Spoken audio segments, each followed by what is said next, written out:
Bonneville International Radio Station contests are open to participants at least 18 years of age and older that are residents of California and who reside in one of the 6 counties that make up the Sacramento metro area, unless otherwise specified. Employees or agents of the station, Bonneville International Corporation, other area radio stations, or any entity associated with the contest are not eligible to win, unless the station otherwise specifies in its own discretion. Persons who have won in the last 30 days from a station contest or event may not be eligible. For a copy of the general contest rules, visit khtk.com. For over 90 years, Hagen Oaks has partnered with the biggest brands in golf to bring cutting-edge technology to your game. Our one-of-a-kind total game fitting offers a level of experience and precision that is unmatched. From driver to putter, footwear to golf balls, our TrackMan-powered performance studios, 3D footwear scanner, and Ping's Ballnamic ball fitting kiosk ensure every piece of your gear is tailored to your swing. Trust the experts at the Hagen Oaks Golf Super Shop.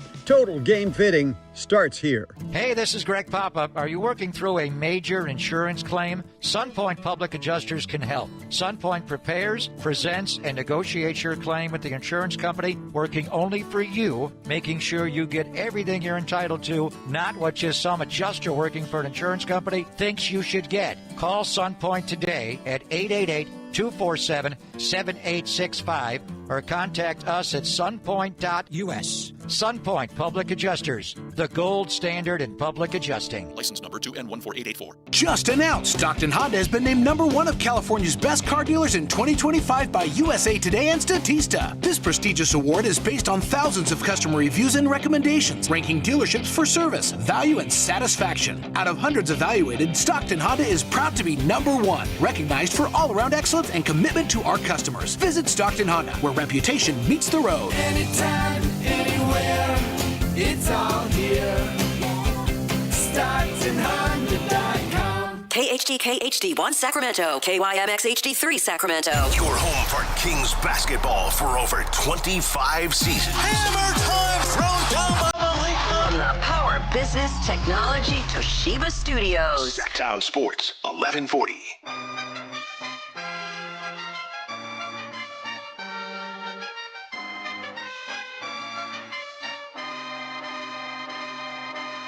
Your home for Kings talk and so much more. Live and local. Allen Stiles on Sactown Sports. Yes. On a Monday, Allen Stiles, Sactown Sports, taking you up to 2 p.m. Man, oh man, what a weekend of sports it was. From Major League Baseball, finishing up the World Series, to your Sacramento Kings getting a huge W at a really random time. I was at a birthday party driving in, and oh yeah, the Kings play in 30 minutes. 2 o'clock matinee extravaganza. They get the W, and Giannis did play, by the way. They get it done with no Malik Monk. They still win it. And just when you think everything is done, obviously we had NFL Week 9, a couple surprises there. Just when you think everything is done, driving in, and you see a couple big names getting moved around and a couple big names getting talked about. The Ja Morant drama that happened this weekend, well, what was the fallout going to be? Well, the fallout is that Ja Morant, the betting odds favorite to land Ja Morant, is your Sacramento Kings. And the reports that are already being cooked up, which we knew this was going to happen. So if you are trying to catch up with why Ja Morant is being talked about so much, and this is from Shams, there has reportedly been tension between Ja Morant and the new head coach, Tuomas Isalo, over the past several days, and teams around the league are monitoring Morant's situation in Memphis. So this weekend, I think it was a Laker game. So Ja took on the Lakers. Luka and Austin Reeves are still cooking. And the end of the game goes down.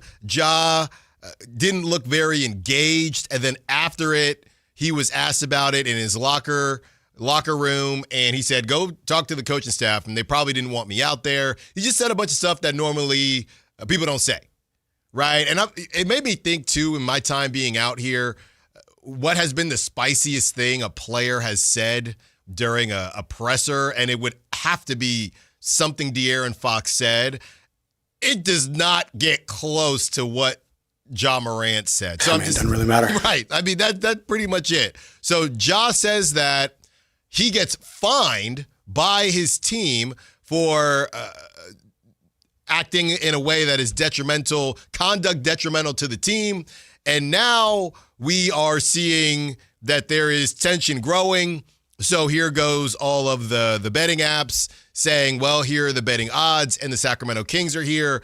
And, of course, Scott Perry comes out with his Monday motivation, and now people are trying to figure out what exactly this means. So you have that going on. Then you have Jake Fisher from Steinline reporting that the Kings may be interested in Precious Achiuwa.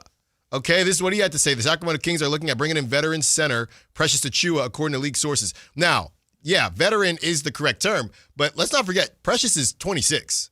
He'd be one of the younger players on the Kings. So even though Russell Westbrook can guard 1 through 5, he can guard his own team as well as the other team. He can do whatever he wants with the basketball. He's the best player to ever live.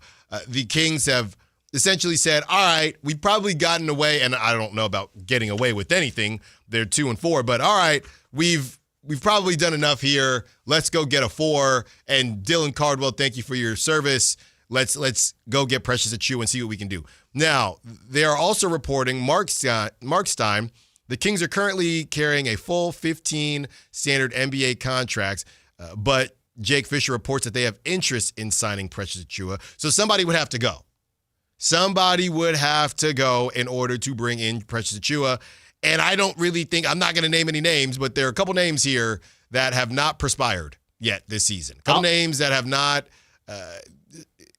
spent any time on the floor or any meaningful time on the floor. So I don't know that it'll be a huge deal. Well, there's 2 names, Allen. There's really only 2 options of who it could be.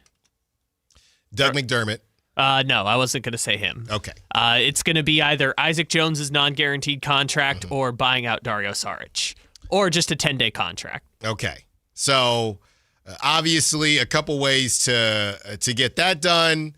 And you know how I feel already about whether it would be Isaac Jones or not. You know how I feel about trying to keep the young talent around. So clearly this should be Dario Saric. No disrespect to Dario Saric, but clearly that is, if those are the only 2 realistic options, that's obviously the direction that I would go in. So we will keep you. We're going to go in depth on that throughout the show. Of course, the World Series, as I said, it ended. We are premiering at 10:45 at the bottom of the hour. Our band list. So Schmal and Miles, in conjunction with the Allen Stiles Show.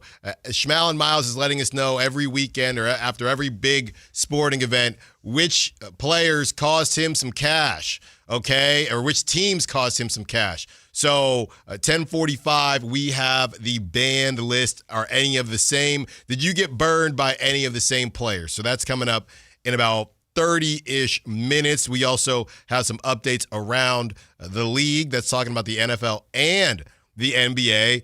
Monday Night Football, I guess if you're YouTube, because it was weird, right? So the YouTube TV thing and ESPN, they let you watch College Game Day, right? So I already had the ESPN app, and I just went to College Game Day, and College Game Day was fine.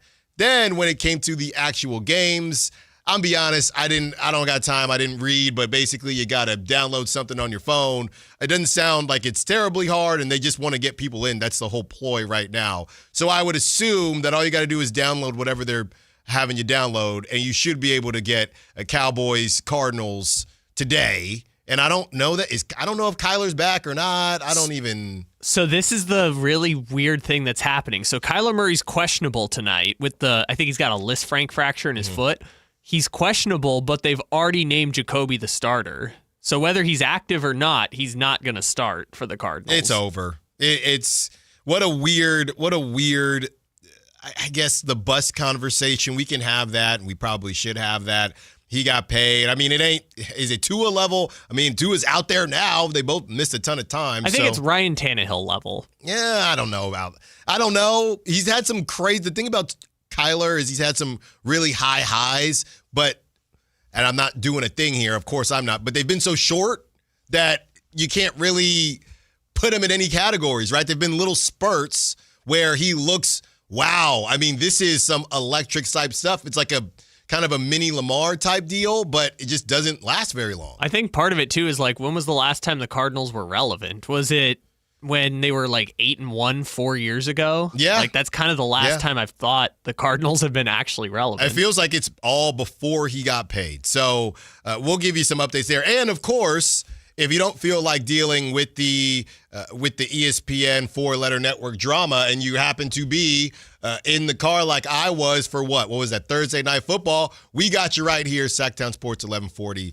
in conjunction with Westwood One. So we will have that for you if you just want to listen to it that way. You can listen to Jacoby Brissett throw for 350 yards. I might be driving number 2 around, so I might be right there with you. This does seem like a very good prop talk game, though. Just no defense. Trey McBride for 70,000 yards, CeeDee Lamb for 80,000 yards. It feels like a very good prop talk night, which means it will be 10-3. Who's that corner for the Cowboys who's like all interceptions or nothing? Trayvon Diggs. Is it him or Bland? I can't remember. I think maybe both, but either I know way, it was Diggs. Whoever's guarding Marvin Harrison Jr. is either going to have 3 picks or Marvin's going to have 3 touchdowns. Yeah, does Marvin feel like playing today is another question. So we will have that for you as we get deeper into the show. Kyle, a little bit of Monday motivation here if you want to get the music going. Because Carmichael Dave and Jason Ross, they had a nice little segment on it, which got me thinking as far as whether or not he's trying to tell us something. But I don't know why he would try to tell us something, Scott Perry would, through this capacity. Here it is. When you have a true vision of something new or different, don't allow what may appear as initial failure, quote, in parentheses, especially by others, to keep you from attaining it. Make the commitment to pursue it with confidence, persistence, and patience, and it will surely become a reality for you. Hashtag Monday Motivation. So, I mean, it's very easy to decipher that. They've been off to a not hot start, 2-4, but this is a longer-winded way of saying trust the process. Now, the main, I guess, conversation is we knew when the Sixers were doing it what the process was. They were going to tank and get those picks. Scott Perry is saying to trust the process. I don't know what the process, in his opinion, is. And I don't know if anybody knows. Is that process, hey, we're going to stink and then we're going to go get Cam Boozer? Is that process that he actually thinks that this team can figure it out, which is a scarier assumption? Now we see that they're these betting odds favorite for Ja Morant. Now we see that they're interested in Precious Achiuwa. So it was getting Precious Achiuwa part of the process? Was that always part of it? Or did you think that your front line, your front court was going to be more formidable? Obviously, if Keegan was not injured, that would change some things. So maybe that's not fair. But clearly the TLDR version of this is trust the process. I just don't know what that process is, whether that's what the Kings are currently doing or, hey, this is the long play, right? Because if this was the long play, technically the initial failure would be an initial success, because that's how it would be if this was the Sixers trust the process. So there you have it from Scott Perry. I know Carmichael, Dave, and Jason Ross spent some time on it. You can trust the process. We just don't know what the process is, what process you're actually trusting. So there you have it, 916-339-1140. Would you be interested? Phone lines are open all day just for you. Would you be interested in Ja Morant? Would you be interested in Precious Achiuwa? Who would you give the boot to in order to bring in Precious Achiuwa? Who would you be willing to trade for Ja Morant? Because Carmichael Dave, during the crosstalk, Carmichael Dave asked me, would you trade Zach LaVine for Ja Morant? And my initial answer was yes. Then I thought about it for about 2 minutes and changed my mind, completely changed my mind. And I've never been the biggest Ja Morant guy, and I'm saying specifically on the basketball court. I don't want to get it misconstrued. But on the basketball court, often, I mean, Zach LaVine has had his injury troubles, but often injured, can't shoot, doesn't defend, slightly undersized, and in parallel to the often injured is these electric point guards. I've said it before and I'll say it again. They remind me, we were just talking about Kyler Murray. They remind me of running quarterbacks, meaning they have a shelf life. And you shorten that shelf life when you can't shoot. So you put all that stuff into a bucket. It's not that I'm against getting Ja Morant. I'm against moving Zach LaVine for Ja Morant. Somebody might talk themselves into Ja Morant, and you might be able to get, Zach LaVine, and you might be able to get something back for him as far as the Kings are concerned. Or you convince him to opt out of his upcoming player option, and you get him for 3 years on a more realistic contract, right? I'm not completely against that. But bringing in Ja Morant and everything that I just laid out, especially to lose Zach LaVine, I wouldn't do it. If there was a way to get Ja Morant and keep Zach LaVine, yeah, I'm not against Ja Morant in total, but for that specific trade that Carmichael Dave brought up, I'm not in on that. So at 11 o'clock, we will have an in-depth conversation on Ja Morant, how the Kings could acquire him. Kyle has cooked up a couple trades. We also have some trades from other people. This thing is escalating quite quickly, but like we saw with Kuminga, things get hot and then they cool off. So we're going to take advantage of it while the iron's hot, but obviously be honest with you when we're hearing things will cool down, because that's what we did with Kuminga, right? When I heard things weren't maybe accelerating the same way, obviously with my connections to the Bay, I got to meet some people in Memphis, but when I heard things maybe aren't moving as fast as some others may think, I let y'all know. And right now, it's very, very early goings. I think a really important piece of this is what happens immediately next. And the Grizzlies play the Pistons today. So Ja Morant, he's suspended for today's game. I believe that is correct. He's suspended for today's game. They're going to take on the Pistons. The Pistons, you would think, would win that game. That takes them, or they don't. Either way, I guess it's something to keep an eye on. Because if the Grizzlies win without Ja, then you might be more expendable. If the Grizzlies lose without Ja, which they probably are expected to lose without Ja, then it's all right. If we are going to move on, let's not let this thing linger. I know this. In this day and age, teams, I guess the Warriors didn't care about this, but most teams don't like things to linger. Most teams, we have too much on the line. There's too much money being spent everywhere, right? These things happen quickly. That Luka thing, even though it didn't make a ton of sense, now Anthony Davis is going to miss time. It happened quickly. Hey, this is what we want to do. Who's interested? Let's get it done. They do not like these things to linger. There's too much on the line, too much money. Every game matters. You don't want to be here? Okay, great. Let's figure it out. So a lot of Ja Morant talk today, but I do not want that to overshadow that the Kings played, without a shadow of a doubt, their best game this season.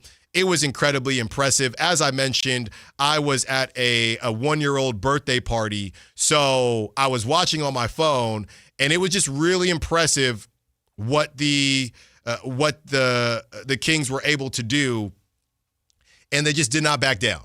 And right there, even though Russ wasn't trying to get into it with Giannis, that's the type of stuff as to why Scott Perry brought him in. I'm going to wrap up Giannis, because I do that a lot. Because normally when it comes to being upset about something, normally it's the in-air stuff, right? You don't push somebody while they're in the air. Like that'll get you into some fisticuffs. That'll get you into some legit fights if you push somebody in the air, right? That is not happening. You undercut someone. Once somebody takes flight, that is where it's, hey. Let's not do this. If you wrap somebody up, and that was always my go-to, right? If you get beat, you wrap them up, but you don't let them get the and one. So if you wrap somebody up, there's no health scare there. There's no injury risk because you can't do anything. It's more frustrating because they're trying to, you know what I mean? They're trying to get out there and get an and one. That's what Giannis is so good at. So it was more of a frustration thing from Giannis than any type of dirty play, whatever. Giannis was just upset because obviously he's trying to get the and one and he's not very good at shooting free throws. So that's why Giannis was upset. But yeah, there's no injury, dirty scare if they have not taken flight yet. So Russ made a very smart play. I'm not letting you get into the air. And I know the two-minute report came out. Look, we don't care when the Kings lose about the 2-minute report, so I'm damn sure not going to care about the 2-minute report because the Kings won and, there was a missed call, whatever it is. I do not care. We do not care. I don't care about no 2-minute report. The Kings won the game. How many times have the Kings been on the wrong side of that 2-minute report? Go ask Colby Jones, who probably still has a bruise on his head from getting whacked by the Celtics 2 years ago. So I don't care about any 2-minute report. What I do care about is the fact that the Kings came out and they took care of business in a very, very large way. And so many times where we've seen the Kings kind of fall off, right? Hey, they're in it. The Kings, they could have got blown out of the building. They were down early, right? The Bucks were up 15 at one point. There were 7 lead changes. And the Kings said, not today. Literally what we've talked about before when it came to that Thunder game and the Bulls game, they finally said not today. Now the question becomes, how often will they be able to say that? How often will they be able to say, we're not losing to a team that, look, whether we have business beating them or not, we're not losing to that team. We're not going to do it. We're going to find a way to ultimately show who we are. And the veteran leaders that we have on this squad, we got to find a way to win. And that's what they did. How often are they going to be able to do it? Well, that remains to be seen. But just a huge shout out to the Kings. By far their most, they only got 2. By far their most impressive win. And it really showed a lot of heart. They're playing at a weird time. Okay? No Malik Monk. Nick Clifford did return, but no Malik Monk. They started Dylan Cardwell. He only played 5 minutes, but they started Dylan Cardwell. No Malik Monk. Obviously no Keegan Murray. Giannis did end up playing. He had 26 and 11, as well as 8 assists. You still had to find a way, and that's what they did. And we'll get into the box score on the other side, but still just an incredible display from the Kings. And now they got to find a way to build on it, and there's not going to be any healthier. We saw the reports, and if you're not aware, but yeah, the reports, no Malik Monk. I believe no Malik Monk again today or tonight as they take on the Nuggets. Zach LaVine is questionable, as well as Dennis Schroeder, as well as Devin Carter with knee soreness. Dennis Schroeder, it was hip soreness. So we don't know who is and isn't going to play. And that's the thing. It might seem like bad timing, but this whole stretch is going to be bad timing. They have the Warriors on Wednesday.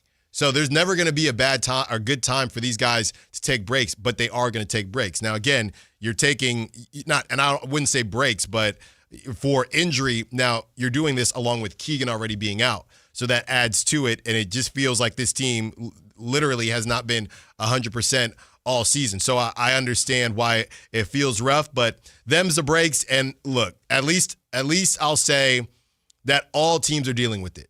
There are not a lot of teams that are 100% right now. So you got to get them while the getting's good. And the Bucks were pretty dang healthy. I will say that.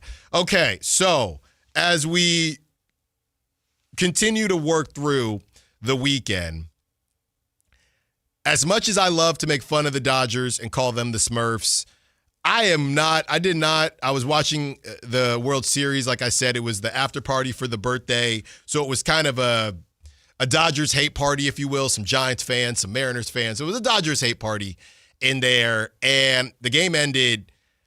I'm not even mad at the Dodgers. I'm not. They still annoy me, but I'm not even mad at the Dodgers. The Dodgers essentially they didn't try to lose, but they couldn't hit. Did they ever get over 200 for their batting average? They were sitting at 200 in the middle of Game 7. If they did, they barely got over 200. They couldn't hit. And the Blue Jays, from the base running blunders to the lack of execution when it comes to hitting, defensively they were fine. But the base running blunders, the inability to hit in the way that you needed to handle the bat over and over and over again, there are some situations where you feel bad for, I feel bad for the fans, of course, the Blue Jays, but I do not feel bad for the Blue Jays as a team. They had this is going to go down as one of the ultimate trick-offs ever. I mean, and that's just game 6, game 7. You were up 3-2 coming back home, and I said it on Friday. Now all the pressure is on you, and pressure makes diamonds or it bursts pipes, and it burst the Toronto Blue Jays pipes over and over again. At game 6, Barger on second base. How do you not? And then he has the audacity after that game to say, yeah, I guess it was a bad read. Guess it was a pretty bad read. Kike Hernandez could have sneezed and he would have heard it. That's how close he was behind him. Like, Kike Hernandez was so close behind him. If you were at De La Salle where a dance, the teacher would have came up to you and said, hey, give him some space. You know what I mean? When you're trying to slow dance, you can't even, it was too close. Too close. Hey, save some space for the Holy Spirit. That's how close Kike Hernandez was to second base. And you just did not check. Then Kiner Falefa at third base, right? Look, I get it. You could have got doubled. But the chances of that happening, and hey, to be fair, a lot of weird stuff happened in that series. The wedge ball, what are you going to do? You still had second and third, one out, and you do nothing. Then the next day, you got to be all out. I am running no matter what. It is my job to get that. You came in as a pinch runner. You had one job. So I don't necessarily have to say good job I'll say good job to the Dodgers for everything up to game 6, right? Game 6 to me, game 6, game 7 was the Blue Jays. I understand the Will Smith home run. I understand all that. But the 18-inning game, Dodgers, ridiculous. Tommy Edman, I talked about it. But the game 6, game 7 from the Blue Jays will haunt them forever. Let's keep the conversation going. Also, some box score watching from Saturday. Allen Stiles, Sactown Sports.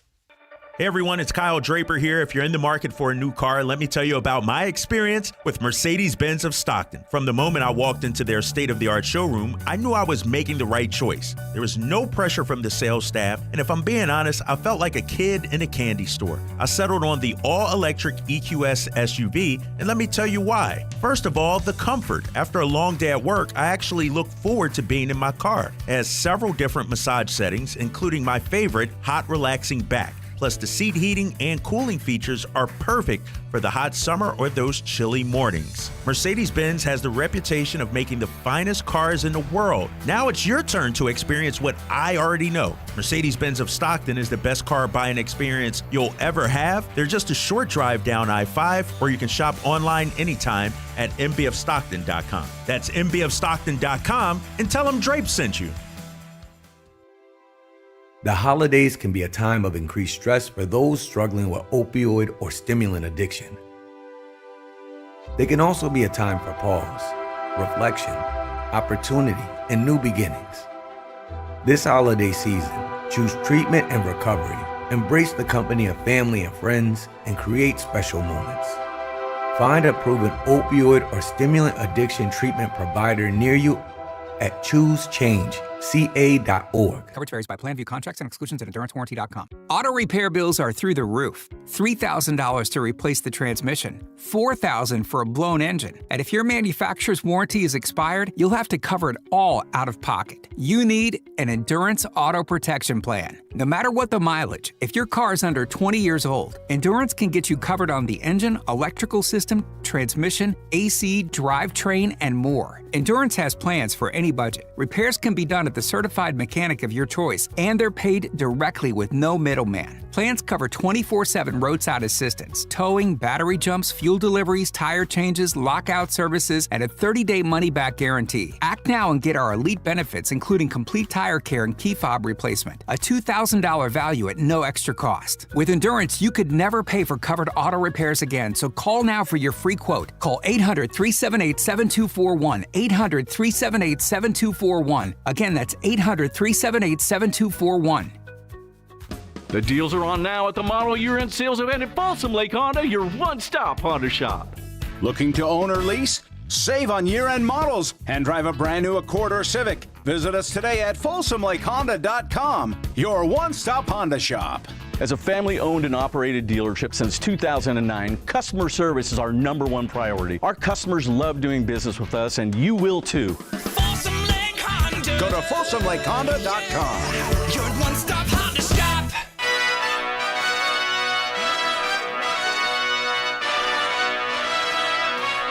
Allen Stiles. Watch the show on youtube.com/Sactown Sports 1140. Or listen on the Sactown Sports app.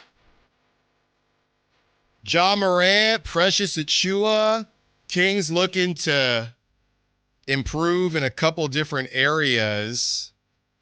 And Vegas is really trying to push this Ja Morant thing. They've been trying to push this Ja Morant thing. I just don't understand. Again, I'm just so tired of talking point guards with the Kings. I'm tired.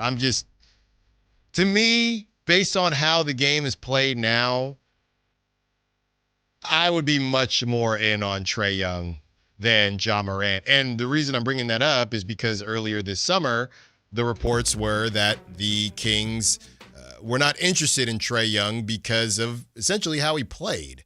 And to me, neither of them play defense, Ja and Trae, but Trae can create. Trae is more of a traditional point guard to me. I mean, Ja has the ball all the time. Yeah, but Ja can create too. Like, I don't want to. Ja gets to the bucket much more than Trae. Trae, because of his gravity, I don't know. Trae is more of a point guard creator to me than Ja. Yeah, and Trae's more of a shooter than Ja too. And he's healthier. Well, that's the other. Well, not anymore. Trae Young's out for 4 weeks now. He had been. He's got a while to catch up to Ja, though. Sure, but Ja Morant. Well, Ja Morant's not playing tonight, but Ja Morant could play if he wasn't calling out his coaches. That's the other part. Even when he's healthy, he's not on the court. Man, like non-Draymond Green category, he's got to be the most suspended player of the last 4 years. So we'll get to the phone lines here.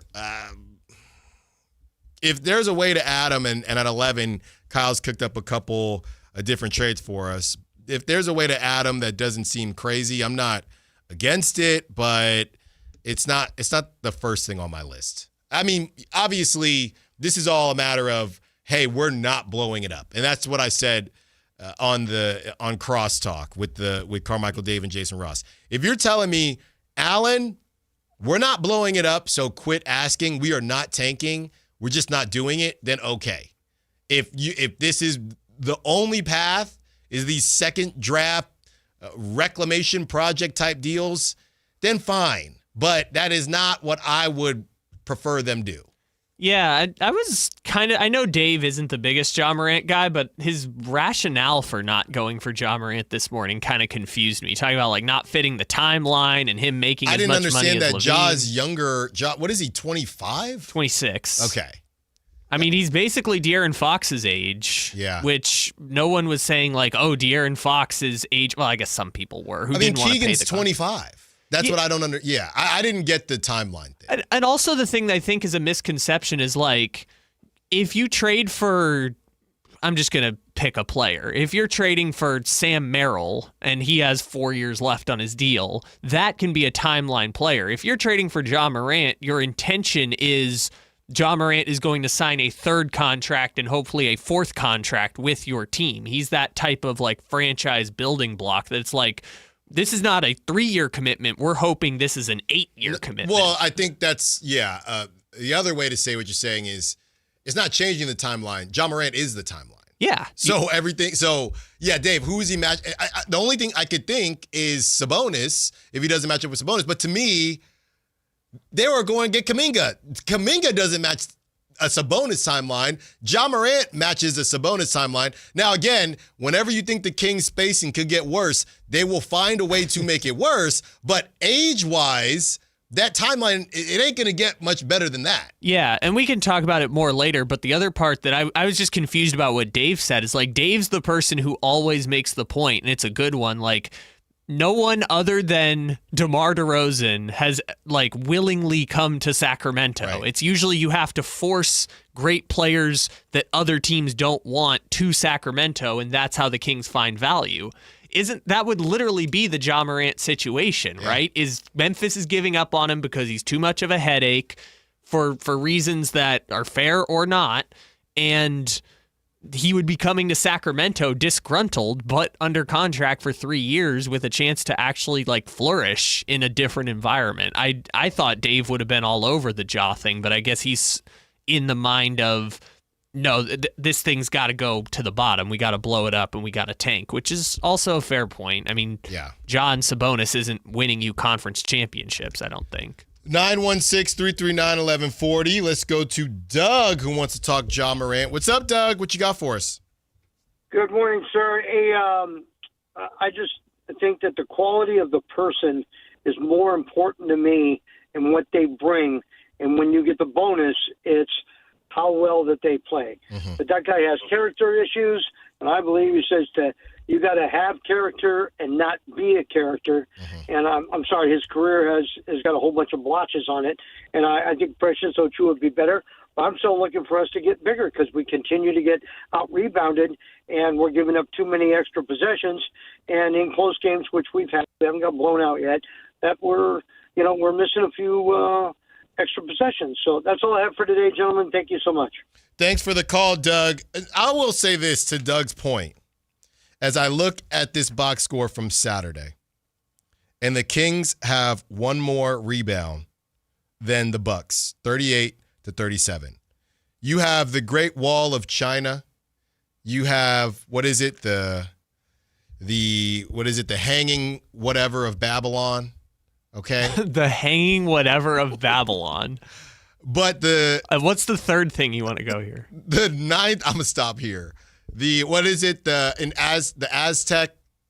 There was something in the Aztec. Just let it go, man. The ninth wonder of the world. The remains of the Hanging Gardens of Babylon. That's right.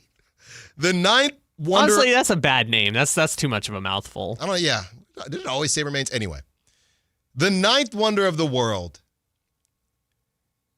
is 7-foot Miles Turner and his allergy when it comes to rebounding.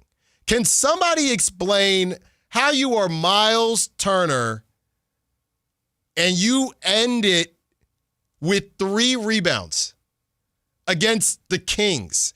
He is allergic to anything rebounding. That would be so frustrating. And I get the stretch big thing. But I got to see, Kyle, there must be tape of him actively running away from the ball. To be 7 foot against this Kings team and walk away with 3 rebounds, you have to be actively running away from the basketball. It's the only way. I don't have the box score in front of me. How many did Bobby Portis end with, too? 6. See, that's normal. If Miles Turner puts up 6, it doesn't look as glaring as 3 with 6 points. So to Doug's point, they still have a rebounding problem. It's just the Bucks signed someone who literally, if you were playing Uno, Miles Turner, grab a rebound or draw 20. He would draw 20. He just is allergic to rebounding. Just sits in the corner and shoots threes, man. That's it. There was one, I know everyone was making fun of it, but there was one where he airballed a hook shot and Westbrook was guarding him. I was just like, what is happening here, Miles? Yeah. So, Doug, what you're wondering is definitely true. But with that being said, they did out rebound the Bucks. The Bucks, they're just not a normal team. Yeah, Giannis had 11. Okay, Miles Turner had 3. That's less than Ryan Rollins and AJ Green. Insane. That is the same amount of Taurean Prince, who played 13 minutes, and one more the same as Jericho Sims. Excuse me, Amir Coffey had 3. He played 14 minutes. So I hear what you're saying, Doug, and Precious Achiuwa is somebody that clearly everybody would bring in or want to bring in. And yeah, it's weird that he hasn't been picked up yet, right? That's always been bizarre to me. But when you look at him compared to Dylan Cardwell, I think offensively there's probably some similarities with the let's just say the issues that they may have, or they're a bit limited. It's just that Precious at least is going to board for you. And I was talking to the roundtable earlier, feels like, hey, we understand, offensively it might not change anything and might still have messed up spacing. But with that being said, at least they'd be able to grab boards. So we'll see what ends up happening there with the Kings. As far as Ja Morant is concerned, yeah, the character stuff, it's tough, man. I hate to put people in a box. But again, Ja is not playing today because of the things that he said to the media about the team. There's just always going to be something with Ja. And whether or not you want to deal with it, it just depends if he's your cup of tea. He's not really my cup of tea, but if this Kings team, and we've had people come on the show that cover the teams, that, hey, they do not have an appetite to rebuild, and if that's truly the case, and they are just, no matter what, they're always going to be shopping in this area of the store, then all right, let's see what we can do. Let's get to the premiere of our banned list debut when we return. Now, Sactown Sports. This is the story of the one. As a safety manager at a manufacturing plant, he does everything he can to keep his coworkers safe. From finding ways to reduce risks to keeping safety supplies in stock. And for that, he relies on Grainger. Grainger offers a broad range of quality products and next-day delivery, so he can always play it safe.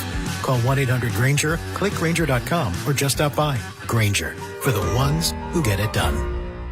Coverage varies by plan, view contracts and exclusions at EnduranceWarranty.com. Auto repair bills are through the roof. $3,000 to replace the transmission. $4,000 for a blown engine. And if your manufacturer's warranty is expired, you'll have to cover it all out of pocket. You need an Endurance Auto Protection Plan. No matter what the mileage, if your car is under 20 years old, Endurance can get you covered on the engine, electrical system, transmission, AC, drivetrain, and more. Endurance has plans for any budget. Repairs can be done at the certified mechanic of your choice, and they're paid directly with no middleman.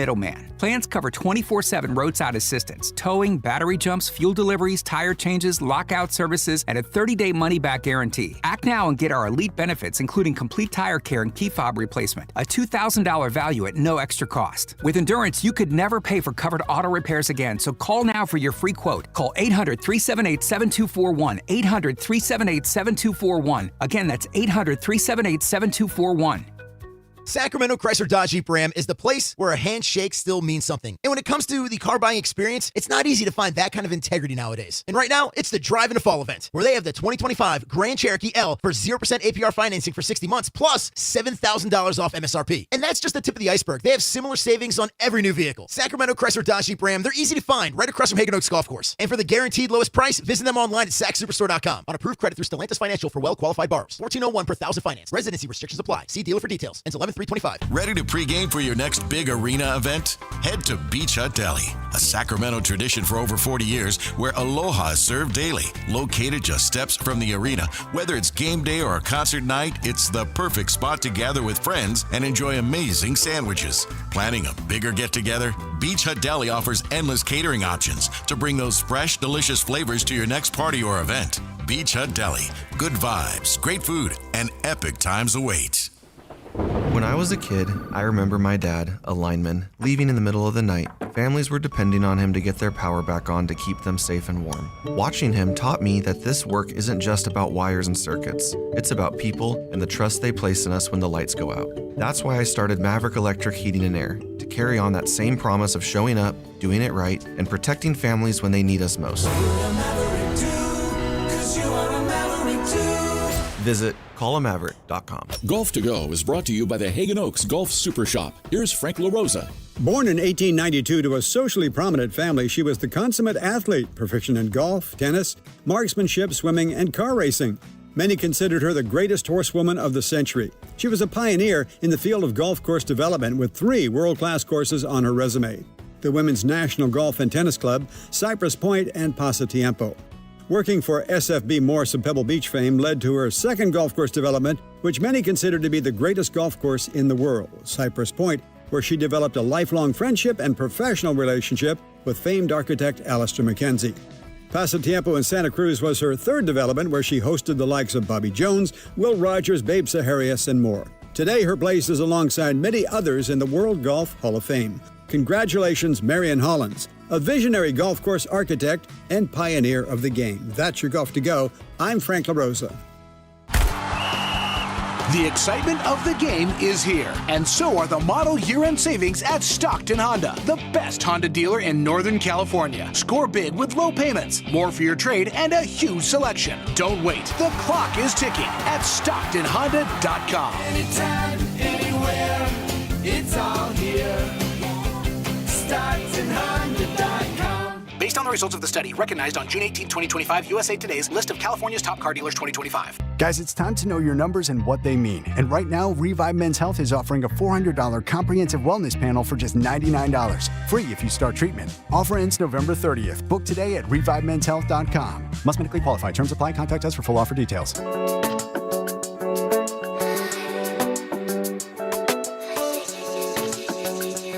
Allen Stiles You can join the show by texting 916-339-1140. on Sactown Sports.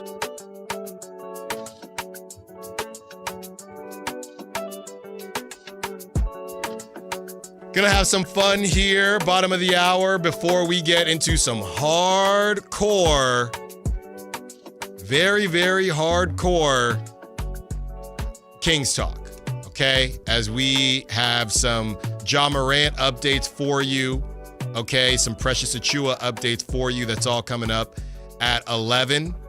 But we wanted to debut a new segment here. We keep joking about prop talk. And Schmal and Miles, my cousin, who, you know, likes to enjoy some prop talk from time to time.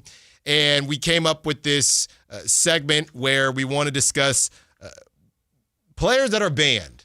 Okay? Well, okay, here's the thing. You always just make reference to like, oh, this person, they're banned. Yes. Unless it's a primetime game, then they're unbanned, but they're banned. So we feel like we need to keep an official banned list now of Schmal and Miles players that he's not allowed to pick. And we're going to hold Schmallen accountable here on players. Instead of just yelling banned all the time, we're going to actually try and keep track of a banned list. Yes. Now, obviously, it gets a little different when there's only one game and you want to participate, and it's hard. You're running out of spots. But the big Sunday, 10 a.m., 1 p.m. slates, you're banned. All right, so let's give you the first, and this is not just football, okay? This is also basketball as well. These are players that have burned Schmal and Miles. Before we do that, we may have some imaging for a new segment, something like that. Okay, let's hear it. You're banned. Banned.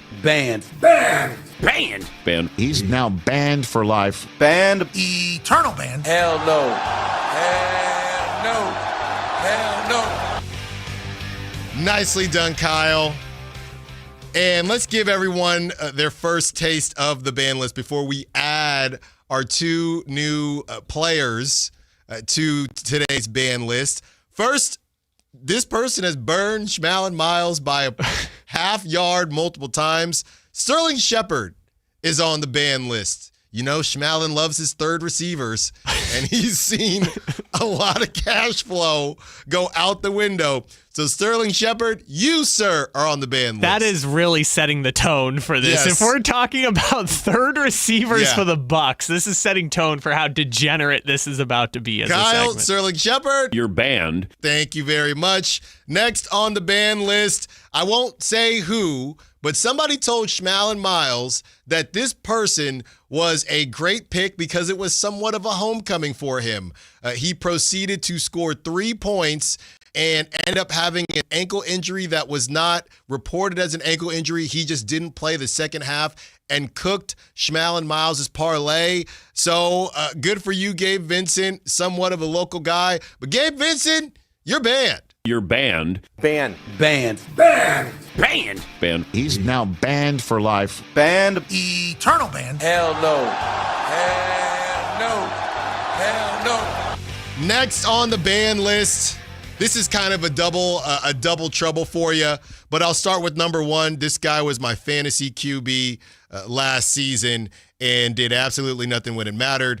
I don't care how pretty he looks when he plays a game of football. He's always due for a stinker, just like we saw yesterday. Stay away from this man. Jordan Love, you're banned. Absolutely banned. Banned.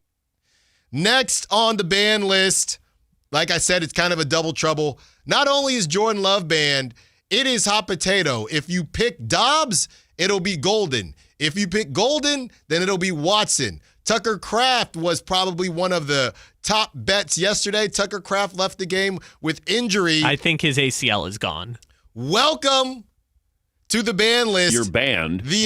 Banned. The entire Green Bay Packers roster. God, did you see that one pass where Jordan Love threw it and the camera panned and it was only a Panther? He just dropped it. Yeah. He just dropped it. But that's crazy that he threw a pass and only one Panther was in the entire camera shot.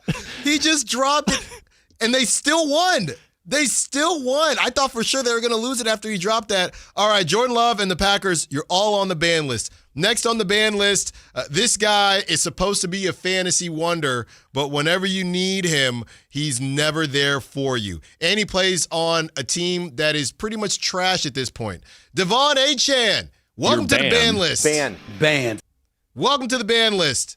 Next on the ban list, all 14 of the Steelers tight ends. I saw one of them had a touchdown yesterday. I have 2 of them on my fantasy roster, and whenever I start Freiermuth, Jonnu Smith goes off. Whenever I start Jonnu Smith, Freiermuth goes off, or I sit both of them, and Darnell Washington and his big self, he scores a touchdown. Every single Steelers tight end is banned. You're banned. Banned. Do you know the crazy thing where Arthur Smith, everywhere he's gone, whether it was the OC of the Titans, the Falcons head coach, and the Steelers offensive coordinator now, everywhere he's gone, his team has traded for Jonnu Smith? Just to throw it to Darnell Washington. Yeah, like, it's so funny. Like, just obsessed with having him. He thinks it's fantasy. He's just stashing Jonnu Smith. Arthur Smith's ideal football player is Jonnu Smith, and the Steelers have now built their entire offense around Jonnu Smith, even though they already had 2 tight ends. Yeah. Arthur Smith is like, nope, doesn't work without Jonnu Smith. And Freiermuth is the one who scored yesterday. He's on my bench because I'm thinking it's Jonnu's time. It's never Jonnu's time. No, it's Freiermuth, but then you're going to start Freiermuth and it's going to be Jonnu. They're all banned. Next on the ban list, this guy, and you know what? They're both the same player, and I only have one of them. And this guy, I think, did hit yesterday. Xavier Worthy is on the ban list, but if I'm putting Xavier Worthy on the ban list, Jameson Williams is also on the ban. They're both, if you can only run a go route, you are on the ban list. You're banned. Banned. So Marquez Valdez-Scantling, banned. And then yesterday, it was Hollywood. They wanted the Hollywood Browns running the go routes. I want to ban the whole Chiefs roster, but I can't do that. But they're too good. Yeah, because Travis Kelce is the opposite of ban. And we are adding 2 new players today to the ban list. Kyle, the first player we are adding is not just a player at all. This is obviously a sad situation with the dislocation of Jaden Daniels' elbow, and we wrote this before that injury happened. Not really sure why he was playing, but I get it. Trying to keep the rhythm going. It's football, man. It's a tough one. But with that being said, the Commanders' whole roster is banned. They can't stay healthy. Terry McLaurin can't stay on the field. Debo can't get separation. He can only run one route. And then you have Noah Brown is still out. Zach Ertz is, I don't know why he's doing what he's doing, but good on him for continuing to try it. The Commanders' whole roster is banned, Kyle. So they're done. Sorry, I didn't have it up here. You're banned. Banned. Last but not least, and this one does kind of burn me a little bit, but they continue to leave this man at over 50 yards. And the reality is, Mac Jones just doesn't like throwing to him. Okay? So I'm telling you to leave it alone. Touchdowns is one thing, but enough with the over 50 whatever yards. It ain't happening. George Kittle, my friend, you are welcomed to the ban list. You're banned. Banned. We're done with George Kittle and Really? his 52 yards. Kyle, he has not hit one since returning. Mac Jones just doesn't like it's not there. Now here's the thing. You go back to Brock, maybe he gets off the ban list. But Mac Jones at QB, he is banned. Will that change if Brock Purdy comes back next week?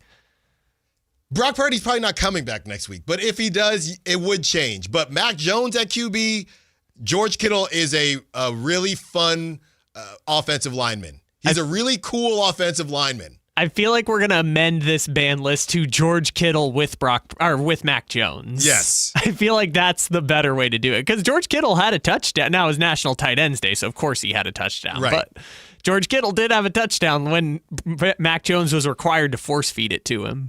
Literally, it was in his, hey, you will not start another game. You will throw the ball to George Kittle so he can spike it and show how much fun he's having, or you will never play another game in the National Football League. Yeah, I mean, George Kittle will catch a touchdown on National Tight Ends Day. That is until a guarantee. The end of eternity. Yeah, it's going to be 2053, and George Kittle is going to be catching touchdowns on National Tight Ends Kike Day. Hernandez is still going to be the left fielder for the Dodgers. Welcome to the ban list, George Kittle. You're banned. Thank you. And the whole Washington Commanders roster. We're done. We're done. And well wishes, of course, to Jaden Daniels. Okay, 11 o'clock is upon us.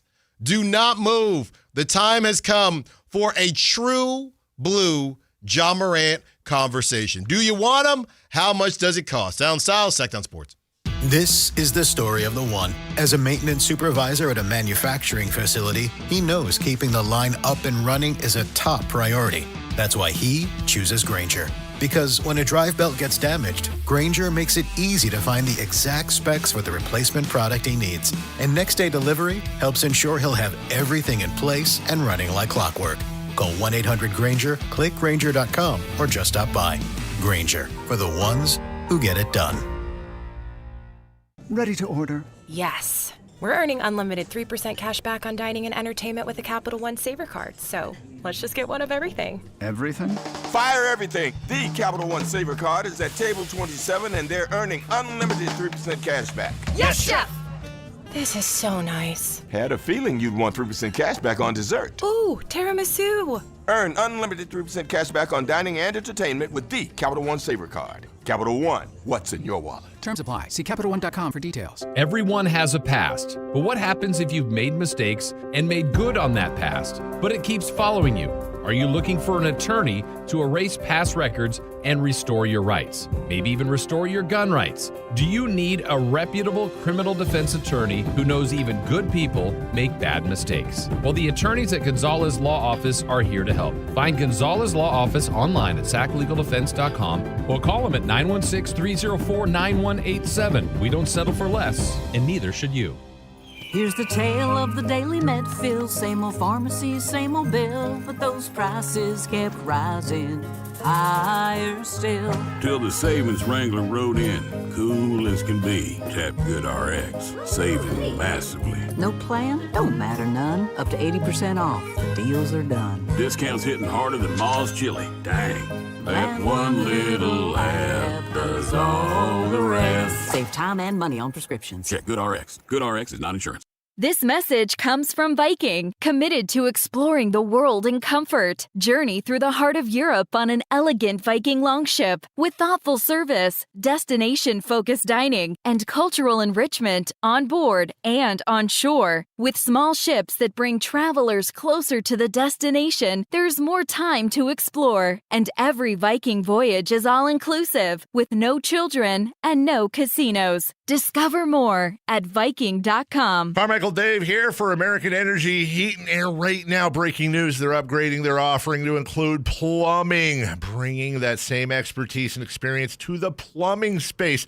They're no longer just heat and air. They're now your American Energy Home Pros. You hear me talk about them as your second opinion partner. Now you can still get second opinions on any HVAC service or replacement, and now you can get a second opinion on any of your plumbing services. They'll come out to your house for free, and they'll give you a second opinion and almost certainly save you money. Oh, but wait, there's more. With winter coming up, how about a free furnace special? With full system installation, you're getting a free furnace, not a discounted furnace, a free furnace, and up to $4,000 in rebates while that funding lasts. So get there right now, 916-520-9990. That's 916-520-9990 or AmericanEnergyAir.com. American Energy, making the uncomfortable comfortable.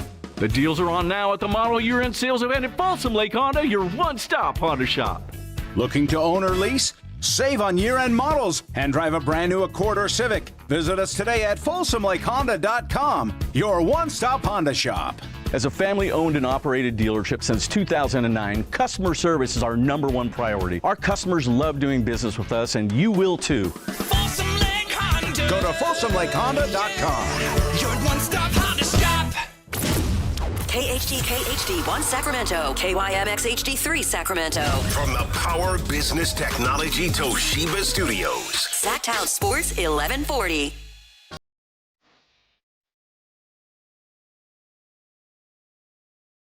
Your home for Kings talk and so much more. Live and local. Allen Stiles on Sactown Sports.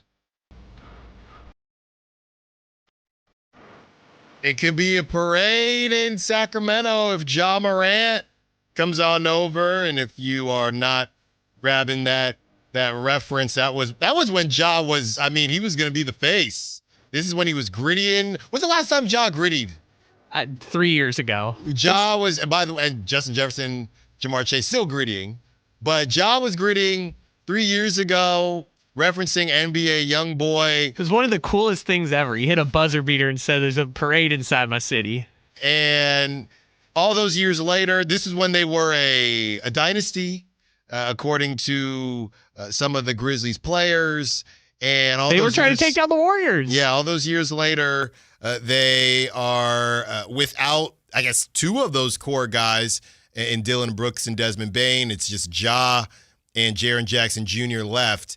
And it has not looked great so far. I mean, basketball-wise, it's been fine, but Ja not loving the new head. There was a different head coach at that time.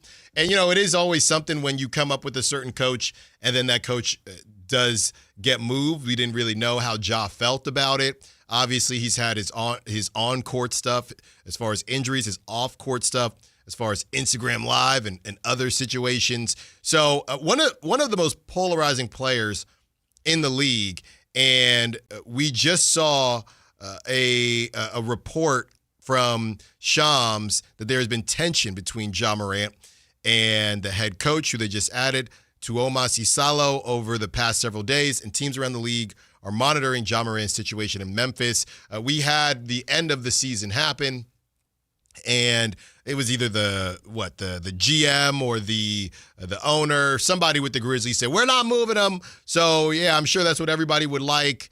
And, you know, those calls started to come, and then they started to go away. Then moving Desmond Bane, I think, maybe signaled some things. Who knows if Ja wanted them to do that? I mean, Ja is not a great three-point shooter. So when you remove a three-point shooter, I know KCP can shoot in theory, and he's great defensively. But, you know, the core is done. If we were looking at that Grizzlies team the same way you looked at the Beam team, it's basically the same amount of players left, right? And I don't know if they had a coined a term for that Grizzlies team, but the dynasty, we'll just call it, that dynasty Grizzlies team that was battling with the Warriors and all that, that's over. That is over. I'm not scared of anyone in the West Grizzlies. Yeah, that's over now. So they're trying to figure out their new identity. Ja missed time last season. Jalen Wells played really well. Then Ja came back, and Jalen Wells didn't get to shoot as much. So there's just a lot of confusing storylines with the Grizzlies. And now they have to decide, all right, are we going to stand on business and just hold on to Ja because everybody thinks we're not going to hold on to Ja, or should we just sell? I would say this is probably the highest his value is going to be. I don't see it getting any higher. And I know they just had the thing with the head coach and Ja, but we're talking about Ja Morant. So there could be injury. There could be another situation off court. I hope not. He's 26 now. He's not a young kid. But any of that stuff can happen. So with that being said, you have to start looking. It's almost like a quick sell, right? You know those houses that you immediately flip and you're just trying to make your money, right? Or the bank is looking to grab it. So it's just a very quick sell. There's not too much behind it. You don't need to pretty it up the way that you would want to if there was more time. You just want to get as much cash. Hey, just give me the cash. Here you go. Let's just get it. You see those commercials? Oh, we'll just give you cash for your house at 2 a.m. when I'm up with baby number 2. This is what they're probably trying to do with Ja Morant. Because anything can happen with Ja. From on the court to off court. That's just the reality. That's not me being a hater. That's just me looking at the timeline. So the Grizzlies are clearly, if they are going to act on something, they probably realize his value is not going to go up. They already missed that. Right? When it was a parade in his city and he was grittying, that's when his value was the highest. And clearly they weren't going to move him at that time because obviously they were balling and they thought they were going to do this for a very long time. Now that they decided to move off of Desmond Bane, they did not have to, right? Dylan Brooks, yeah, you can find another Dylan Brooks somewhere. I'm not saying that you can't. They had Tyus Jones as the backup. So here, Allen, I went back. So this is the infamous March 3rd, 2023 game. The Grizzlies were the 2 seed at the time, and this was where after the game, Ja Morant first was flashing the gun in the nightclub in Denver. That game, this was the lineup for the Memphis Grizzlies. Ja Morant, Desmond Bane, Dylan Brooks, Jaren Jackson Jr., Xavier Tillman, coming off the bench, Santi Aldama, Luke Kennard, Tyus Jones, and Jake LaRavia. Squad. That's a squad. And the only ones left are Ja Morant, Jaren Jackson Jr., and Santi Aldama. Dang. That was a squad. And now... You're the 2 seed. Yeah. And now with that all being said, Ja Morant his name has been thrown around. And of course, because of course this name has come up, people are wondering if the Kings are interested. And according to some of the betting odds and futures, depending on who you pull up, Sports Betting AG, Ja Morant's next team, number 5, the Raptors, number 4, the Hawks, number 3, the Rockets, number 2, the Heat, and number 1 at plus 400, the Sacramento Kings. So there are a lot of different ways we can look at this. The first way that Carmichael Dave asked me to look at it is, would I do this deal just pound for pound based on the money? Would I do this deal and trade Zach LaVine for Ja Morant? And my initial thought, just as a quick reaction, if you will, and honestly, it's part of that is just how bad everybody looks at Zach LaVine's roster. I said yes immediately. I said yes. Then after about 90 seconds to 2 minutes, I decided that I would not do it. Okay, Ja Morant looks like I'm on Fanspo right now, 3 years left at 39.4. He's 6'2", 174, just crazy. At 26 years old, Zach LaVine, 2 years left, obviously, with that player option at 47.4. We know the pros and cons to both players. It's funny, Kyle. I keep on referencing Trae Young because the Kings reportedly were out on Trae Young over the summer. And somebody said this on the text line, and I thought it was a good shout. It's more of the, let's say, the PR way to say that maybe Ja Morant isn't the best fit.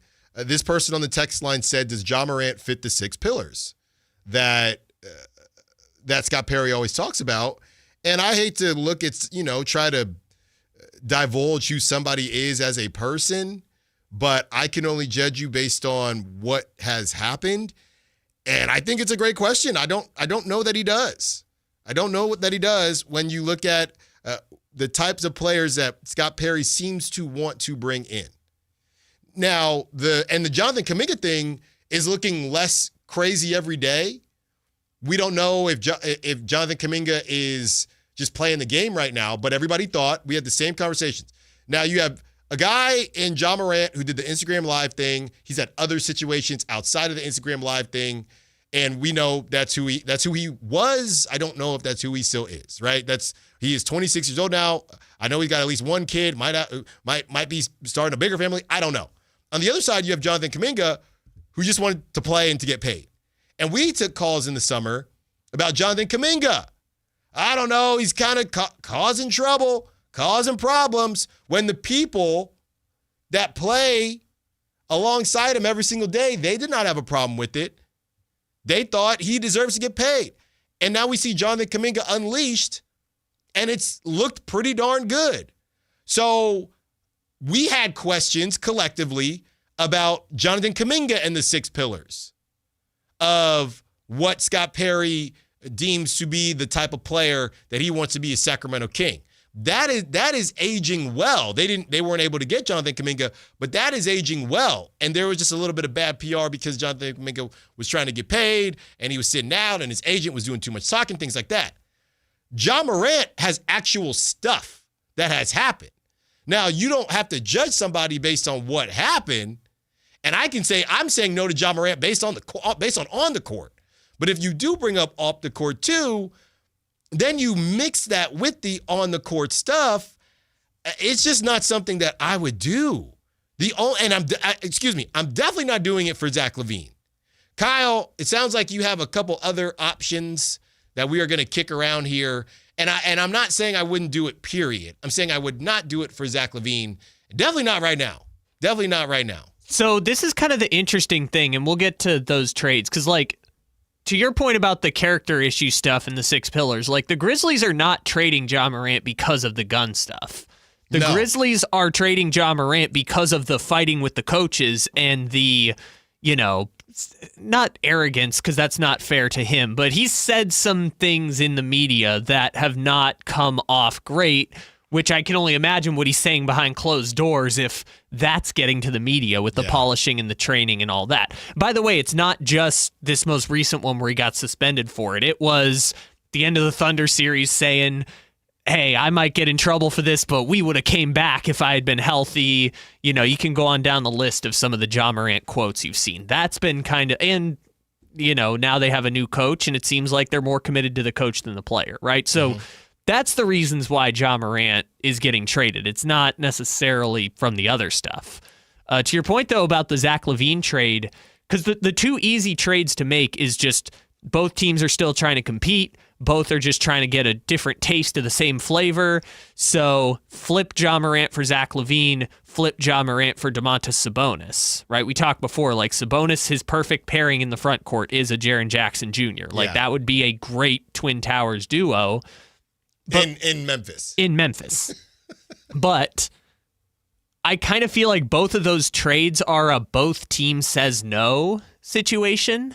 Like, if the Grizzlies were offered Zach LaVine for Ja Morant, I think they would also say no, just as I think the Kings might say no. If you offered Domantas Sabonis for Ja Morant, I feel like both teams would say no, because it would be difficult to build around those pieces if they made the swap. It's kind of the reason why those players would be made available in the first place, is you're trying to change the construct of the team instead of get a different taste of the same flavor. Yeah, the only way from the Grizzlies' perspective, I mean, it's not even a second draft. It's like a 7th draft. Are you willing to say, hey, Ty Jerome is we're going to go cheaper at the point guard position. We just need somebody to kind of initiate the offense. Domantas Sabonis and look, Jalen Wells, Ty Jerome, Domantas Sabonis, and Jaren Jackson Jr., we think we can do something. And they want to pay Scottie Pippen Jr. Yeah, Scottie Pippen. We think we can do something. I think that's respectable. I think that team is probably better than whatever the Kings would be with Ja Morant, I'll say that. But I also don't know if it would be any better than the Grizzlies are right now with Ja Morant. And so that's kind of where I feel like both teams would kind of say no in that situation. I feel like unless the Grizzlies are going for the teardown situation, because remember, they have all of the Orlando picks too. Yeah. So, like, they're in a good position. If they wanted to just sell everything and do an OKC-style rebuild, they're in a really good spot because of all the picks they got for Desmond Bane. Yeah. So, like, if the Grizzlies want to go that direction, I don't think the Kings should be in because there's no point in compromising your long-term future for Ja Morant and Domantas Sabonis and Zach LaVine. I don't think that team's going to be good enough to do anything. But if this is going to be we can get a point guard on the cheap without having to give up any picks, then yeah, I feel like that's something you should definitely pursue if you're the Kings. This is what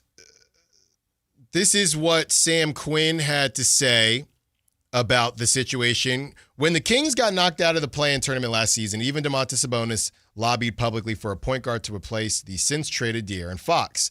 Their solution was Dennis Schroeder and Russell Westbrook. It's not going well. Obviously, the Kings don't need to add to their guard logjam. Any trade here would have to involve several of Sacramento's incumbent ball handlers. Would a core of Morant, Sabonis, and Zach LaVine lead to meaningful contention? The answer is probably no, though there's a bit more synergy in there than you might think. Sabonis will set screens until the cows come home. He's a good shooter, if not always the most eager one. And LaVine is obviously happy to fire away from deep. It's a potentially potent offensive group that would be a collective turnstile defensively and remains prohibitively expensive for the next several years. If the goal is to build a champion, well, this isn't the trade for Sacramento to make. In the likelier event that the Kings mostly just want to be competitive enough to light some beams and maybe make the playoffs, you could talk yourself into this. Everything the Kings have done lately suggests they're mostly just trying to recapture the excitement of their 2023 trip to the postseason.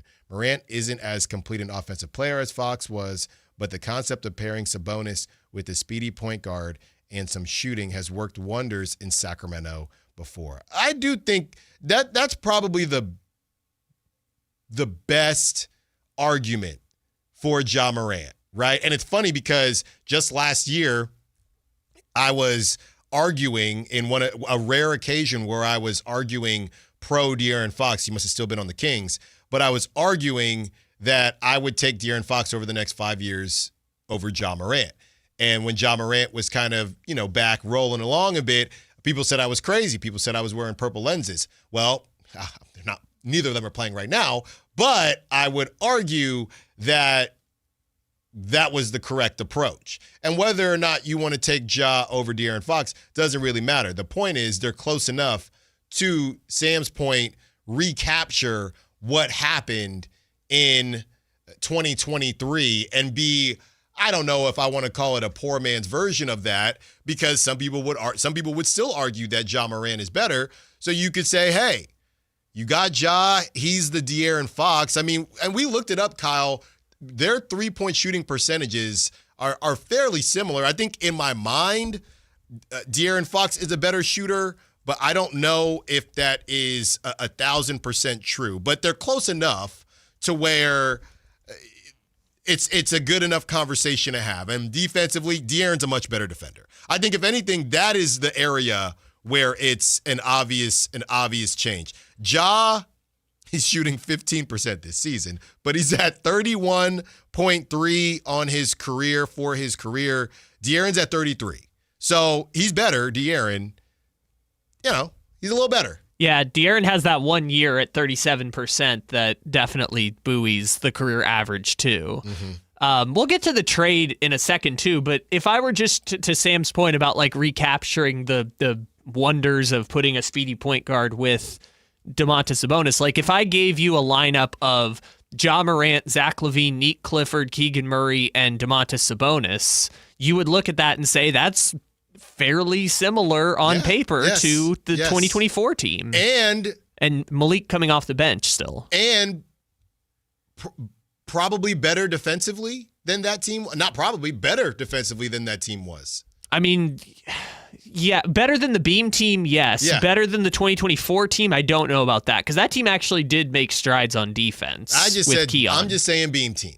Beam team, I'm just saying recapturing Beam team. I mean, I don't think that would recapture the Beam, but it would feel like something similar, right? Yeah, that is the argument. Now, again, going back to the Beam team, what is it that everybody said? It was a down year in the West.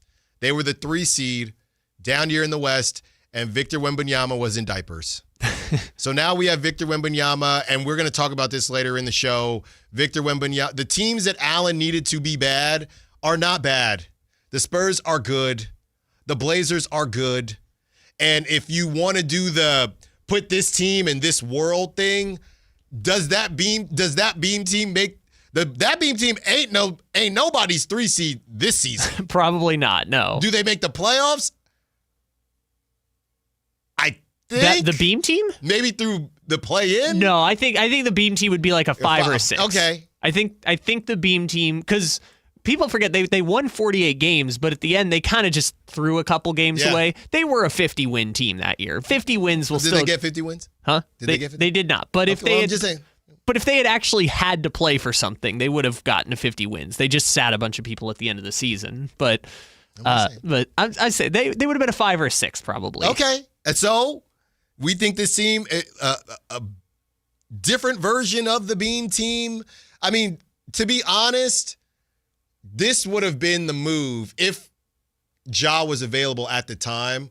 This would have been the actual, hey, we're moving on from De'Aaron, but now we have when you're watching the Rugrats or one of these shows where it's another group of 4 kids or 4 of the main characters, but they all look slightly different, right? Instead of it's Johnny instead of Tommy, or Timmy instead of Tommy, and they all look the same, and they look at each other, and those were always my favorite episodes because it was just so funny. Just a different animation style. That would have been, they're wearing something different.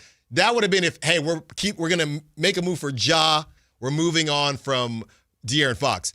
Let's get Zach LaVine thing and try to turn him into a point guard in Bizarro world, and then make Malik Monk a point guard in the other Bizarro world. That's where they messed up. So a longer route, right, to get to we're redoing it with a different player, a different similar play style but different, and go from there. And with all that being said, Kyle, the character conversation, whatever, it's very simple to me. And maybe we can remove the suspension missed games if we want. It's just your health is your wealth. It's very simple to me. The Instagram Live stuff, look, man, I'm not judge, jury. I'm just here to talk shop and talk ball. I can't make this move because of Ja Morant's health issues. Yeah, it's the shoulders and the ankles. It's your knee bone connect. It's just too much. It's your head, shoulders, knees, and toes with Ja Morant more than it is the. I'm gonna actually sit that joke out. Anyways, so here's kind of the idea. So let's say you can't trade Zach LaVine. You can't trade Domantas Sabonis because, as we talked about before, I kind of feel like both sides would say no if those trades were offered. Here's kind of the situation I put together. Okay. So I'm ready for this. Your trade package is revolving around your next best pieces, which are DeMar DeRozan, Keon Ellis, Dennis Schroeder, and we'll call it a protected draft pick. As in, it's never going to be a top 10. It's never going to be worse than a top 10 protected pick. Now, the Grizzlies probably don't need that, but we've talked before about the possibility of a Darius Garland trade. So maybe we 3-team reroute all the Kings stuff to the Cavs, and they get a 10-deep roster with, Keon playing offense, defense with Donovan Mitchell. They get Lonzo and Dennis Schroeder. DeRozan can offense, defense with DeAndre Hunter. Maybe they go that route and then send Darius Garland to Memphis, and Memphis is like, hey, now we've got a point guard upgrade. They got their version of the episode of the Rugrats with a third version. With Darius Garland instead of Ja Morant, which, by the way, Darius Garland went to Vanderbilt, so Tennessee kind of he's coming home just like DeRozan. So this is interesting. Yeah. So to make the money work, the Kings would have to take Max Strus, which is a bad contract. But hey, he can shoot. Hey, you know what? So give me the lineup now. Give me the finalized lineup for your Ja Morant-led Sacramento Kings. All right. And they get no 2026 first, unless it's in the top 4. Unless they get DeBanza or Peterson or whatever. They have to send away a first, let's say. Not 2026? Whatever. Whichever pick you want. Whichever pick you want. Never 2026. All right, whatever. Point guard, Ja Morant. Mm-hmm. Shooting guard, Zach LaVine. Woo! Small forward, Neek Clifford. Woo-hoo! Power forward, Keegan Murray. Okay. Still wish we could upgrade that, but we'll take what we can get. Yeah. Center, Domantas Sabonis. Okay. 6th man, Malik Monk. Oh, man. 7th man, Devin Carter? Question mark? 8th man? Let's just keep going. Russell Westbrook. Oh. Huh. So we got Westbrook. What happened to... Huh? The Devin Carter and then Westbrook 7-8? Whatever. Westbrook's a point guard, Isn't there a bigger man somewhere there? No. You're trading Keon Ellis. You're trading Dennis Schroeder. You're trading a protected first. Yeah, so your bench unit would be Westbrook. Wait, what about Strus? Where's Strus Okay, at? yeah, you can. Is Strus going to play over Devin Carter? Yeah. We're gonna do that? Yeah, we are going to do that. We're going to play Strus over Devin Carter? I mean, one of them, Strus, 6'5". Strus going to play the power forward? You don't have one on that roster. Yeah, that's the thing. All Then right, that just took a dive. Yeah, I mean, look, this is... Where's Isaac Jones? Yeah, I mean, sure. Maxime. Well, they're not playing right now. Hey, it's time to step up. Hey, Westbrook at the 4. Precious Achiuwa. Well, yeah, we'll see about Precious Achiuwa. They could sign Precious Achiuwa in this situation. They would create a roster spot. Add Precious. Precious Achiuwa. Maxime Reynaud. Yeah. Somehow Dario Saric still hanging around. You want to just send Dario out? Yeah, just hey man, thank you though. Grizzlies, you gotta just get rid of that roster spot. Sure, Westbrook at the 4. You got Strus, Monk, Carter, and Precious. Yeah. Hey, Drew Eubanks and his bag work. Now again, this, and I started the segment with this. This is if Allen. I get a call. This did not happen, but I get a call from Scott Perry, and he says, Allen, we will not tank. It's not happening, so quit asking and quit talking about it. You can talk about it if you want, but it ain't happening. So what do you think about this? And obviously this did not happen. What do you think about this? Then I would say, okay, if this is what has to be done. But this is under the guise of a tank is not possible. Even if a tank is impossible, can you just stink enough for 2026? That's all. Just sit everybody, take the fine like the Jazz, and then you can do whatever you're trying to do after this draft goes by. On the other side, let's keep the conversation going. The Kings are thinking of signing who? Let's get bigger. Allen Stiles, Sactown Sports.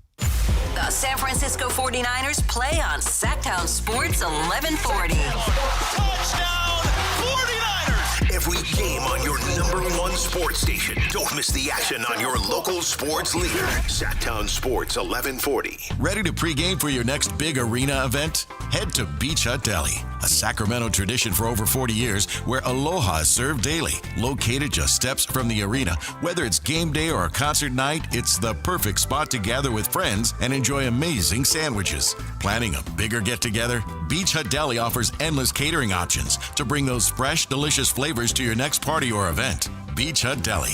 Good vibes, great food, and epic times await. For over 90 years, Hagen Oaks has partnered with the biggest brands in golf to bring cutting-edge technology to your game. Our one-of-a-kind total game fitting offers a level of experience and precision that is unmatched. From driver to putter, footwear to golf balls, our TrackMan-powered performance studios, 3D footwear scanner, and Ping's Ballnamic ball fitting kiosk ensure every piece of your gear is tailored to your swing. Trust the experts at the Hagen Oaks Golf Super Shop. Total game fitting starts here. This is the story of the one. As a maintenance supervisor at a manufacturing facility, he knows keeping the line up and running is a top priority. That's why he chooses Grainger. Because when a drive belt gets damaged, Grainger makes it easy to find the exact specs for the replacement product he needs. And next day delivery helps ensure he'll have everything in place and running like clockwork. Call 1-800-GRAINGER, click Grainger.com, or just stop by. Grainger, for the ones who get it done.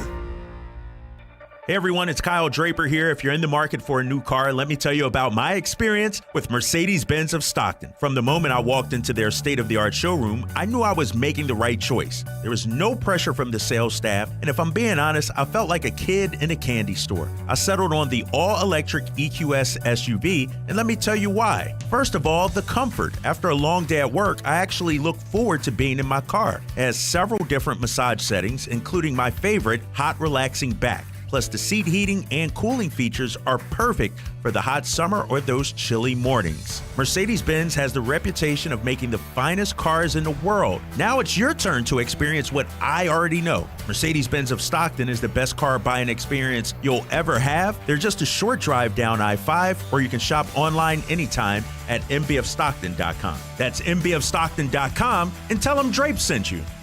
With 25 award-winning years in Northern California, Ashton & Price is your local injury law firm. Pro attorney tip: if a firm presents as local but they're in LA, red flag. If your first consultation is not with a lawyer, big red flag. At Ashton & Price, your first consult is with a local attorney, and if serious injury prevents travel, a lawyer will come to you. Still not enough? George Washington's my uncle. At Ashton & Price, no red flags, just red, white, and blue. Remember, for the best advice, don't think twice. Call Ashton and Price. Footballs are flying. The days are getting shorter. Fall is officially here. Will your heater be able to get you through the winter? The heater at Whiteywood shut down last winter. So who did we call? Lee's Air Plumbing and Heating. We wanted somebody we could trust to do the job right and deliver great value, and Lee's came through. Check them out at leesair.com. Lee's Air Plumbing and Heating has built a reputation as the leading HVAC company in Sacramento. We've got a new HVAC system that works great, saves us money month to month. Find out how they can help you at leesair.com. License number 635355.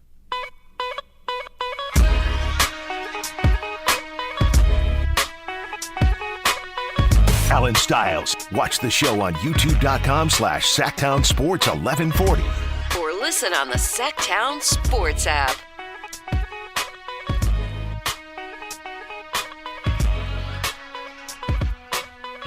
A lot of news. Look, the Kings win a game, and the news just starts flowing.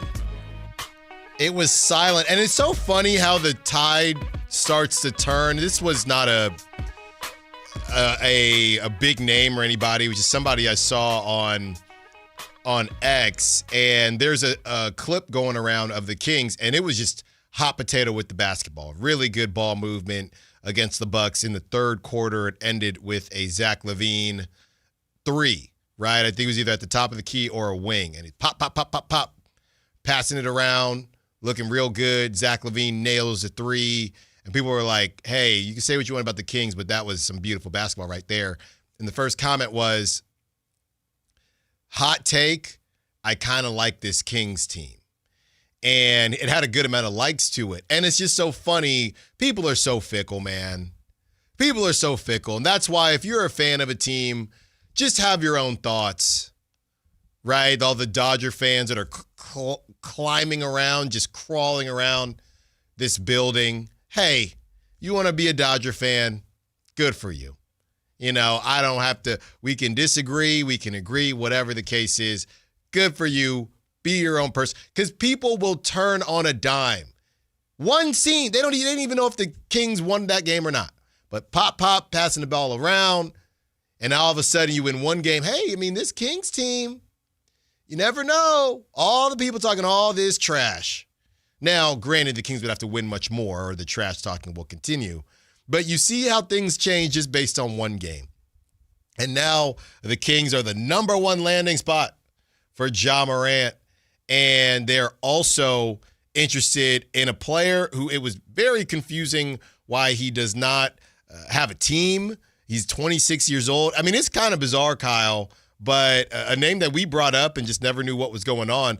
The Sacramento Kings are looking at bringing in veteran center Precious Achiuwa, according to league sources. That's from Jake Fisher. Can we first try to understand why Precious Achiuwa, respectfully, is not on a team? He's 26. Shoots, let's pull it up here. 30% from 3. I don't even know if he takes that. 50% from the field.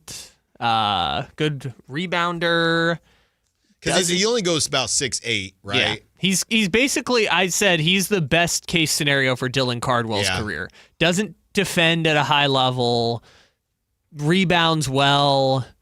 is not a total doormat on offense. I think but he can play big. He can guard centers. I think Dillon is probably going to be a little better defensively, but Precious is probably a little bit better offensively. Precious is a good shot blocker. He's not a great shot blocker, but he is a good shot blocker, so that helps too. But yeah, I think he was just one of those where it's like they tried to make him part of an offense, and in order to do that, he was going to have to play 4, and he just couldn't play 4 in the NBA, so he just kind of became like Mitchell Robinson, but he's not as tall as Mitchell Robinson, so he just kind of got played off the floor in New York. So I think it's just one of those where he has a very special skill. It's kind of like those Montrezl Harrells, right? He has a very specialized skill set. Yeah, I don't know, but out the league is still crazy to me. So there's one place that will always take you. If you are on the brink of being out the league, there's what you don't know that you're actually going to be, because it's funny, he's not overseas or anything like that. Even though we thought that one time he was, because Wikipedia lied to us. Just waiting it out, and you're just waiting for one call, Kyle, and you know where that call comes from? The 916. That's when you know, okay, if the Kings don't call me, I'm officially out the league. Well, do we think Scott Perry changed his phone number? Probably not a 916 phone. That's not the point, but don't forget my podcast. Thank you, Mr. Perry.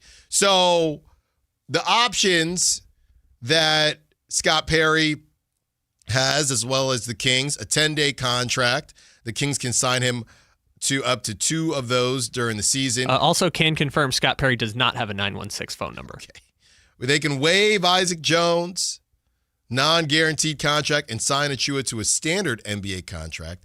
They could trade or buy out Dario Saric to create a roster spot and sign him to a 1-year deal, trade another player without bringing in another player in return. So, yeah, number 3 is the obvious one to me. No disrespect to Dario Saric. He's just not playing very much. He didn't play in Denver. Then he came out here, and we kind of understand now why he didn't play in Denver. So this is a pretty simple thing to me. And look, I think I wouldn't be surprised if this was not something that they had a thought of doing if Precious Achiuwa was available. They just wanted to get through a couple, hey, let's see what happens. Then Keegan ends up getting injured, so you're having to play Dylan Cardwell.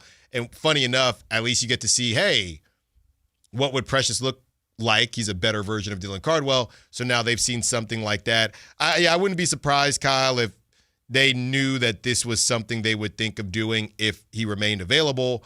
And as far as the Dario Saric thing, because Dario's just not playing. Well, none of the bigs are playing. No. Except we had a Reynaud sighting on the Bucks game, right? I believe you have the box score there. Can you tell? I think we had a Maxime Reynaud sighting. 3 minutes, 59 seconds. Yes, but I thought we saw him at some point, so at least he's still existing. Mm-hmm. Before I give you the update on this, rank those 4 options we had. We had, again, 10-day contract, which you can get to 2 of those. 10-day contract, waive Isaac Jones, trade or buy out Dario Saric, or trade another player and not get another player in return. So, you're trading for a trade exception. Give me a quick ranking. Yeah, it would be, as far as what I would want to do the most, it would be number 3, Dario. Number, 2 would be, a 10-day. The 2 10 days. And number 3 would be bringing in that other player. I might flip-flop those. All I know is Dario is number 1, and waiving Isaac Jones is the last thing I want to do. From Brett Siegel at 10:15, it is sounding like the Kings will be waiving Isaac Jones if they can come to an agreement with Precious Achiuwa. Sacramento has been interested in adding more front court depth with Keegan Murray out. Kings' interest in Achiuwa first reported by Jake Fisher. Could this be a lack of a trade partner for Dario? Is that a reason why they would be going in this direction? I think it's the same reason why Kevin Love is on the Jazz, is that he is more valuable inherently because you can trade the contract. If they're going to make a bigger deal at the deadline, I would be shocked if Dario Saric is on the team past whatever the day after the trade deadline is, because I think they're just keeping him for the trading of the contract. I get, yeah, that's a good way to look at it. But giving up on Isaac Jones again, it's another young guy, another young guy, and at least Precious Achiuwa is only 26, but it's probably going to be a 1-year deal. Yeah, probably a non-guaranteed deal for him. Isaiah Crawford, gone. Isaac Jones would be gone. Nimi Keita. Gone. Yeah. All these kind of bigger players all gone. That go on to, I mean, we'll see what Crawford does, but all these other players go on to other teams and have somewhat successful careers. Are you serious? I got to text Brett. It's sounding like the Kings will be waiving Isaac Jones if they can come to an agreement with Precious Achiuwa. Yeah, well, I mean, where's Precious's leverage? China? Olympiacos. Yeah. You know what? I am going to go to Olympiacos. I'm done messing with y'all. Man, that's a bummer. That's a bummer. I really liked Hot Honey Jones. Well, it hasn't happened yet, but I mean, when these things start getting reported, it seems like that. They bring him back on a 2-way or something, like the Seth Curry thing? I mean, yeah, if he doesn't have a deal anywhere else, but I would imagine everyone's already used their 2-way spots, so that you can't. But he could come back. I mean, he could come back to Stockton. Yeah. But all it takes is one. All it takes is one team to claim him. You don't even have to pay him. It was a non-guaranteed contract. So one team just has to claim him off waivers for free. I mean, not for free. They have to pay him whatever he was going to make per game. But that team could cut him at any point too. So it just takes one team willing to commit an NBA roster spot to Isaac Jones. So he's not gone yet. Well, I mean, Precious Achiuwa is not a King yet. Yeah, but even if they go in that direction, he still wouldn't be gone. No, if they waive him, it's very easy. It's the easiest possible way for a team to add him. They would just have to be willing to commit a roster spot to him. Right. Because his contract is not, there's no guaranteed money. They could cut him at any point. Right. The new team. But this was not a, this was,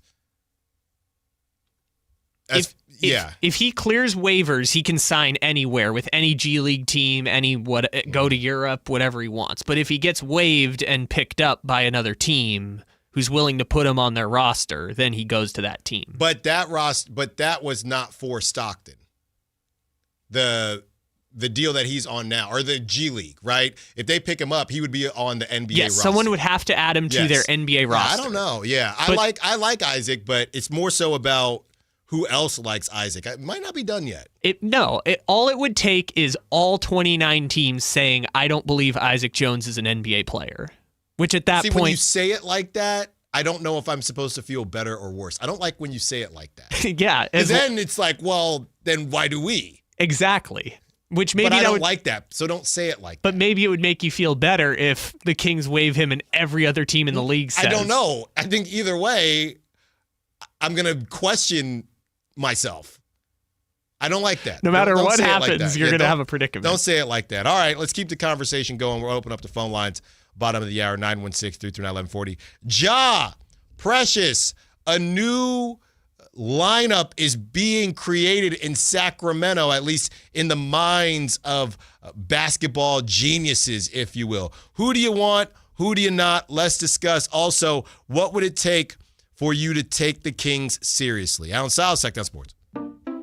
At Fisher Investments, we may seem like other money managers, but we're different. Are you really that different than the rest of us? We are. As a fiduciary, we always focus on what's best for our clients. What services do you offer besides investing? We have a team of specialists in financial planning, estate planning, and more. Your clients rely on you for all that? Yes, we ensure clients receive unparalleled service at every step of the relationship.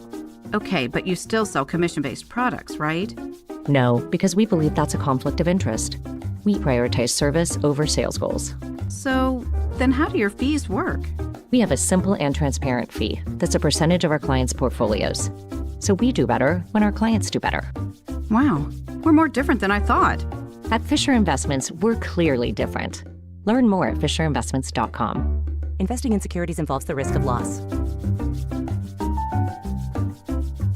$5,000. That's the average amount of money people in the U.S. are now spending on gas in a year. $5,000. That's crazy. If you drive, you have to download Upside, the free app that gives you cash back every time you get gas. That's right. You can earn real cash back with Upside just by buying the gas you're already buying. You can literally start earning cash back today. I use Upside every time I fill up, and I've already made around $200-$300. You're putting gas in your car anyway. Why not get real cash back? If you like free money, download Upside. I'm saving the cash I earn from using Upside to help pay for a vacation later this year. Download the free Upside app now to earn cash back every time you buy gas. Use promo code BOOST25 to get an extra 25 cents per gallon on your first tank. You can cash out anytime right to your bank, PayPal, or a gift card for Amazon and other brands. Just download the free Upside app and use promo code BOOST25 for a 25 cents per gallon bonus on your first tank. That's code BOOST25 for a 25 cents per gallon bonus.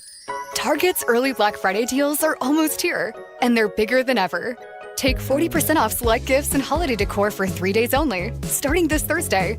Score can't-miss deals on new fits for the whole fam, festive lights and decorations to brighten your home, and even top toys like select Lego sets for endless holiday fun. Shop in-store or online, but don't miss out. These deals are going fast. 40% off gifts and holiday decor starts Thursday, only at Target. Restrictions apply. The holidays are here, full of joy, family, friends, and yes, a little hustle and bustle. That's why you need Aleve. Between cooking, shopping, and all those extra errands, aches and pains can sneak in. Aleve is here to help with long-lasting body pain relief. Don't let body pain slow you down. With up to 12 hours of body pain relief per dose, you can keep up with the season's magic and all that awaits. Pick up Aleve and get back to what really matters, making memories. Use as directed. Carmichael Dave here for American Energy Heat and Air. Right now, breaking news, they're upgrading their offering to include plumbing, bringing that same expertise and experience to the plumbing space. They're no longer just heat and air. They're now your American Energy home pros. You hear me talk about them as your second opinion partner. Now you can still get second opinions on any HVAC service or replacement, and now you can get a second opinion on any of your plumbing services. They'll come out to your house for free, and they'll give you a second opinion and almost certainly save you money. Oh, but wait, there's more. With winter coming up, how about a free furnace special? With full system installation, you're getting a free furnace, not a discounted furnace, a free furnace, and up to $4,000 in rebates while that funding lasts. So get there right now, 916-520-9990. That's 916-520-9990 or AmericanEnergyAir.com. American Energy, making the uncomfortable comfortable. The deals are on now at the model year-end sales event at Folsom Lake Honda, your one-stop Honda shop. Looking to own or lease? Save on year-end models and drive a brand new Accord or Civic. Visit us today at FolsomLakeHonda.com, your one-stop Honda shop. As a family-owned and operated dealership since 2009, customer service is our #1 priority. Our customers love doing business with us, and you will too. Folsom Lake Honda. Go to FolsomLakeHonda.com. Your one-stop Honda shop. Guys, it's time to know your numbers and what they mean. And right now, Revive Men's Health is offering a $400 comprehensive wellness panel for just $99. Free if you start treatment. Offer ends November 30th. Book today at ReviveMen'sHealth.com. Must medically qualify. Terms apply. Contact us for full offer details.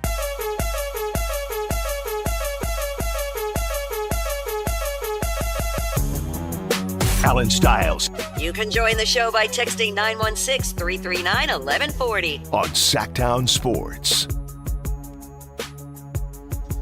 Taking you up to 2 p.m., and what a Monday it has been. I mean, I love Mondays like this. I can't even lie. Keep the news coming in.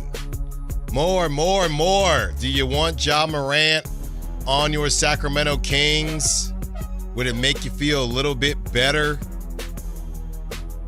about what the Kings are doing? What would the Kings have to do for you to take them seriously as they are going to be tested tonight against the Nuggets out there in Denver? This will be the first of 3 for the first 20 games. First of 3 matchups with the Denver Nuggets. They always play them tough. Doesn't matter who's on the roster. The Kings play them tough. And then that fourth quarter comes along. I mean, can you imagine if the Kings do win tonight, though? No Malik Monk, a bunch of guys questionable. I think based on who is questionable, I do think not all of them won't play. right? I don't think it's a situation where Dennis Schroeder questionable, Devin Carter questionable, Zach LaVine questionable. You probably get 2 of those 3 playing. That's my initial thought. I guess that's a healthy, what is it? 2 Guess? for 4. Yeah, 2 out of the 4. Malik's already out. Yeah, Malik's out. Mm-hmm. Yeah. So 2 of the 4 will play. I mean, if I specify the injury, they're all soreness, right? So it's Exactly. LaVine soreness, Devin Carter knee soreness, Dennis Schroeder hip soreness. You probably get 1 or 2. When it comes to the soreness, though, you got to remember, as they play again on Wednesday, would you sacrifice tonight, right? Maybe, look, you're up in the mile high. You have the altitude, already missing Malik. Would you sacrifice, hey, you know what, Zach, just chill? Because you know what's on Wednesday. You got the Warriors on Wednesday. Sorry, I thought you were going to say the Thunder, but the Warriors are also bad. Yeah. They got both of them. They've got the Thunder on Friday and the Warriors on Wednesday. So do you just, I know it's early in the season, but do you just sacrifice, hey, get right, because we have the Warriors later. We got to go to Denver. At least we got the Warriors later. And then November's the Kimpton Sawyer showdown on Friday. And so you have in this week, before our week is done, you have the 2023 NBA champs, the 2022 NBA champs, and the 2025 NBA champs. That's a hilarious way to look at it. Just maybe tonight is just a chill night. Maybe, hey, Zach, you sore? Dennis, you sore? Just chill. Because you got the W against the Bucks. 916-339-1140. Talking Ja Morant trades, and this is a trade idea. I am scared to pick up this phone, but it's TC, and we're going to see what he's got to say. What's up, TC? What you got for us? Hey, big dog. Hey, listen, no need to be scared. Hey, this one going to make sense. Everybody going to like this one, right? Okay. So let's get it over. So we got Zach LaVine. I know we talked about him, but we got Zach LaVine, Devin Carter, a 2031 Minnesota's first-round pick, and a 2027 second-round Charlotte pick going to the Grizzlies for Ja Morant and Brandon Clark. Okay. At first, you had me in the first half. Thanks for the call, TC. You had me in the first half, but Brandon Clark, you are adding some size there. I don't hate it. I don't hate it, Kyle. I don't hate it. At first, when he said Zach LaVine, obviously I said I was a no-go on Zach LaVine, but I do not hate that if you're getting Brandon Clark kind of 6'8" power forward again, not a 3. It's so funny. He's another version of Precious Achiuwa in a way. Doesn't shoot the 3 ball, is a good defender, kind of a tweener a little bit. I don't hate it. Would I do it? Still feels like you're giving up a decent bit. And I don't know, Zach LaVine's just playing really well. So maybe I'm being prisoner of the moment. But I definitely don't hate it.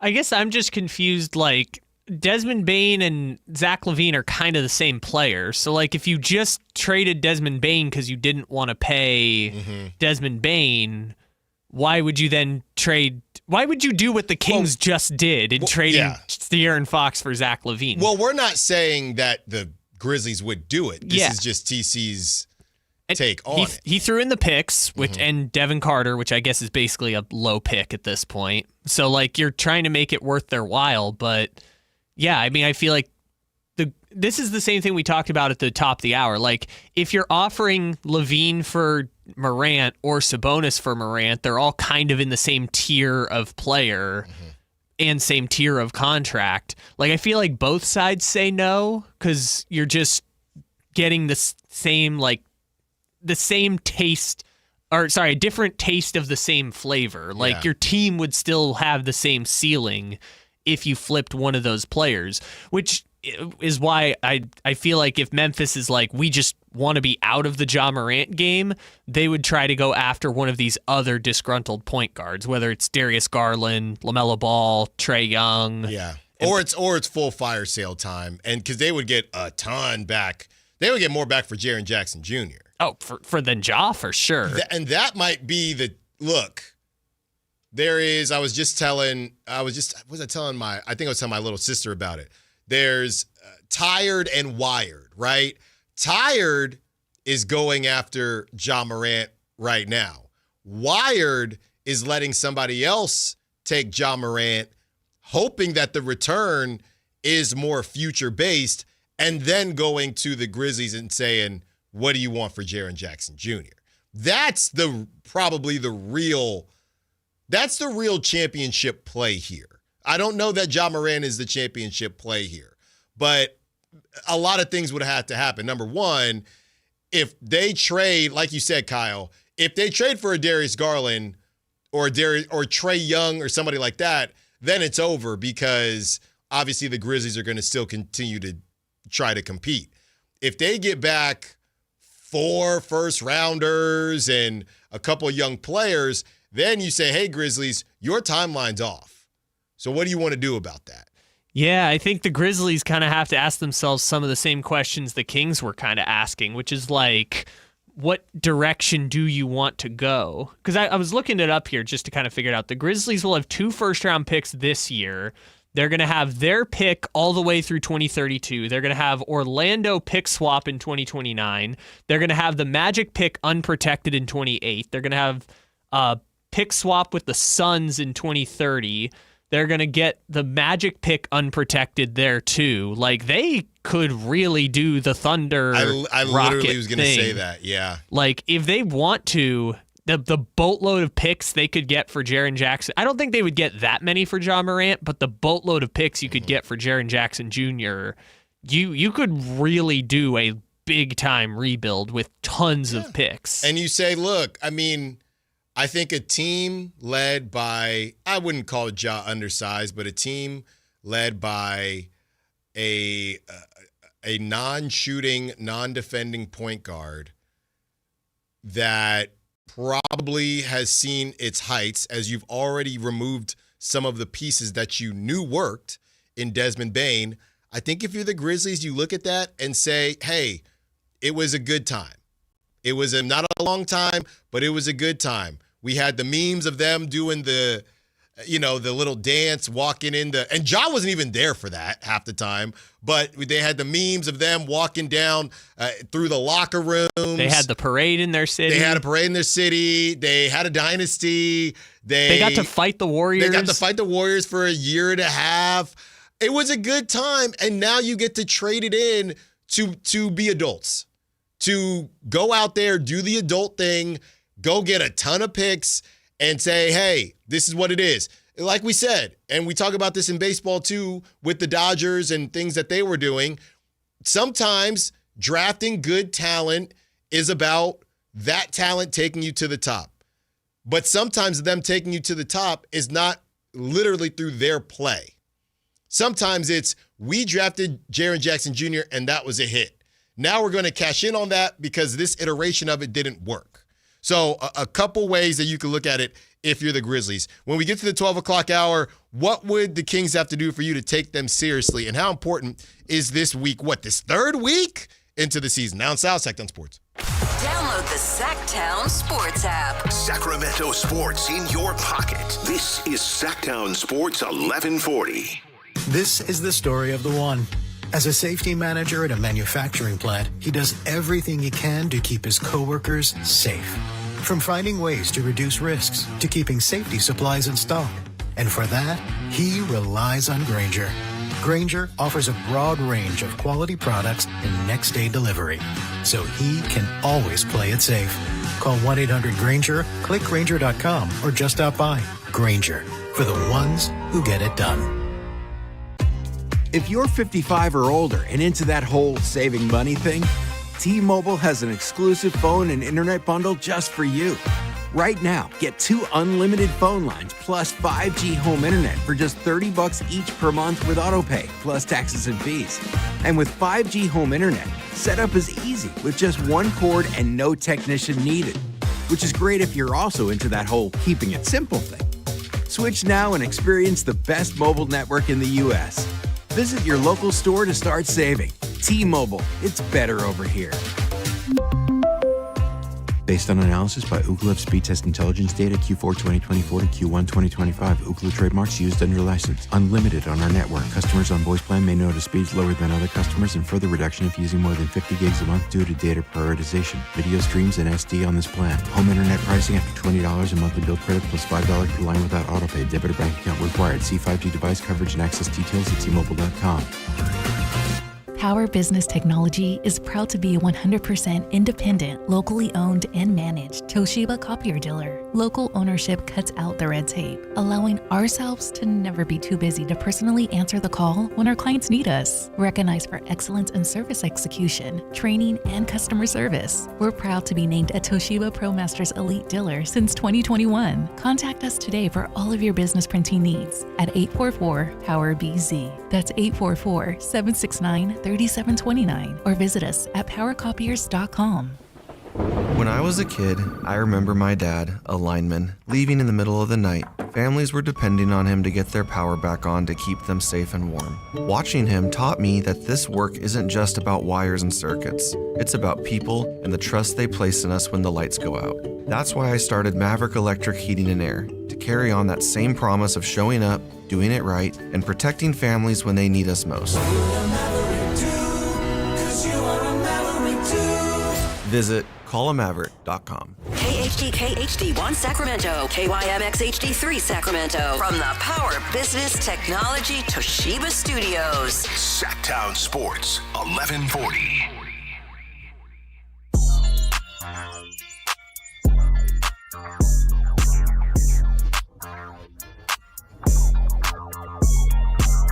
Live and local. It's Allen Stiles on Sactown Sports. Taking you up to 2 p.m. We have hit the 12 o'clock hour, 2 hours down, 2 to go. We have banned George Kittle from Prop Talk. We have banned, get well soon, Jaden Daniels. We have banned the whole Commanders skill position roster. You're banned from Prop Talk. We premiered that new segment, and there's a lot of. First, I wanted to just ban Zach Ertz.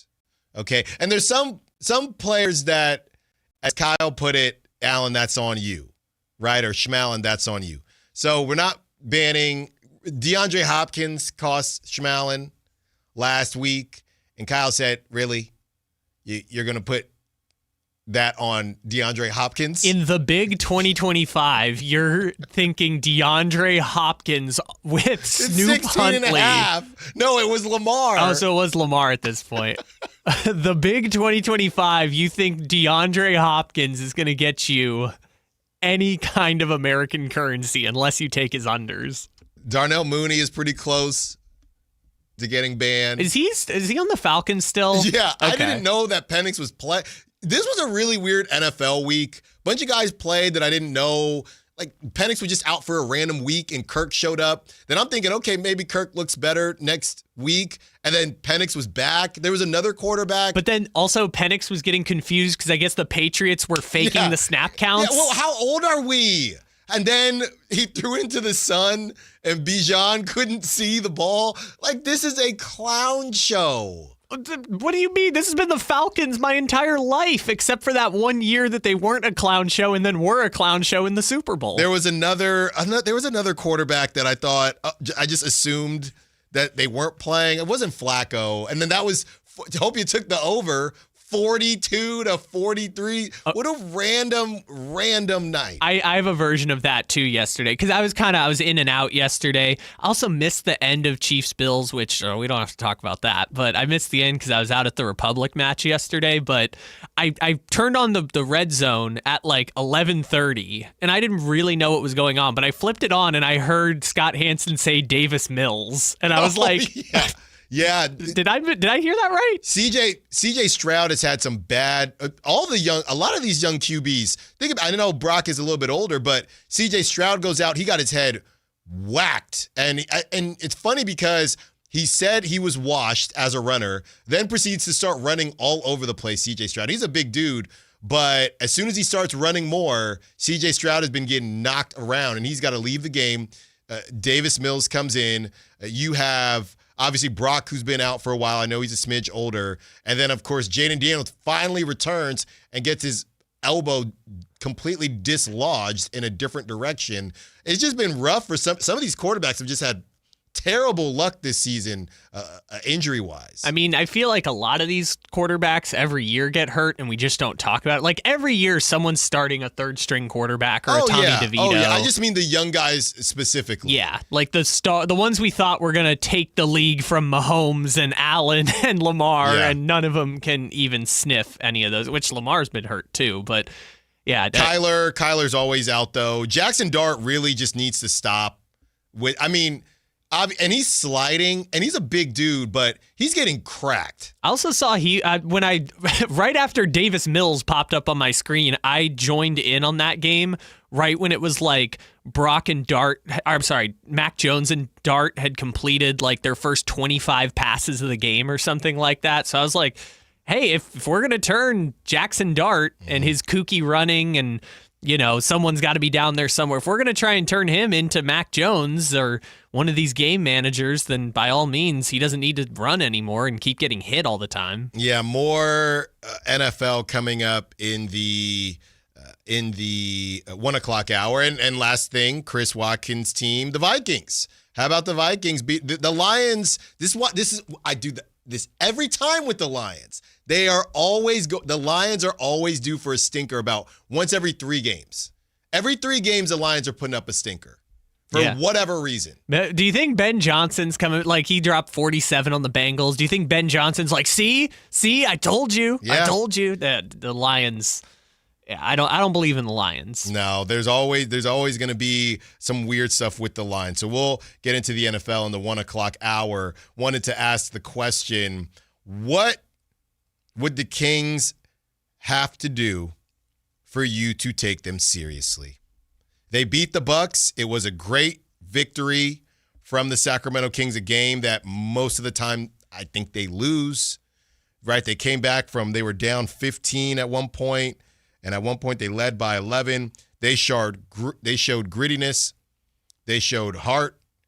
They showed a lot of things that we haven't seen from this team against a team like that. And what was it, Kyle? That was their first win in Milwaukee since November of 2015. November of 2015. You don't want to know where I was in November. No, I definitely do not. I for sure do not. So it's a grade number that is single digit. I said I do not. So now the Kings, tell them what they won, Johnny. They have to head to Denver, and they will not be at full strength. Well, we already knew that because of Keegan Murray, as they did get Nick Clifford back. But on top of Keegan Murray, Malik Monk is out, personal reasons. Zach LaVine, lower back soreness. Dennis Schroeder, hip soreness.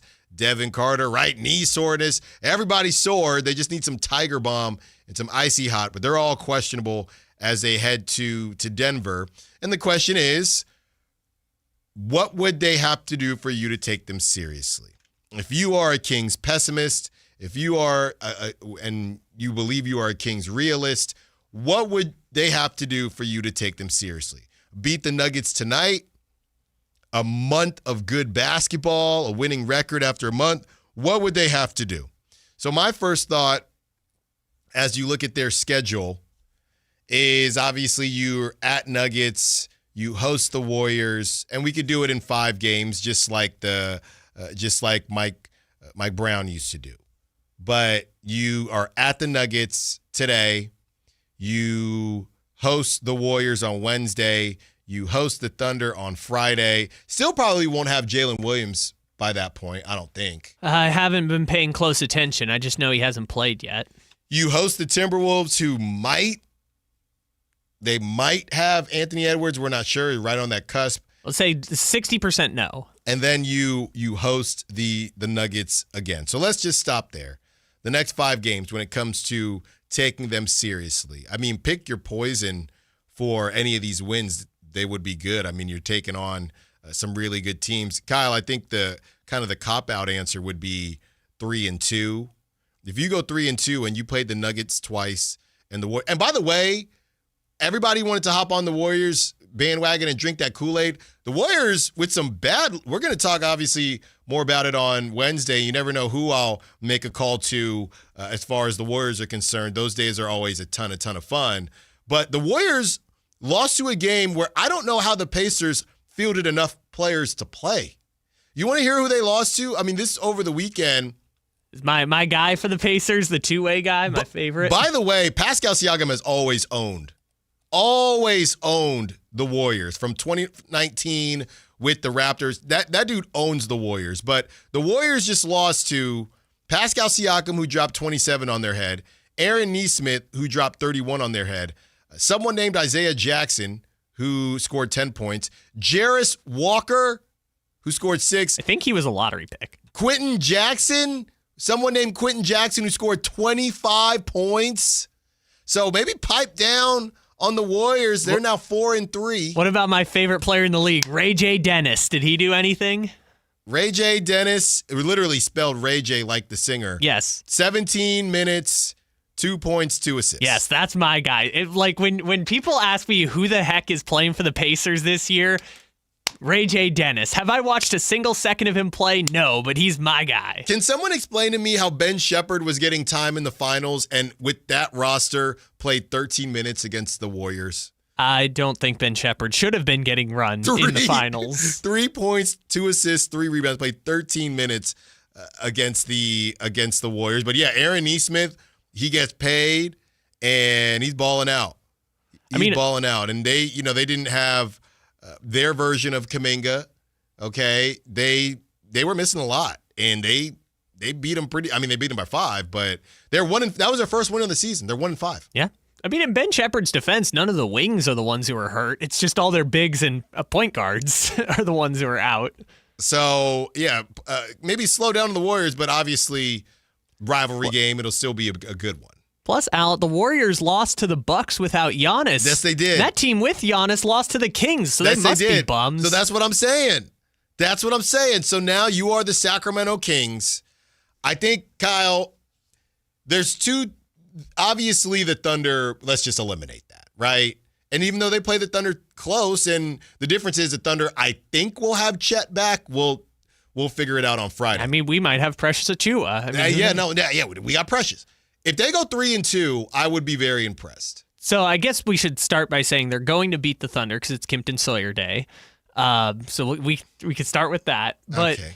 Yeah, I mean, I think it depends how they win these games, right? I feel like this has kind of been lost throughout the people who have made the point, they're going to just lose every game. Like sometimes in the NBA, you win these games by accident. Mm-hmm. Like sometimes a team has a really bad shooting day.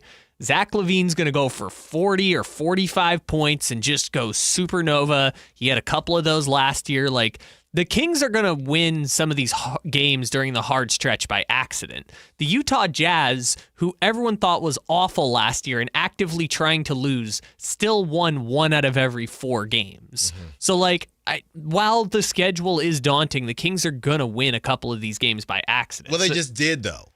I don't know. They kind of punked the Bucks. I get the... Well, then I don't necessarily know your accident take. Why the Kings won that game because of what? If they had followed through and beat the Thunder, would you have said that was on accident? On accident to me sounds like when Devin Carter went for, 15 against the Celtics? Yes. That hasn't happened yet. That's an on-accident game. Another one was the Pistons game at the end of last year where Keegan was out and Trey Lyles was starting at the 4 and LaVine went for 42 points. You're skipping over your favorite game.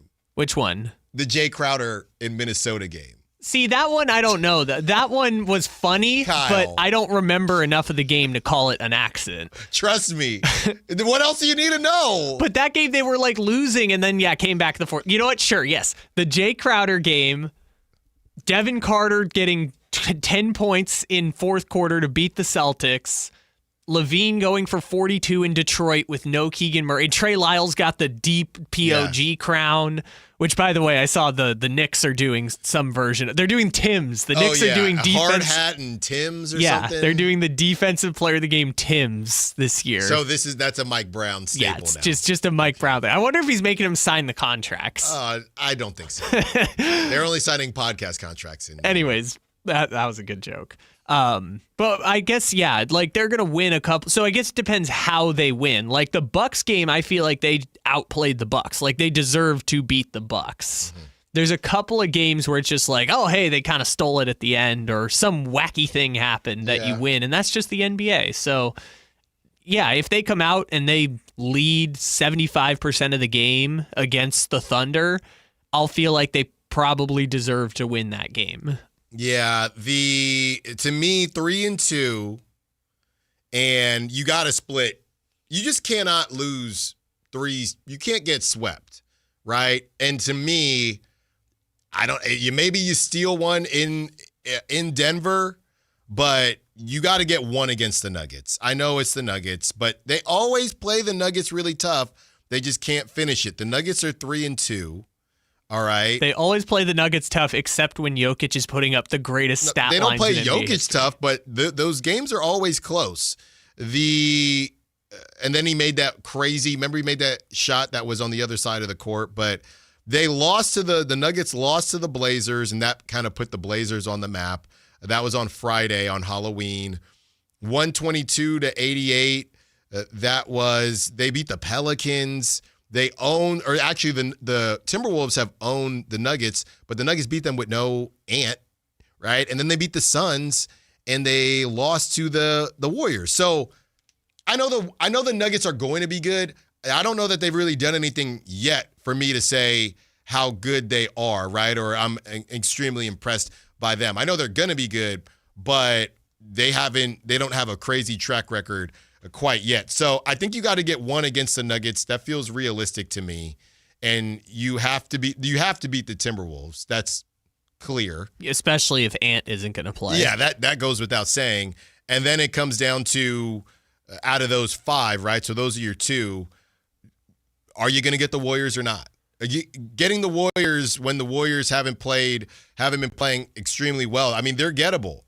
They are gettable. And from a matchup standpoint, and we'll talk more about it on Wednesday, but from a matchup standpoint, you could do worse. I mean, now that you've beaten the Bucks, there's nothing going to be worse than that matchup.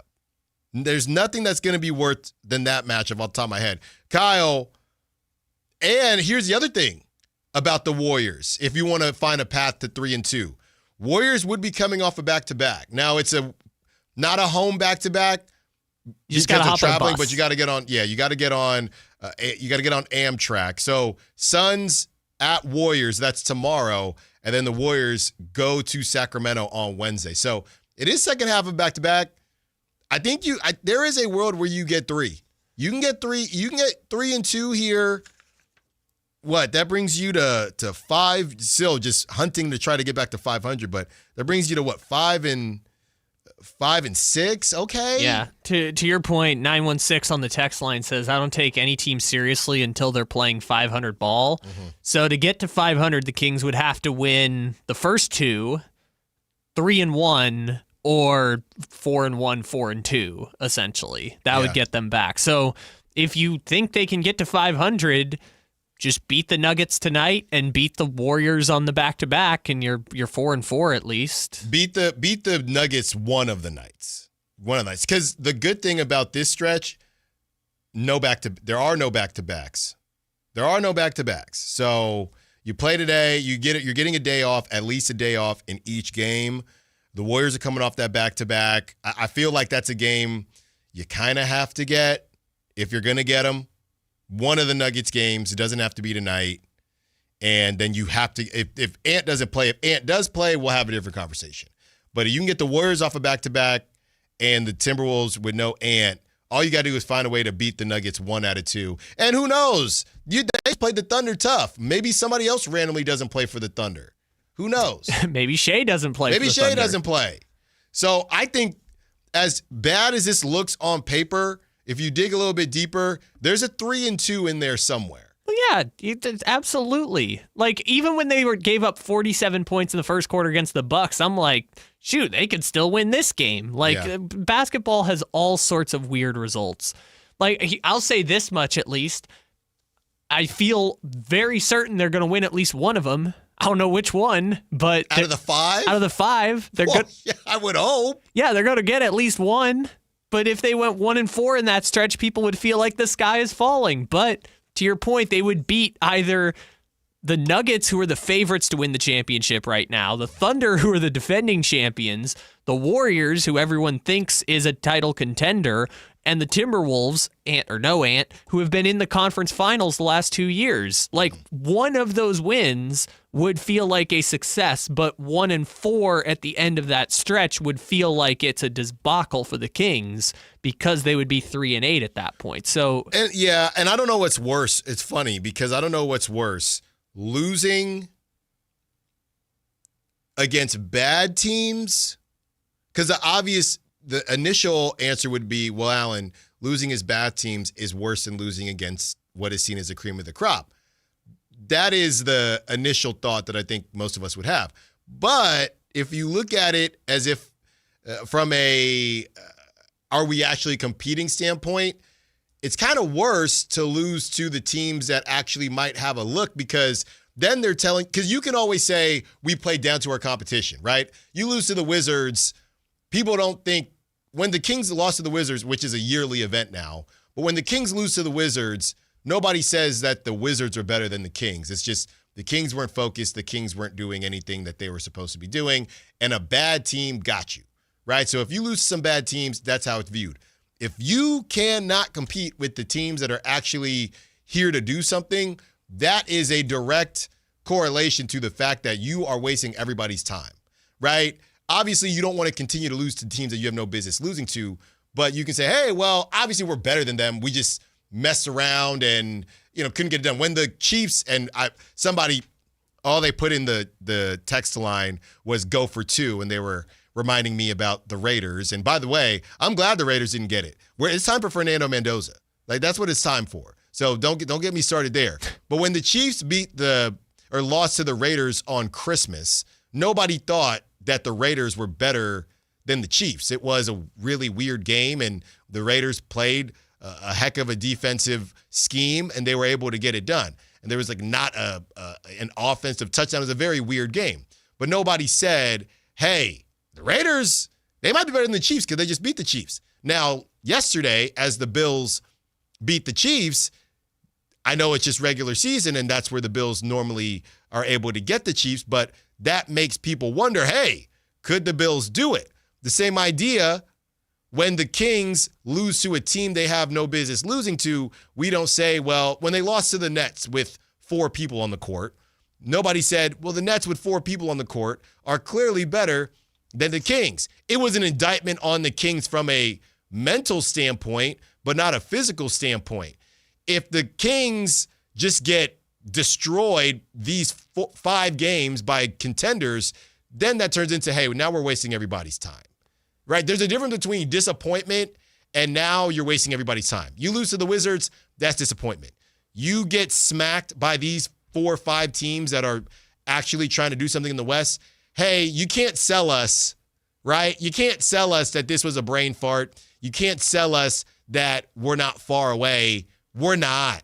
Now, beating the Bucks, huge. Now you got to find a way to add on to it. And that's not, you don't got to go 5-0, but yeah, that 1-4, Kyle, I mean, come on. We can't be doing that. I mean, the 1-4 would feel bad. I guess just to kind of answer your first question too, which do you think was worse? Which hurt more last year? Was it the coming out of the All-Star break when you and Jake Gaydon predicted a 6th seed losing to the Warriors? Or was it JT Thor and the Wizards beating them even though they tried to sit down the starters? Wait, say that again? So which loss hurt more? Was it the Warriors beating the you-know-what out of you at home coming out of the All-Star break? Yeah. Or was it the Wizards with JT Thor? But again, 2 different feelings, right? One is anger. The other is almost just comedic. Well, so sports talk radio, Allen. Which one hurt the worst? Do you use comedy for coping? I think the Wizards game because you needed it, right? Because you're always gonna think there's a chance that they could lose to the Warriors. You needed that Wizards game, and the Wizards needed that loss. I'm glad you're being honest there too, because of all the losses so far this year, the one that I think broke you was the Bulls. When they got smoked out by the Bulls, you were like, oh, let's just burn this whole thing down. Yeah. Well, hey, but now you're going to get Ja Morant and Precious Achiuwa, and rework it again. And you know what this is? There's a meme going around about how families will reuse spaghetti, and it speaks to me a lot because this is what my mom would do. You make that pot of spaghetti on Monday, that bad boy is going to last you the whole time, right? And maybe not spaghetti specifically because you can only eat spaghetti in a specific way. But my mom is going to make a bunch of chicken, make a bunch of meat, whatever, steak, shrimp, whatever it is. You're going to find 4 to 5 different ways to use that meat, right? That protein. Last night, my wife had made shrimp, okay? And she made the shrimp on, I don't know, it was Tuesday or Wednesday. We had it with lentils in a certain capacity. Last night, we said, okay, spent money on Friday, probably shouldn't spend money again. So I said, hey, got some cumin. We can rework it. Shrimp tacos, okay? We were finding 1,000 different ways. We are not throwing it away, right? We know it's probably, all right, getting closer to that. That's the Kings. The Kings are that parent that makes you reuse whatever they've cooked 8,000 ways. I don't know. Shrimp's a dangerous game. We knew it was close. So shrimp is Russell Westbrook in this equation. You said it on me. Yeah. It's getting close. But hey, last night you used the chicken with rice. Today, you cut it up a different way, chicken tacos. The next day, you have it with baked potato. What does this have to do with beating the Thunder? You got to keep reusing and reusing what you have, Kyle. Okay. I great analogy. Just lost the plot on where we're going. By the way, before we go, your chances tonight may have just improved because our friend Jason Anderson just tweeted out. Hold on. We'll tell you on the other side. And we'll rework the food and the chicken and the shrimp again. Allen Stiles, Sactown Sports. Sacramento weather is brought to you by Fidium Fiber. I'm Tamara Berg in the KCRA 3 Weather Center for your Monday, spotlighting mostly sunny skies, a light southwesterly breeze this afternoon, and temperatures still quite mild. Expect highs in the mid-70s, with overnight lows dropping back to the low 50s. Get the latest forecast on the KCRA 3 News and the KCRA 3 app. It's about time they fixed that pothole. Invented better windshield wipers. Made an internet that just works. Fidium Fiber Internet, starting at only $30 a month. It feels like Fidium. Offer available to residential customers only. Terms and conditions apply. See Fidium.com for details. Progressive knows road trips without your pet can be tough. Hi, this is Next Stop Dog Boarding. Hi, it's Scott again. How's Squeaks doing? You can tell if he's stressed by his eyebrows. Oh, and his breathing should sound like this. Scott, Squeaks is exactly the same as last time you called. Okay, let's talk in 20 to see if anything's changed. With Progressive, your pet is covered up to $1,000 in vet bills in case of a car accident. So next time, you can take your pet with you. Progressive Casualty Insurance Company and affiliates. Not available in all states. Coverage for dogs and cats is included with the purchase of collision coverage and subject to policy terms. Wesley Financial Group is not a law firm, and Chuck McDowell definitely not an attorney. This is Chuck. If someone talked you into buying something really silly and you want to get out of that silly little thing, my advice, get the facts. Call me and I'll send you our timeshare exit kit absolutely free. Inside, you'll learn how timeshare works and all your options for cancellation. Call Wesley now for your free exit info kit. 800-838-6767. That's 800-838-6767. For over 90 years, Hagen Oaks has partnered with the biggest brands in golf to bring cutting-edge technology to your game. Our one-of-a-kind total game fitting offers a level of experience and precision that is unmatched. From driver to putter, footwear to golf balls, our TrackMan-powered performance studios, 3D footwear scanner, and Ping's Ballnamic ball fitting kiosk ensure every piece of your gear is tailored to your swing. Trust the experts at the Hagen Oaks Golf Super Shop. Total game fitting starts here. Coverage varies by plan, view contracts and exclusions at endurancewarranty.com. Auto repair bills are through the roof. $3,000 to replace the transmission, $4,000 for a blown engine. And if your manufacturer's warranty is expired, you'll have to cover it all out of pocket. You need an Endurance Auto Protection Plan. No matter what the mileage, if your car is under 20 years old, Endurance can get you covered on the engine, electrical system, transmission, AC, drivetrain, and more. Endurance has plans for anybody budget. Repairs can be done at the certified mechanic of your choice, and they're paid directly with no middleman. Plans cover 24/7 roadside assistance, towing, battery jumps, fuel deliveries, tire changes, lockout services, and a 30-day money-back guarantee. Act now and get our elite benefits, including complete tire care and key fob replacement, a $2,000 value at no extra cost. With Endurance, you could never pay for covered auto repairs again, so call now for your free quote. Call 800-378-7241, 800-378-7241. Again, that's 800-378-7241.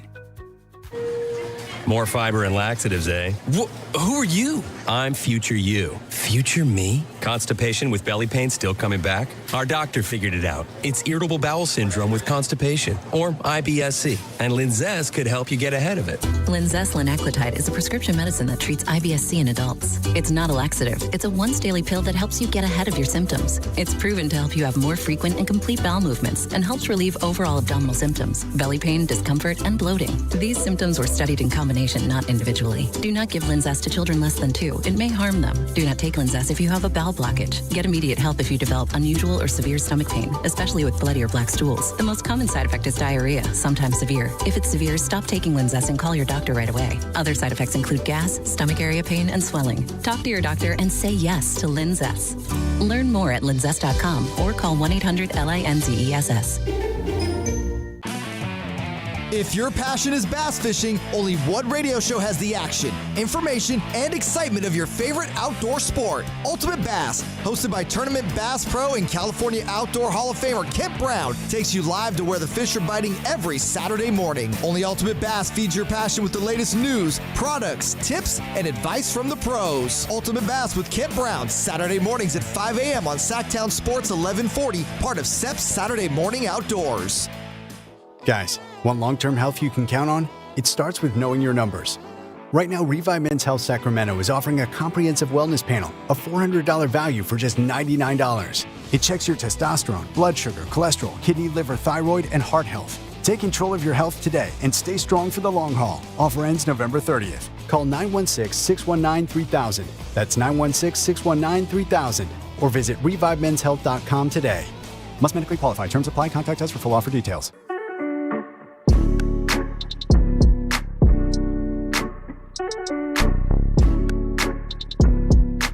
Allen Stiles. Watch the show on youtube.com/Sactown Sports 1140. Or listen on the Sactown Sports app.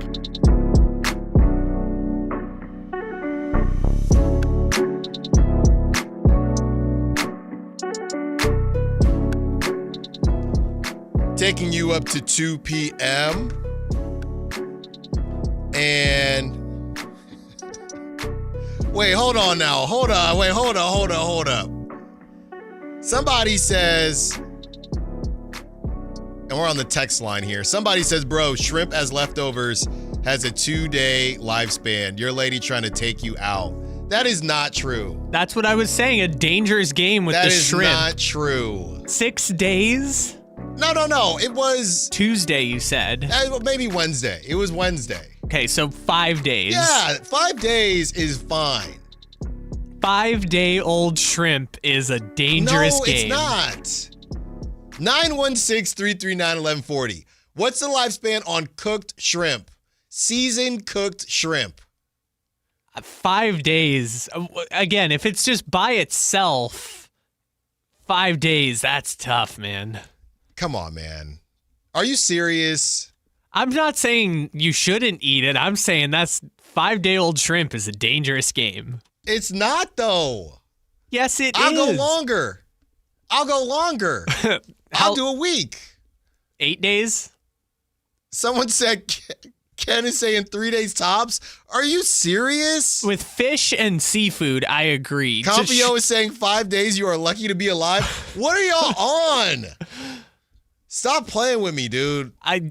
Y'all are messing around. Dangerous game. Like fish and shrimp is kind of in its own category. I'll give a little more lifespan to shrimp. Fish, 2 days, 3 days. I'm tops. not talking about fish. I know, but shrimp isn't that much different than fish. Kyle, all right, because I'm getting caught up in these texts now. Kyle, can you give us the update from Jason Anderson for who's available tonight? Yeah, so from Jason Anderson 15 minutes ago, I wonder what Jason Anderson thinks about eating shrimp after 5 days. We should ask him. I'm going to text him now. Yeah. According to the league source, Sacramento Kings guards Zach LaVine, Dennis Schroeder, and Devin Carter will all be available. Let's go. For tonight's game against the Denver Nuggets. Let's go. Just from the NBA's injury report, the only people the Nuggets listed other than the two-way players were Jamal Murray, who's probable, and Cam Johnson, who's probable. So we're going to do some more diving in at 1 o'clock because clearly we have to talk about shrimp right now. But, yeah, the Cam Johnson thing, I only caught that, what is it? Was it on Peacock with the Warriors and Cam Johnson was still kind of finding his footing? I'm excited to see what Cam Johnson looks like.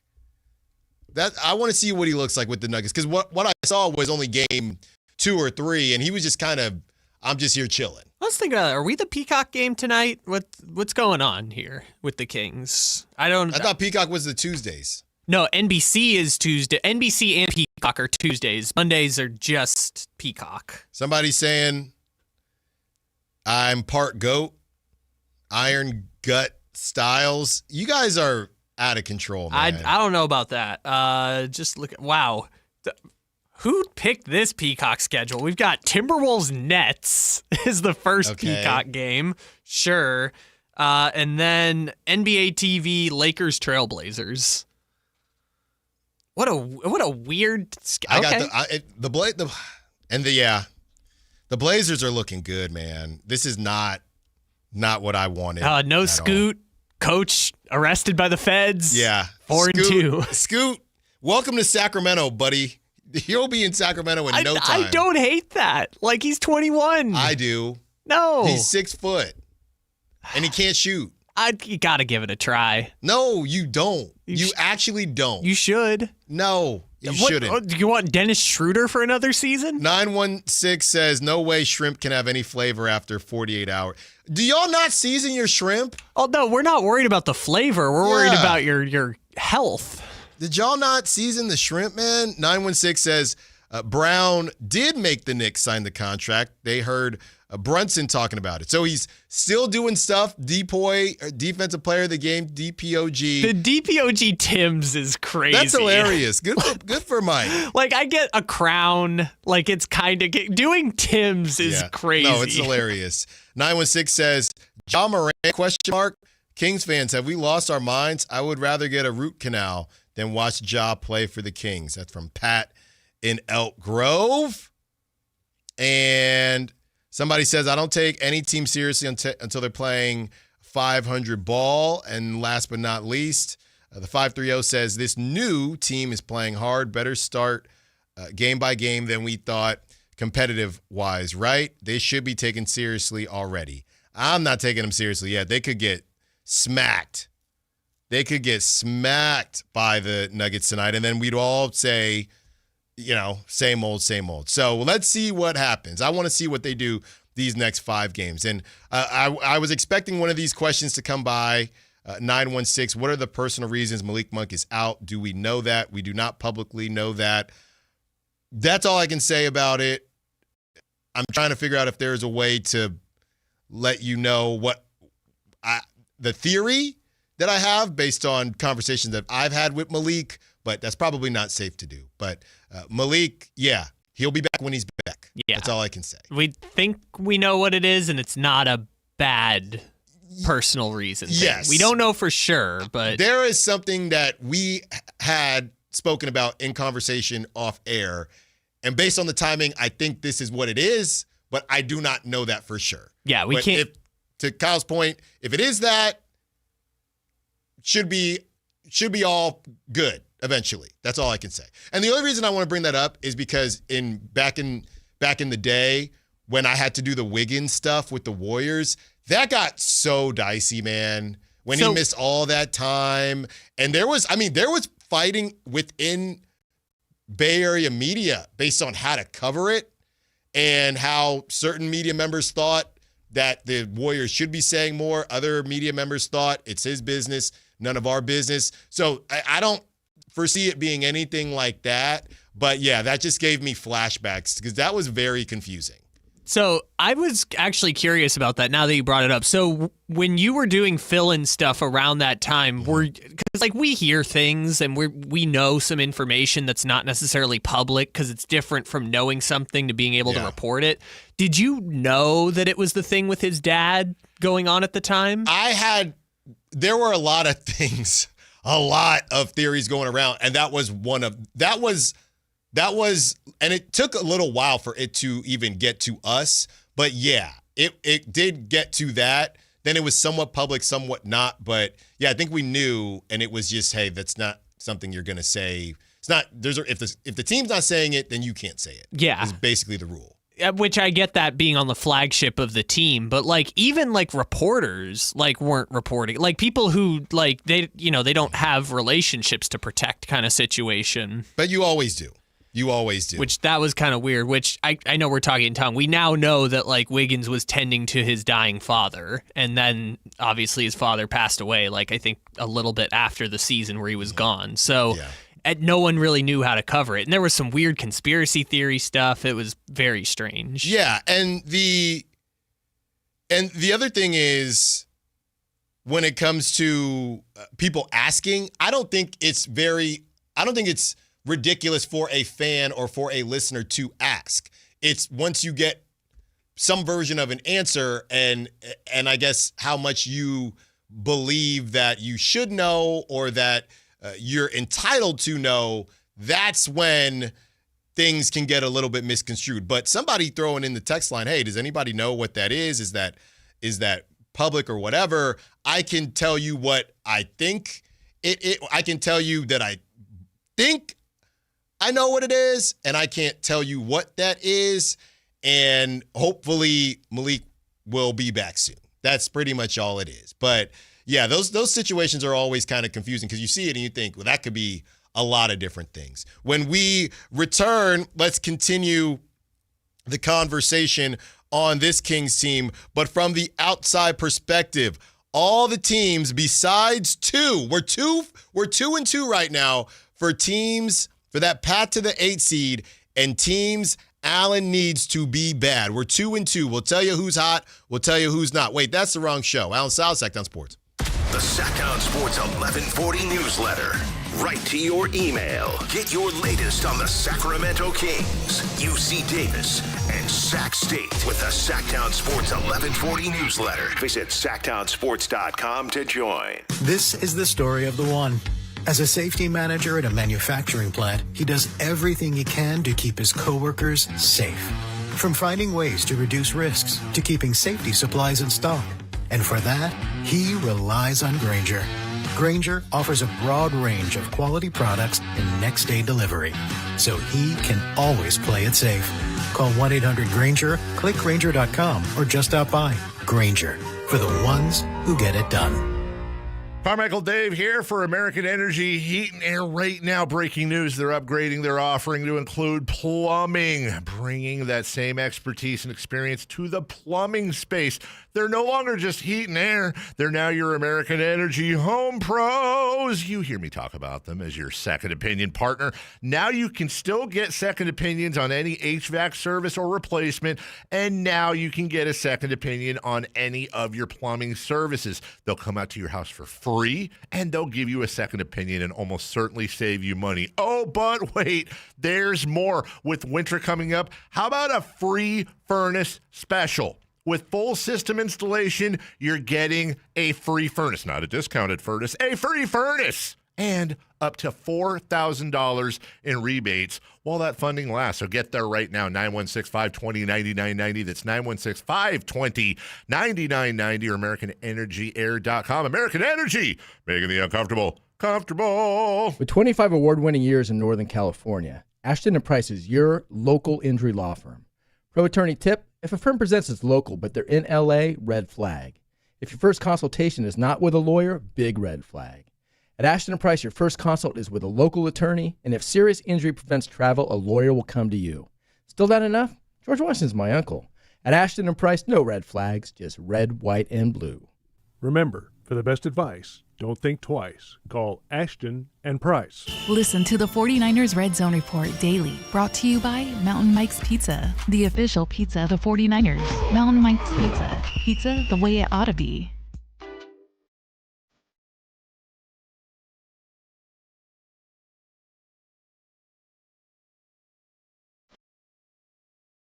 Allen Stiles You can join the show by texting 916-339-1140. on Sactown Sports.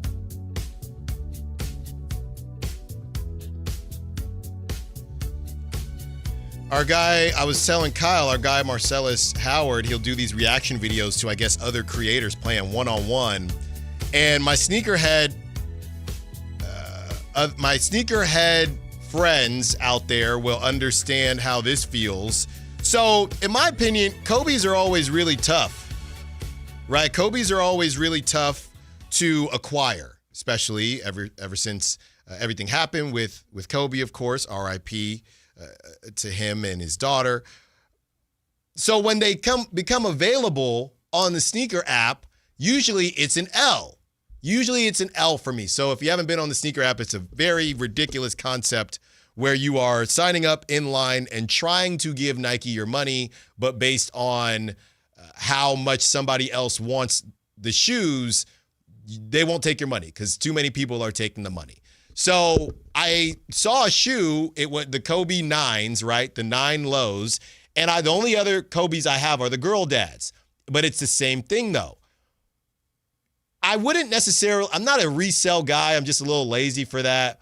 But if I did get something crazy, I would be interested. So Kyle, I wake up not that I was really asleep, but I get up at 7 and I see these Kobe's. They're nice. They're purple. Look like Kings colors. Obviously, they were probably Lakers colors, but they're black and purple. So, man, okay, I'll get these and maybe I'll mess around, shoot around. Kids get a little bit older. I don't know if I'm going to play pickup again, but whatever. Got to get them. They're Kobe's. So I get in line on the phone and they make you, it's such a big deal that they took your money, Kyle. You get the big sign on your phone and it says, got them. And I posted on X, posted on Instagram, yeah, I got these. And I'm thinking, hey, they're Kobe's. Let me go check the resale. It's always a bad sign when the resale is the same price as what you bought them for. Then I go back into the sneaker app. Kyle, they're still available. So this is what the kids call bricks. So a brick is a shoe that has no resale value. So I have acquired, out of all the Kobe's available, the only Kobe's that have been sold since the tragedy that have terrible zero resale value. Zero. None.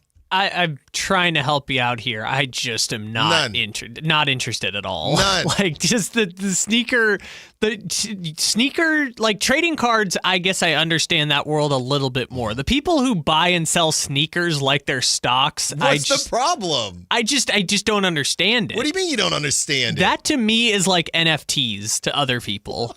Like, I don't understand how a shoe inherently gets more or less value. I don't get what you're missing here. So you got the only pair of, but they're Kobe's. They're Kobe's. So how are these Kobe's not They're not the valuable? good ones. Now listen, and I shouldn't even be saying this on the air. November 10th, right? A special edition, the Kobe 6s, I think. They are inspired by who? They're called the Kobe 6, I think, Caitlin Clark's. Now, Kyle. So Nike is dropping these. Nike's dropping these, right? So I go in the app. I immediately save it, right? Then I go onto the resale sites. Kyle, this shoe is already, because, some are already floating around. Now, this shoe, $500. But doesn't that mean more people are going to want it on the sneakers app? Definitely means I will not. Hopefully, I will acquire them, but probably not.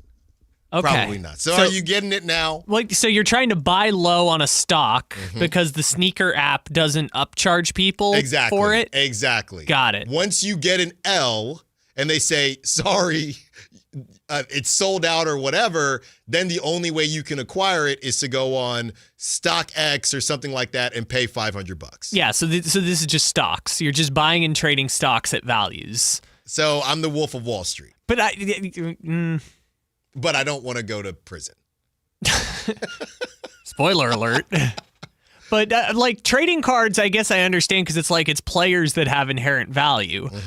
Are sneakers just based on what looks cool? Is it based on who's the hot player? Like, yeah, that's a good one. If you have a trading, I don't know, they just tell you these are hot, these are not. Like I thought the girl dads, I thought they would be crazy. I still haven't put them on just in case. Thought they'd be crazy resell. I got them, and then you always know because a couple hours later, if they're still available, you got bricks. You got bricks. Yeah, I guess maybe that's why I'm like NFT brain with this because I'm like so. With a trading card, like a Victor Wembanyama rookie card is always going to be a Victor Wembanyama rookie card. And again, Imran, the card show guy, has explained this, but it's like stocks. You know, his value goes up. Like Jaden Daniels' stock was high as can be, and now it's coming crashing down because of the player.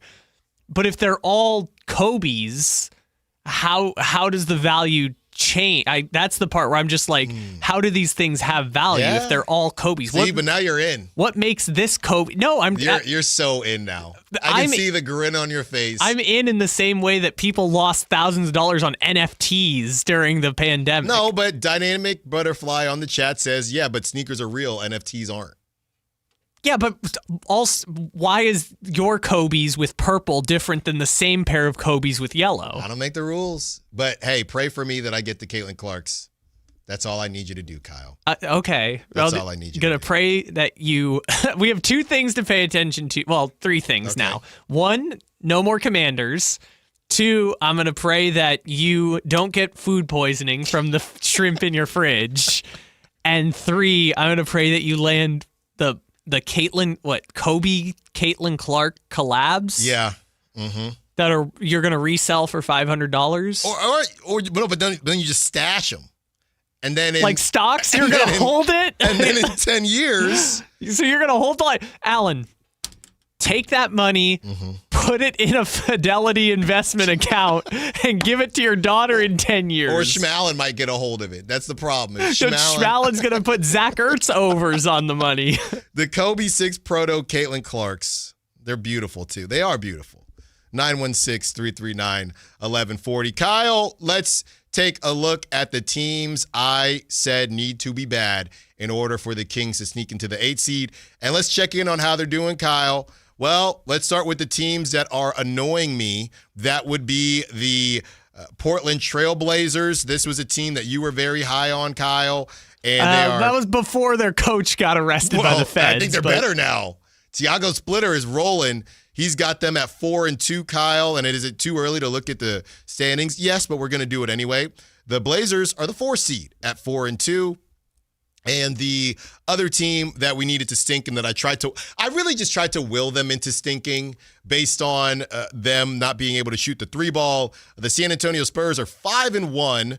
They are 2nd in the West in this young season, and they recently just lost. They were 5-0 for the first time in franchise history. So that's the bad news, okay? That's the bad news when it comes to the Kings sneaking into that 8th seed. The good news is that the Grizzlies are a disaster. The Grizzlies are a disaster, even though they're 3-4. And also, the Mavericks continue to struggle at 2-4. And stop me if you've heard this before, they are struggling with health. So we're 2-2, Kyle. It could be worse. It could be worse. Can you imagine if the Grizzlies were actually good and the Mavs were actually rolling? I mean, this is the scary thing. You figure it out and you're still good enough to that 9, just like the Green Goblin mask is just calling the Kings' name again early on. I think the other thing we should add to this too is the teams that we expected to suck are not like 6-0 to start the season, right? Like the Jazz are 2-4, the Suns are 3-4, the Pelicans are 0-6. Like the thing that we were worried about is like the Kings would be a 35-win team, and one of those teams would just blow expectations out of the water. Right. So the bad teams also suck, and a couple of the teams that would be ahead of the Kings have dropped down. Quiz question for you, Alan. On the 4-2 Portland Trailblazers, who currently have the 5th best defensive rating in the NBA, who do you think is their leading scorer? I'm just going to say, because the last time I saw a highlight, he was the one shooting. Is it Tumani Kamara? It is not Tumani Kamara, no. I know it's not Klingon. It is. Jesus, no, it's not Klingon. Is it Drew? It is not Drew. It's your boy. Shaden? No, your boy. Oh, it's Denny. It's Denny. I told you. Well, that was funnier. Who do you think is their second leading scorer? Klingon now. No. It is sixth man of the year in the NBA at 20.7 points per game. Sixth man of the year, Jeremy Grant. Wow. Jeremy Grant, who has not started a game for them, but is playing 28 minutes. And is getting paid nearly $40 million a year. Yes. Jeremy Grant is currently your second leading scorer on the Blazers. By the way, guess who's... the Blazers have a very thin rotation right now. They're not playing a ton of people a lot. Guess who's coming in seventh on the list, 23 minutes per game? Chris Murray, finally turning it around from out of the league to 23 minutes a game and 6 points on the Blazers. Okay, so he's getting 23 minutes a night? Getting 23 minutes a night so far. How many games has he played? He's played in 5 of 6. Okay. That's pretty good. Yeah, no, he's legitimately part of the rotation. Yeah. Well, good for him. Hey, love the family. Kenyon Murray, go check that out. It's on YouTube. It's on the Sactown Sports app. Just a great conversation. Love the family, right? Love the vibes. Yeah. Love the Murrays. Was Chauncey Billups holding back Chris Murray? Yeah. Chauncey, you know what? I'm gonna skip what I was gonna say there. But yeah, so the Blazers are looking pretty darn good. The Spurs are looking really good. I mean, the hope is to get De'Aaron Fox back, so that'll mess up some of the mojo with the Spurs for a couple games. That's crazy. Yeah. I'm just saying. The Chandler Parsons is on that FanDuel show saying that they're going to start Stephon Castle over De'Aaron Fox. Why not? No, just play all three of them. Yeah. It's fine. De'Aaron has suffered, and maybe it's just a leftover from Sacramento, just a little bit of bad PR, which is weird because when he first got traded to the Spurs, it was, thank goodness, De'Aaron's free from the latches of Sacramento, and now all of a sudden, well, actually, De'Aaron stinks, and you got to start Stephon Castle and Dylan Harper, and De'Aaron needs to be traded. He's a waste of money, or he needs to come off the bench, and he's too expensive to come off the bench. So it was a terrible move by the Spurs, and he's awful, and he is enjoying the Riverwalk too much. Well, it's funny that we're talking about the Spurs now because that trade from De'Aaron Fox was 9 months ago today, which feels like 3 years ago today, but it was 9 months ago. That's crazy. And De'Aaron Fox and Wemby have played 4 total games together. That just seems impossible. Like, the Spurs are 5-1 now, and their 2 best players have played 4 games together their entire time. Yeah. When we return, let's talk matchups. Let's talk availability for Nuggets Kings tonight. Allen Stiles, Sactown Sports.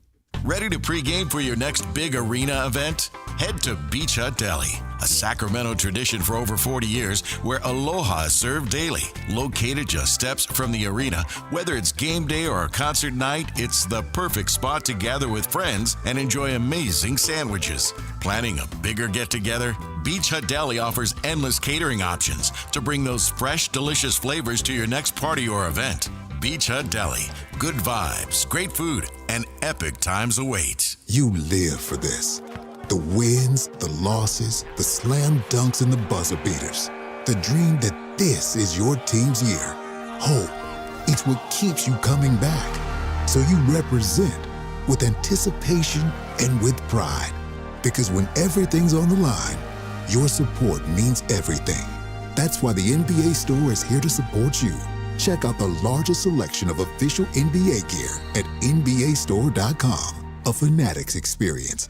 Hey everyone, it's Kyle Draper here. If you're in the market for a new car, let me tell you about my experience with Mercedes-Benz of Stockton. From the moment I walked into their state-of-the-art showroom, I knew I was making the right choice. There was no pressure from the sales staff, and if I'm being honest, I felt like a kid in a candy store. I settled on the all-electric EQS SUV, and let me tell you why. First of all, the comfort. After a long day at work, I actually look forward to being in my car. It has several different massage settings, including my favorite hot relaxing back. Plus the seat heating and cooling features are perfect for the hot summer or those chilly mornings. Mercedes-Benz has the reputation of making the finest cars in the world. Now it's your turn to experience what I already know. Mercedes-Benz of Stockton is the best car buying experience you'll ever have. They're just a short drive down I-5, or you can shop online anytime at mbofstockton.com. That's mbofstockton.com, and tell them Drape sent you. When I was a kid, I remember my dad, a lineman, leaving in the middle of the night. Families were depending on him to get their power back on to keep them safe and warm. Watching him taught me that this work isn't just about wires and circuits. It's about people and the trust they place in us when the lights go out. That's why I started Maverick Electric Heating and Air, to carry on that same promise of showing up, doing it right, and protecting families when they need us most. Visit callamaverick.com. Okay, I have to tell you, I was just looking on eBay where I go for all kinds of things I love, and there it was. That hologram trading card. One of the rarest, the last one I needed for my set. Shiny like the designer handbag of my dreams. One of a kind. eBay had it, and now everyone's asking, ooh, where'd you get your windshield wipers? eBay has all the parts that fit my car. No more annoying, just beautiful. Millions of finds, each with a story. eBay. Things people love. Let's go! You're still glowing, flirting, grooving. You still got it. But your immune system weakens as you age, making it harder to fight flu, pneumococcal pneumonia, RSV, and COVID-19. Vaccines are a key part of any health routine and help strengthen your immune response. Ask your doctor or pharmacist which vaccines you need. Schedule in minutes at vaxassist.com. Sponsored by Pfizer. KHTK HD1 Sacramento, KYMX HD3 Sacramento. From the Power Business Technology Toshiba Studios, Sactown Sports 1140.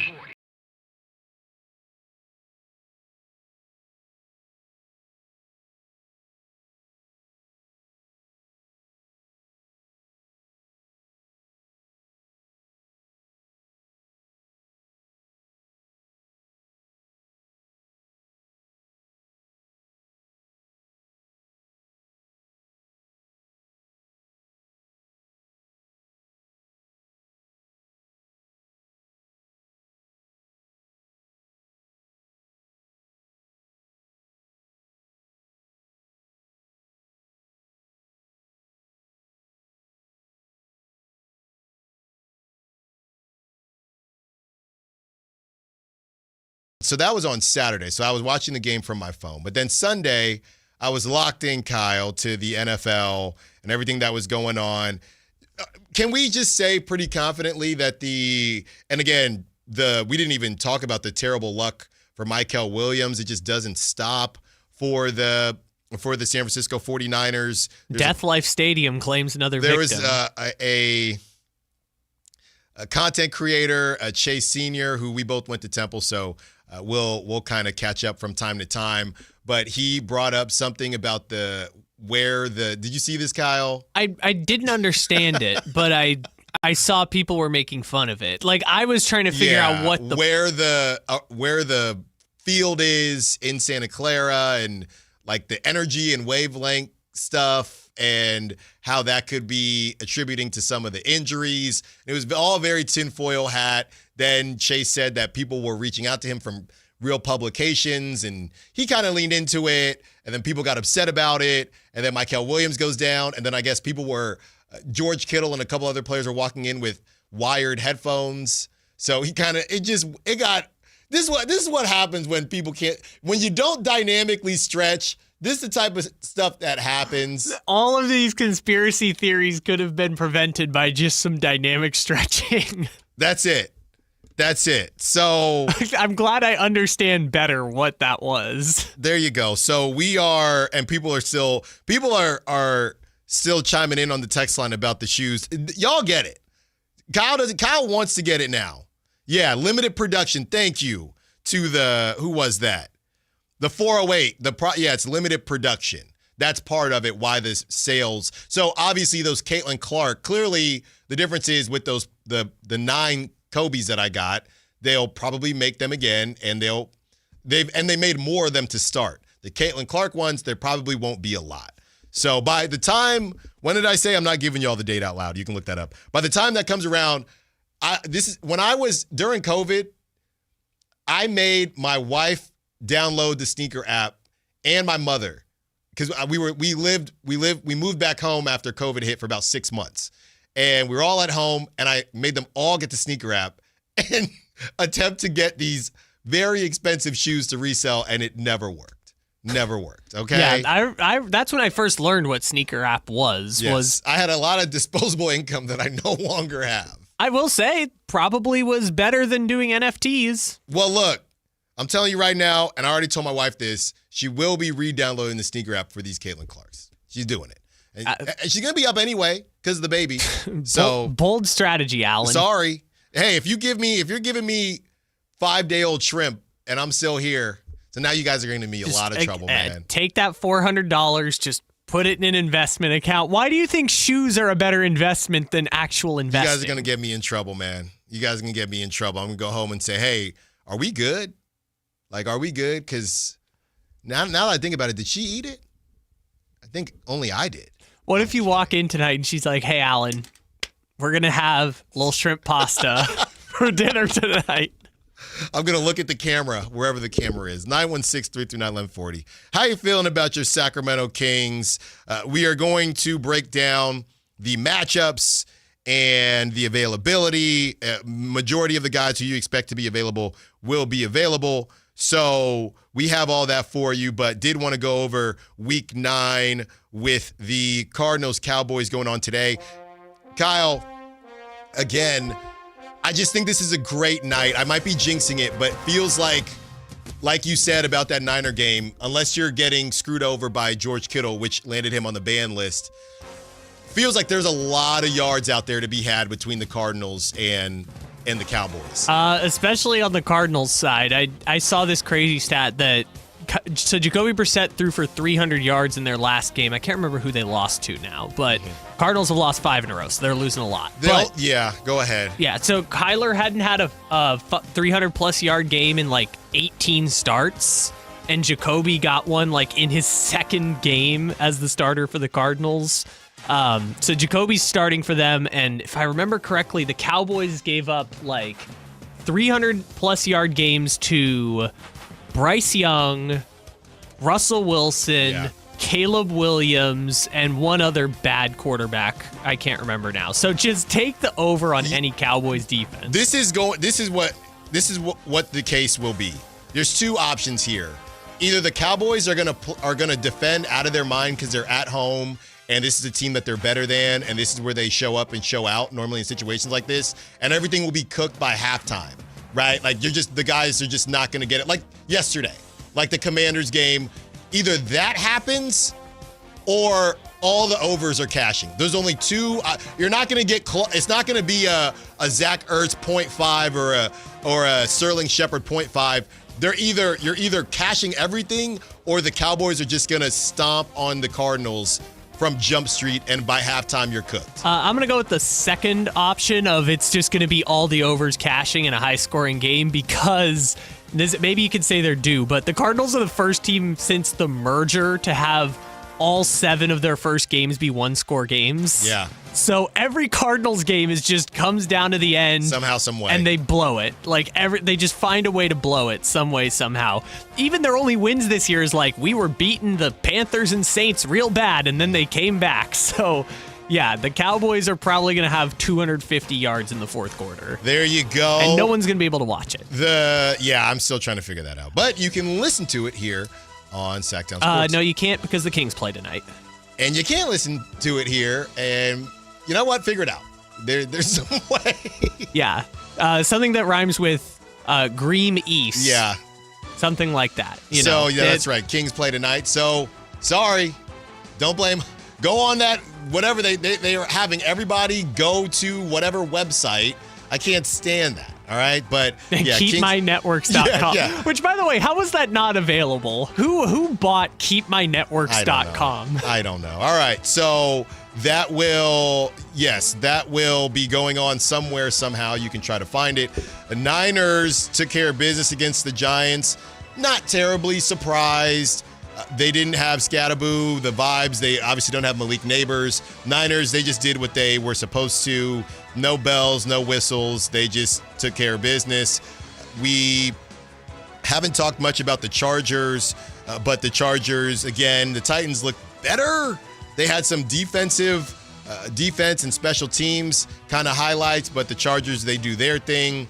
The Vikings, I saw somebody on the text line, I think it was Bishop, say that we were hating on the Vikings. Yeah, the Vikings, they played a really good game. I just think the Lions are better. So if I think the Lions are better, but the Vikings played a better game, I'm going to say this is maybe more so about the Lions tricking it off, and that's just what the Lions have done. If the Vikings want to prove us wrong and really make a run here with J.J. McCarthy, by all means. But the Lions, this is what they do about every 3 games. It's just what they do. Also, the tough thing this year is that I think the NFC playoffs are going to be pretty decided by the time we get to December. Like, the 7 teams are probably going to be the Packers, the Lions, maybe the Bears go on a run, but it's going to be the Packers, the Lions, the Rams, the 49ers, the Bucks, the Eagles, and whoever. Who am I forgetting? Oh, the Seahawks will probably be the last team. So it's going to be hard to get in the playoffs in the NFC this year. Falcons, Patriots, the Falcons, I don't know what to do with them. They're a disaster. They're a good-looking disaster, but they're a disaster. The Patriots are just rolling, and Drake May, the dude is a stud. The Steelers brought the Colts back down to reality.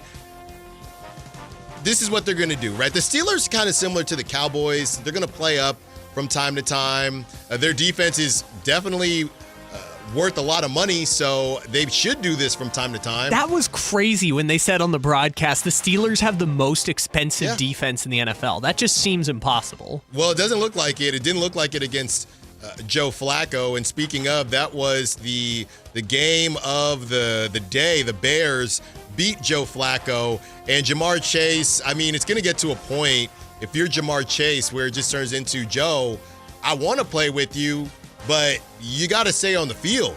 Jamar Chase said all we needed was one stop. They could not get it, and that about ends any hopes for the Bengals to make some crazy stretch run, which they try to do every single season. We talk about the same thing with the Bengals. They stink at the beginning. Can they get hot at the end? And Caleb Williams and his matcha, he also had on wired headphones. He was able to get that W, 47-42.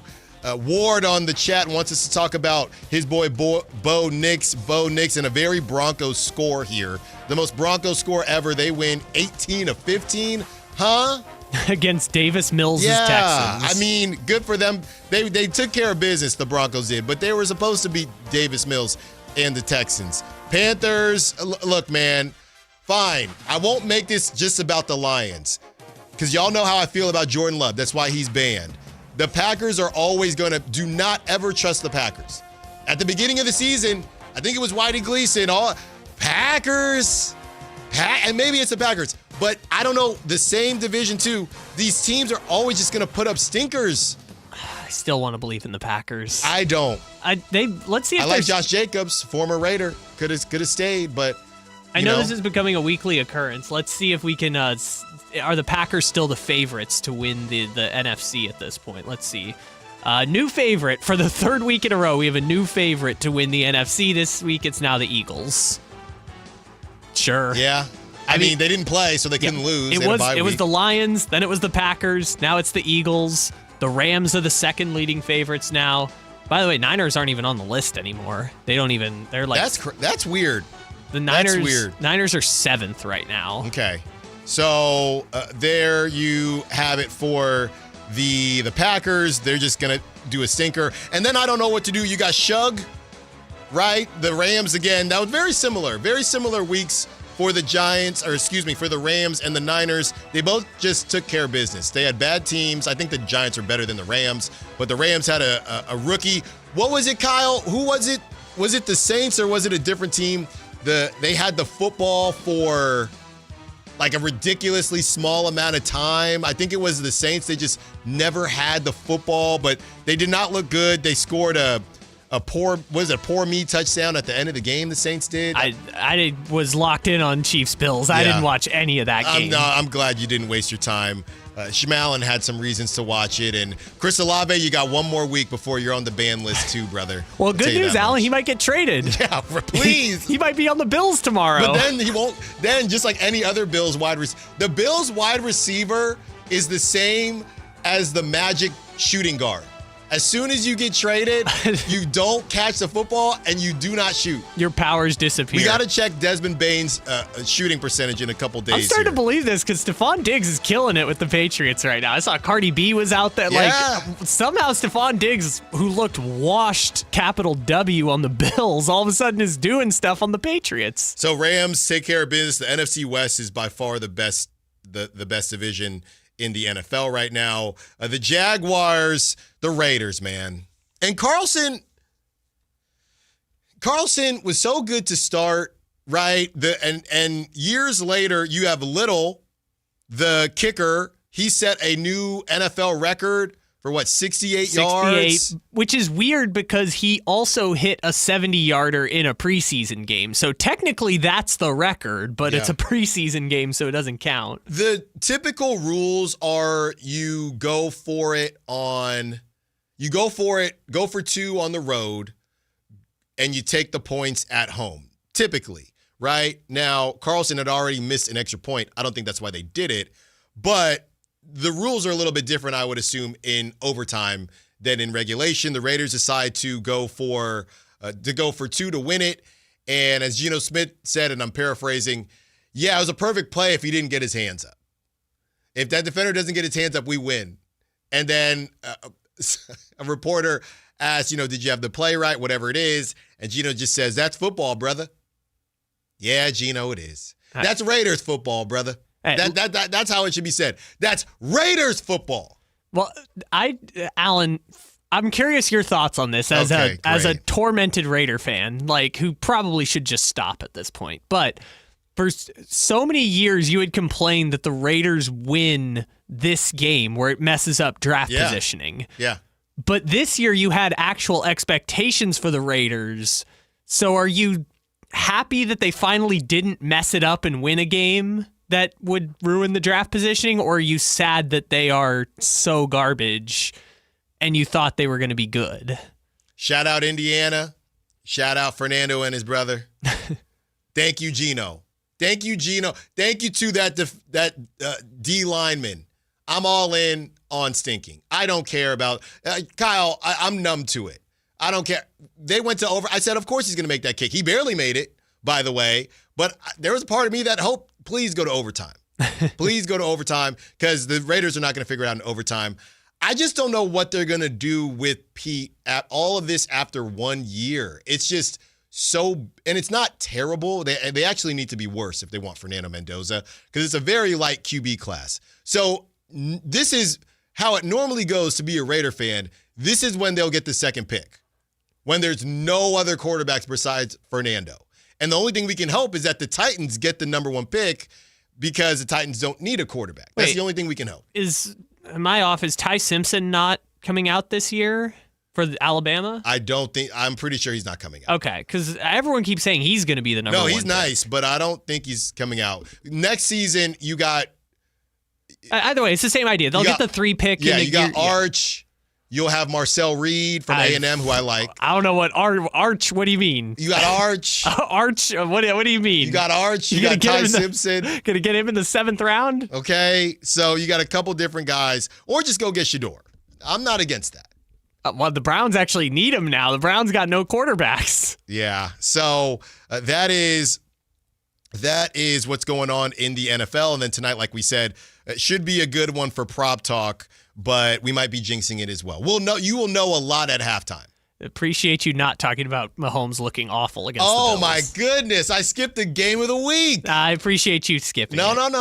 No. The Buffalo Bills, to me, I can't say it. As the saying goes, I think they gave it all. They gave their all a little early. And if you're a Chiefs fan, I'm going to be honest, Kyle, this is exactly what you want. This is perfect for Mahomes. Have your little regular season victories, because that's what the Bills do. That's what they have done. Yeah. Then when it's time to Now there's bulletin board material. Now there's the Bills will be favored, right? Because the Chiefs were favored yesterday. Kyle, if you're a Chiefs fan, this is perfect. It's perfect. If you are a Chiefs hater, I hope you enjoyed that little victory yesterday because that is the worst thing that could have happened. Okay, so while I agree with your sentiment, as a Chiefs fan, I don't love the fact that they're on the in the hunt graphic right now on the CBS scoreboard. Like, I would have liked to have done this and not been third place in the division because now they actually have to beat the Broncos next week, and if they lose to the Broncos, they aren't going to win the division, which is not ideal. Right. But look at they had a crazy schedule. It's, and Trevor Lawrence stumbling to the ground and picking up and scoring is the reason why it's the case. And again, if I got to face the Broncos, right? Bills, Broncos back to back, obviously that's going to be tough. But now you're coming off a loss. There's always a new level of just focus after situations like this. So I know, and the Broncos offensively, I know Ward wants me to give a shout out to Bo, but Bo, they haven't looked great. The Broncos are winning. Broncos are winning games the way that the Steelers used to win games with Tomlin, right? Like Bo will go for 40 points against a bad defense like the Cowboys, but for the most part, it's a lot of 20-17. It's a lot of 18-15. Yeah. Bo's been fine, but they don't ask him to do a lot unless it's against a bad defense. But to the point about Kansas City, yeah, I don't know if I've ever seen like just general reaction, like more eye rolling at a team beating the Chiefs than this game, because 4 years in a row, Buffalo has beat Kansas City now in the regular season. They beat them in Arrowhead. They beat them when Kelsey threw the lateral that got called back by Tony being offsides. They beat them last year where Josh Allen on fourth down bounced off a defender and ran it into the end zone, and I still see that highlight on those NFL Plus commercials, and I think it's so funny because they lost in the playoffs. Everyone's just like, okay, Buffalo, do it in the playoffs against Kansas City. Everyone's just unanimous eye rolling at the Bills winning a really good game against the Chiefs team that I don't know if is better than the Bills. Yeah, I don't know if everyone. I think if you turn on some of the more NFL focused shows today, I think there would be some Bills glazing going on. But I think it's the type of glazing that Lamar gets where it is, hey, this is awesome, but are you ever going to do it when it matters? Which they can't prove now. So they can feel good, which I think also helps the Bills to not get too caught up in it. But I did not expect that. Now there's just certain teams, Kyle, where, and honestly, the Raiders were like this too. We are seeing, I don't know, a full-blown shift. And my guy, Jackson Smith-Njigba, went off again. He my favorite wide receiver. He's just out of control. But everybody else, Kyle, there are just lists of teams that are just deciding we don't need wide receivers. We no longer need wide receivers. The Bills don't need wide receivers. The Raiders don't need wide receivers, just Brock Bowers. The Steelers definitely don't need wide receivers. Just need one. They just need one, Darnell Washington, or excuse me. DK. Not even DK. No, they just need Calvin Austin. That's all they need. But there's a lot of these teams that are just deciding we don't need tight end. We do not need wide receivers. We just need tight ends who can block and catch in the red zone. Yeah, we need a blocking tight end. We need one or two catching tight ends or pass catching tight ends. That's it. And that's how the Bills got it done. I mean, Kincaid went off. They just gave up on we talked about Keon Coleman. Was he going to prove Steve Smith Jr. wrong? I think he caught one early, and then Josh said, I can't find – you're not getting open. The Bills have just said, all I need is Shakir. Yeah. And all I need is Dalton Kincaid. All we need is Shakir screens and slants and Dalton Kincaid. Yeah, that's all I need is Shakir and Kincaid, and I can make this thing work until they get to the playoffs. Right, and it's not going to – I don't know. Maybe it will this season, but although, it hasn't been. A bunch of Kansas City people, they brought up the point that the funniest thing ever could happen now in the playoffs, because Buffalo is probably going to win the AFC East. I know the Patriots are doing good, but they've beat a lot of bad teams. Let's see what happens when the Patriots actually play some tough teams. Okay. But if Buffalo ends up winning the AFC East and gets to host, let's say the Colts fall apart. Mm-hmm. Go out on a limb and say Daniel Jones is not going to go to the AFC Championship game. There is a world where the Bills host the AFC Championship game against Kansas City. And if you remember, they're getting a new stadium next year. So not only would Kansas City be able to close out Buffalo's old stadium, they could do it by going to their 4th straight Super Bowl, which is the whole thing that Buffalo is known for, is going to 4 straight Super Bowls and never being... Didn't Sean McDermott say it's impossible? No one's ever going to do it again. This is deep, Kyle. This is what I'm rooting for now. Look. I don't know what Reddit thread you were on, but this is deep. Alan, I don't ask for a lot, especially when it comes to the Kansas City Chiefs. I don't need a lot. But if I could just beat Buffalo to close out their stadium and go to a 4th straight Super Bowl, I'll never ask for anything again in sports. Well, just please let me have that. You've had plenty. Yeah, that would be insane. And we're going to keep an eye on some of these other AFC teams. Who is more of a fraud to you? The Patriots or the Colts? I actually think the Colts are really good. I don't think they're going to win the AFC, but I think we're writing off the Colts because it's Daniel Jones and Jim Bob Cooter and guys that we've seen be bad. I actually think that's the best offense in the NFL. If you ask me right now who has the best offense in the NFL, I would say the Colts. Okay. So I actually do think they're really good. Yeah. I just don't know I genuinely don't know what's going to happen when they get to the playoffs. You know what's so funny, though? Because... And I get it. I know I referenced this guy a lot, but it was C.J. Stroud's rookie season. It was Jaden Daniels' rookie season. It is not Drake May's rookie season, but a new coach. They are the team this year to do this.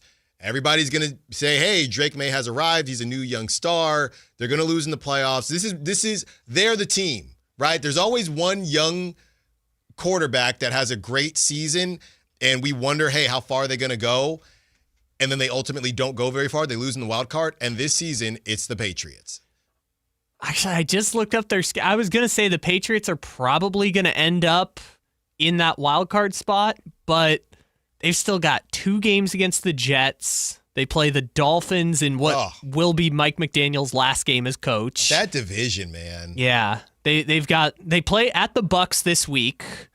They've got the Bengals of Joe Flacco, the Giants, then they've got Buffalo and Baltimore. Like, I was kind of chalking up like they got to play some hard teams eventually because they're kind of just feasting on Saints and Titans and Falcons and Browns. But honestly, as long as they don't like blow one of these games, the Patriots will have a shot to win the division. Yeah. I mean, they probably have to beat the Bills again, but they'll at least get a shot. I kind of just think the Patriots are going to be a wild card team. They're going to have to go on the road against either Pittsburgh or Buffalo or I guess the Colts maybe or Denver. Like, they're going to have to go on the road against one of these really good teams, and they're probably going to lose. When we return, let's talk Nuggets Kings. What's going down tonight? Who's available? Who is out? And we'll discuss matchups. Allen Stiles, Sactown Sports. So my mother is thinking of switching from Verizon to Pure Talk, but she's worried the deal sounds too good to be true. Michael, she said, how can those Pure Talk people offer me the same basic service as Verizon for so much less money? I said, Ma, go ask Google how much Verizon spends on advertising and promotions. A few seconds later, my mother said, oh my goodness, $12 billion a year? That must be a typo. I'll tell you what I told my mom.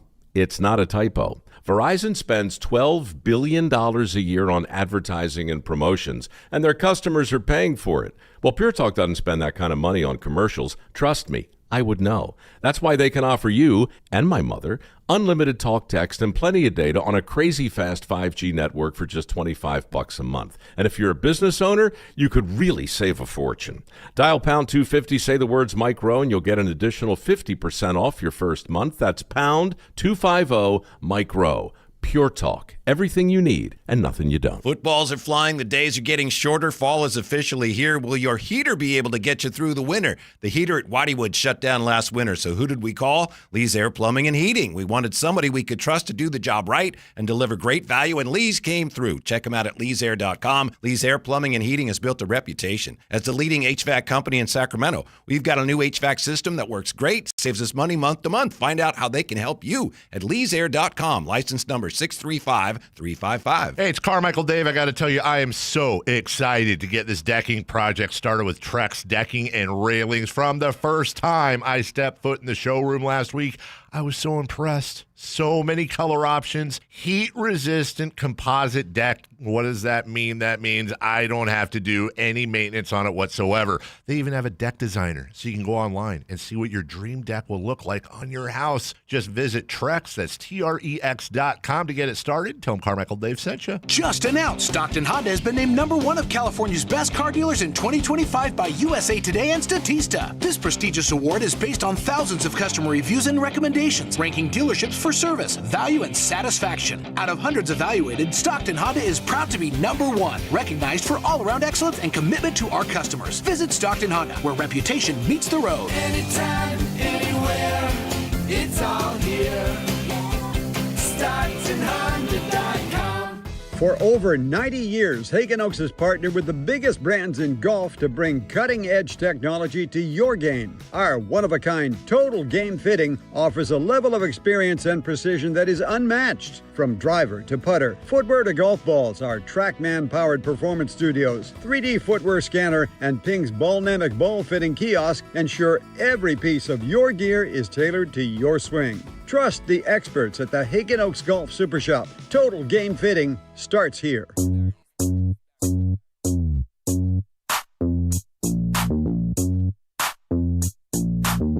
Allen Stiles. Watch the show on youtube.com/Sactown Sports 1140. Or listen on the Sactown Sports app.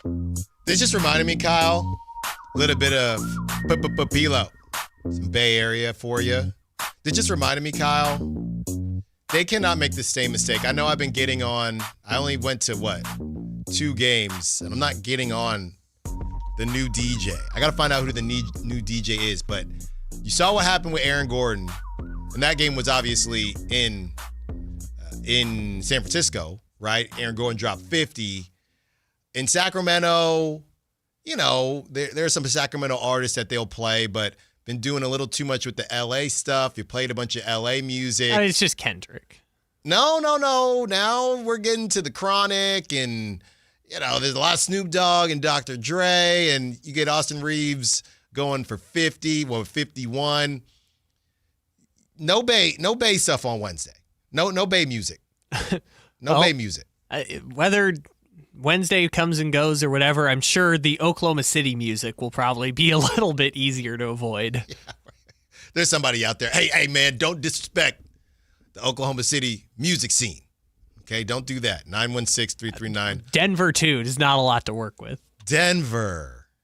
I've looked this up before. The only one I can think of is the guy from One Republic. Okay. That's and if you look, I don't know, you're going to play that and Jokic is going to say, oh, yeah, this is it.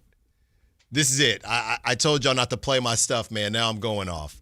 916-339-1140. So we have some good news. Those that were on the injury report and kind of popped up with soreness, they're all available. Zach LaVine, lower back soreness, available. Devin Carter, left knee soreness, available. Dennis Schroeder, right hip soreness, available. Cam Johnson and Jamal Murray are both probable. And, of course, Malik Monk, with those personal reasons, out. And Keegan Murray out. So the Denver Nuggets, obviously we know that they are good, but they haven't really shown a ton yet. They're 3-2. They've beat some bad teams. Okay, they took care of business, as I should say. They lost to the Warriors. So they lost to the Warriors. They beat the Suns. They beat the Timberwolves with no Anthony Edwards. And they beat the Pelicans. Okay, they lost to the Blazers, and then everybody, kind of started paying attention to the Blazers a little bit. Also, Kyle, in that game, Denny, 23 points, 4 rebounds, 4 assists. tried to tell y'all, get him to Sacramento, but it is too late now. Cam Johnson in this game against the Blazers had 9, played 31 points, 9.6 rebounds. I think they're still trying to figure out who he is in this offense. Aaron Gordon is it crazy? I mean, Aaron Gordon on some nights is the second option, right? But really he's the third. But Aaron Gordon had 14. Jokic, 21 and 14, 9 assists, nearly a triple-double. Jamal Murray had 22 and 6. Christian Brown, what's going on with your boy? Signed to contract, and that brother's banned too. That brother's banned. Officially? He's banned. All right. You're banned. Banned. He's now banned for life. Banned. Eternal ban. Hell no. Schmallen told me. Hell no. Schmallen told me.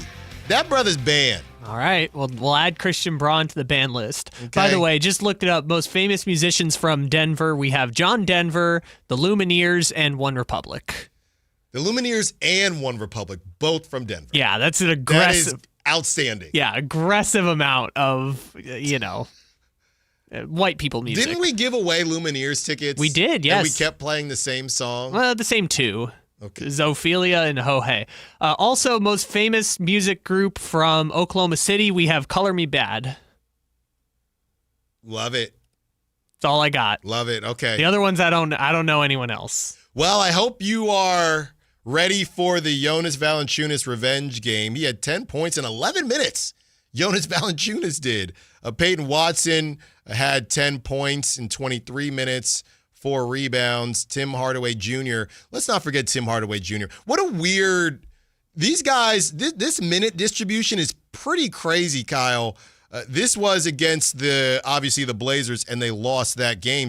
And I don't think there was any injuries because, if there were, I don't think anybody left early. But Kyle, they played 9, and all 9 played more than 10 minutes. Jonas Valanciunas played 11 because he's obviously spelling Nikola Jokic, but Cam Johnson 31, Aaron Gordon 32, Jokic 37, Jamal Murray 34, Brown 30, and doing absolutely nothing. Valanciunas 11, Peyton Watson 23, Tim Hardaway Jr. 22, Bruce Brown 20. I don't even know how that math adds up. I'm gonna be honest with you. How's this mathing? I don't even know how that adds up. Someone had to have missed a game. That's got to be what it is. No, this is just from the Blazers game. Oh, this is just from the Blazers. Yeah, this is just from the Blazers game.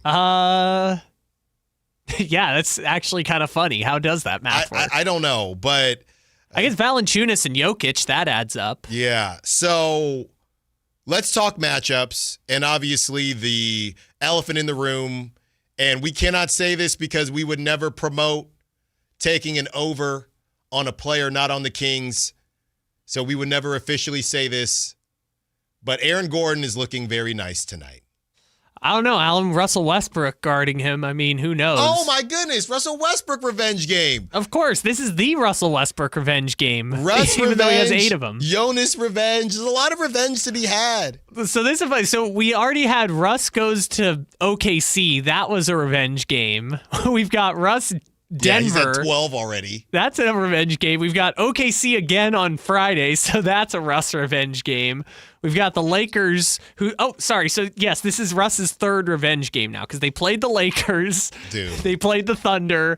Now they're playing the Nuggets. They've got the Thunder again on Friday. When they play the Wizards, I'm not doing it. There's no revenge game no against Russ the Wizards. revenge game. No, we're not doing it. There's too many. What about the Jazz? Remember he was on the Jazz but never played for them? When the Lakers traded him, they moved him, they dumped him on the Jazz, and then he got waived and bought out. That was like a Melo Knicks joke, or a Melo Hawks joke. Okay, well, I mean, look, all jokes aside, is he probably going to be on Aaron Gordon tonight? Like, seriously? I mean, to start, unless they put do Neat the Clifford in the Cardwell or lineup. the Cardwell thing again? Unless Neat Clifford starts. What did you think about the Cardwell thing? I mean, he played 5 minutes, so it's literally what they did with Isaac Jones. You're like an opener. Just for a look. Hey, let's just put a big dude out there to look. So I'm not going to lie, Alan. So I was here on Saturday doing all the morning shifts, and then I filled in on game night for Scott Marsh. I saw that. Great job. Thank you. I appreciate it. It was a lot of fun. Mm-hmm. So anyways, by the time I got home, I'd been up since 4:30 in the morning, and I was watching the Kings game, And at some point, I fell asleep for like 30 minutes on the couch. And I think that was the Dylan Cardwell minutes, because I straight up don't remember Dylan Cardwell playing at all. It's always weird when somebody and then it went so poorly, we can't play you for the rest of the day. Yeah. I mean, I remember Maxime Reynaud minutes. I don't know what happened with that, but I don't even remember Cardwell seeing the floor. So, yeah, I think you're right, though. Probably Russ and pray. For Aaron Gordon. It can't be DeRozan. The last time. No. No. It will not be DeMar DeRozan. Yeah, in case people don't remember, the last time Denver was here at Golden One Center, they put DeMar on. I think Keegan was out for that game, but they put DeMar. Yes, he was out. Yeah, and they put DeMar on Gordon. Gordon scored 12 points in 8 minutes, and they had to call timeout and sub out DeRozan because he could not guard Aaron Gordon. Yeah, either way, he's taking whoever it is in the post, and I think this will be a day where you'll keep an eye on Keon and a couple other players simply because you never know who might get into a little bit of foul trouble, especially if it's Russ early. That would be the only argument, Kyle. If Russell Westbrook is so important to you, do you start Dylan again, or do you start somebody else? Because if Aaron Gordon's going to body you up, you don't want that to be Russell Westbrook, who you might need later. So you are almost throwing out Dylan to say, hey, Dylan, if you want to just keep Aaron Gordon off of his rhythm early, if you foul, you got to foul, versus you need Russ, right? Russ gets into foul trouble, and now you have to go somewhere you didn't want to go. I think I might even play it like that. I might go Dylan Cardwell again and say, hey, just kind of body him up a little bit. If you foul him, that's cool. Because if you go Russ early and Aaron just takes you into his office, and now all of a sudden Russ is in foul trouble, and yeah, we're talking about Russell Westbrook like this because that's how important he's been early on, that might put you in a worse spot. I just thought about that off the top of the head. So I guess we're just advocating for some variation of a double big lineup. I don't even know how you do the combo, just some version of it. Yeah, right now, the way I'm thinking about it is I can't have Russell Westbrook and I can't have Nick Clifford in foul trouble.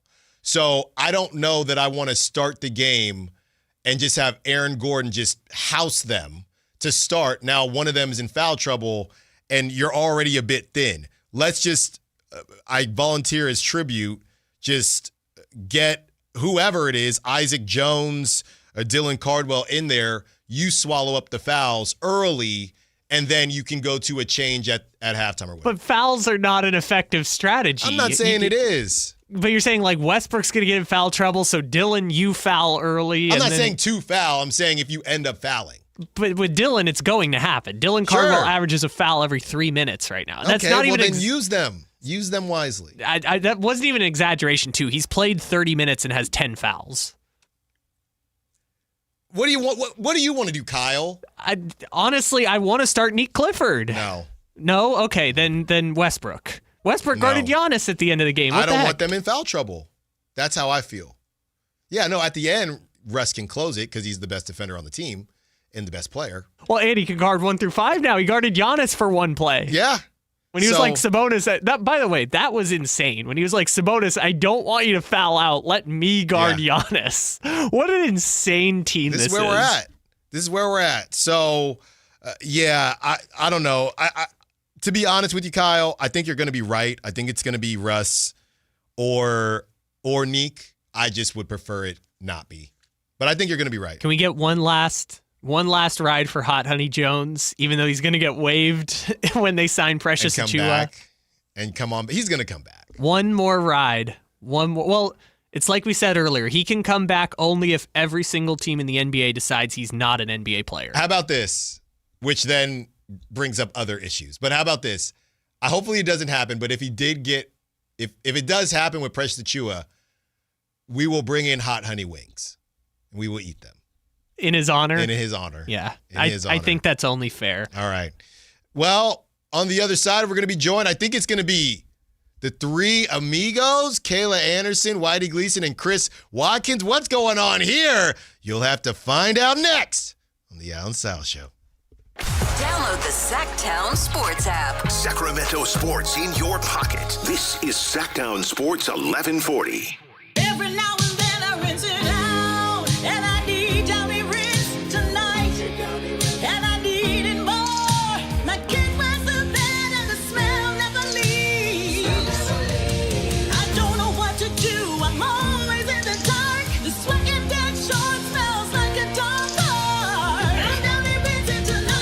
fragrance fights stubborn odors in just one wash. When impossible odors get stuck in, Rinse it out. Wesley Financial Group is not a law firm, and Chuck McDowell definitely not an attorney. This is Chuck. If someone talked you into buying something really silly and you want to get out of that silly little thing, my advice, get the facts. Call me and I'll send you our timeshare exit kit absolutely free. Inside, you'll learn how timeshare works and all your options for cancellation. Call Wesley now for your free exit info kit. 800-646-5454. That's 800-646-5454. If you're 55 or older and into that whole saving money thing, T-Mobile has an exclusive phone and internet bundle just for you. Right now, get 2 unlimited phone lines plus 5G home internet for just $30 each per month with autopay, plus taxes and fees. And with 5G home internet, setup is easy with just 1 cord and no technician needed, which is great if you're also into that whole keeping it simple thing. Switch now and experience the best mobile network in the U.S. Visit your local store to start saving. T-Mobile, it's better over here. Based on analysis by Ookla Speed Test Intelligence data Q4 2024 to Q1 2025. Ookla trademarks used under license. Unlimited on our network. Customers on voice plan may notice speeds lower than other customers and further reduction if using more than 50 gigs a month due to data prioritization. Video streams and SD on this plan. Home internet pricing after $20 and monthly bill credit plus $5 per line without autopay. Debit or bank account required. See 5G device coverage and access details at T-Mobile.com. With 25 award-winning years in Northern California, Ashton & Price is your local injury law firm. Pro attorney tip: if a firm presents it's local but they're in LA, red flag. If your first consultation is not with a lawyer, big red flag. At Ashton & Price, your first consult is with a local attorney, and if serious injury prevents travel, a lawyer will come to you. Still not enough? George Washington's my uncle. At Ashton & Price, no red flags, just red, white, and blue. Remember, for the best advice, don't think twice. Call Ashton & Price. When I was a kid, I remember my dad, a lineman, leaving in the middle of the night. Families were depending on him to get their power back on to keep them safe and warm. Watching him taught me that this work isn't just about wires and circuits. It's about people and the trust they place in us when the lights go out. That's why I started Maverick Electric Heating and Air, to carry on that same promise of showing up, doing it right, and protecting families when they need us most. Visit callamaverick.com. The statewide special election is November 4th. All registered voters will receive their ballot in the mail. Check to make sure you're registered correctly at elections.saccounty.gov or call toll-free 800-762-8019.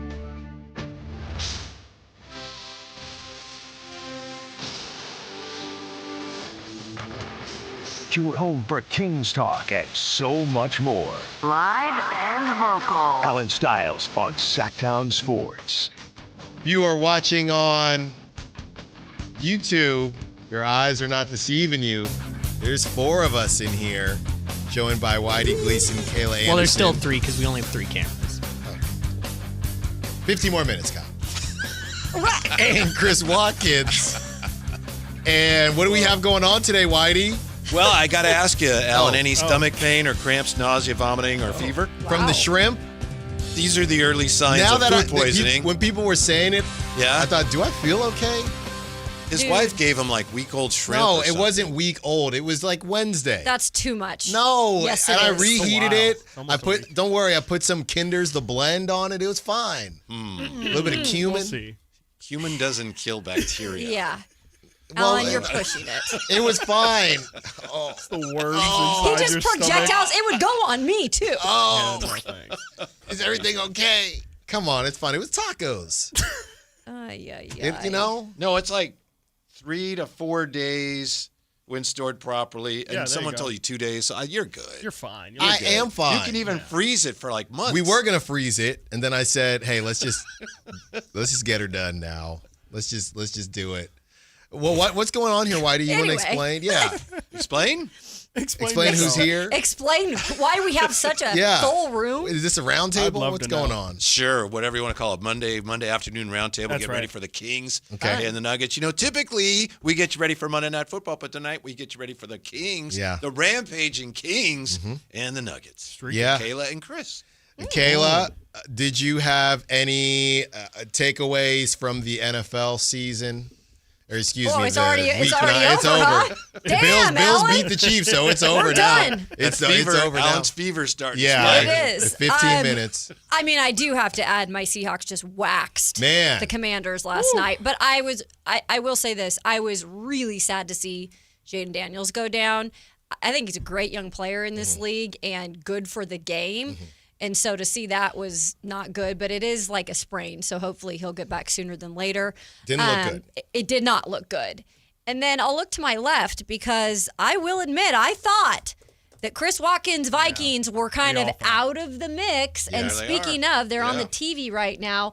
They got the job done with their quarterback, J.J. McCarthy, who, by the way, we had this conversation. I think they were holding back, and they were just putting Carson Wentz out there to get a beat down. Yes, yeah. And I don't know. I got in trouble, Chris, because I didn't really give the Vikings a ton of credit. I just felt like the Lions are every 3 weeks the Lions have a stinker. But it wasn't a stinker. I mean, they played fine. And I can give credit to the Vikings if you want. I don't know. Vikings stopped the run, right? I just feel like that. I mean, they're not using J.J. McCarthy or free Jared Goff seeing ghosts out there. Free Jahmyr Gibbs. How about that? Man. Free Jahmyr. was a Enough rough with the week for Sonic him, and Knuckles. Like I'm so they're both banned. Not a David Montgomery guy. Kyle, please play the band. They're both banned. You're banned. Thank You you. should not ban. Come on, Jahmyr Gibbs. Banned. He's One now bad banned week. for life. Banned. Eternal ban. Yeah, they're banned. Okay. I understand Montgomery. But to me, I don't know. I just think I don't trust the Lions and I don't trust the Packers because they do stuff like Did this. you see the Packers jersey, their helmets the other I'm in. Sunday? I'm in. Absolutely terrible. I mean, it's just like throw those into the sun. No, What I'm are we in. Doing? I'm in on those. Oh I'm in on my the gosh. Steelers. You're the in worse, on that Steelers? Yeah, the Steelers worse the one's better. trash. Oh my God, that was the Yeah. most disgusting They thing look I've like ever the seen. Power Gotham Rangers Knights or when I was something. a little too old to still watch the Power Rangers, like not the original. Sure, why not? Just that's all I'm into. So now tonight you have the Nuggets and the Kings. And the question that we were asking, obviously you guys are going to tell the Ja Morant and Precious Achiuwa stuff, but the question I was asking is, what would the Kings have to do for you to take them seriously, right? And this is a very important stretch. You got 5 games. You get the Nuggets tonight. You get the Warriors after that. That's a huge game on Wednesday.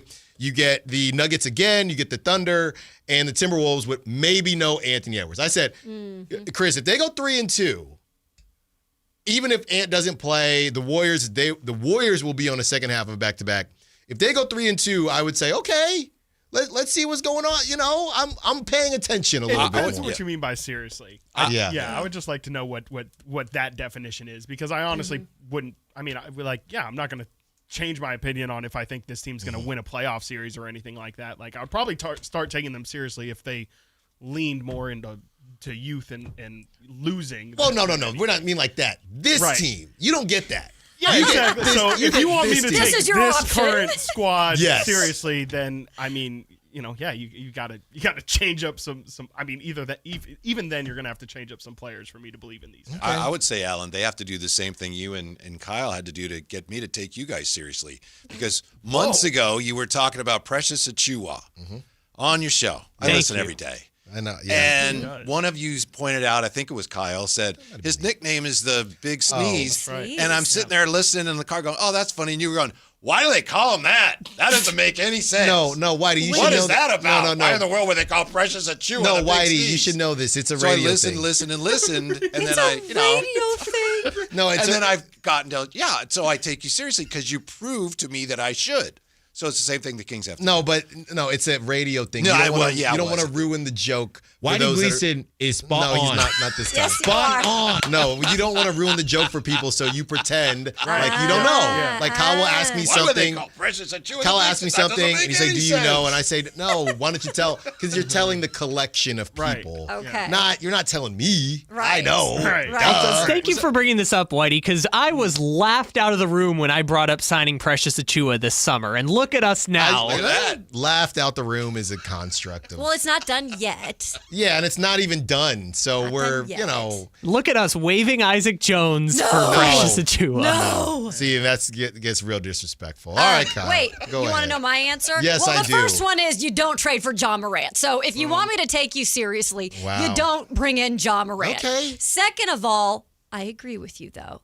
If you can get at least 3 wins here in this stretch, okay, maybe we start to get something going. Okay. I'm just saying. Because it's easy to say, oh, they got one against the Bucks. They weren't supposed to, but this happens sometimes in the NBA. Right. Yeah. I mean, you can. I thought it was a really impressive win, but this has been the issue with the Kings these last couple years. Every time they start to show you something, then I mean that's what a 500 team does, right? And they're not even 500 yet, so they even got to get there. All right, Kyle. You got your arms full. Okay, I thought maybe you're getting the chills or something. No, show your pen too. It does. Yes, I have really a pen. trying to Look at the diagnose pen it. matches There today. we go. Yeah, I'm getting hives. Very nice. Talking to Whitey Gleason. All right, Kyle. Let's guess the spread first.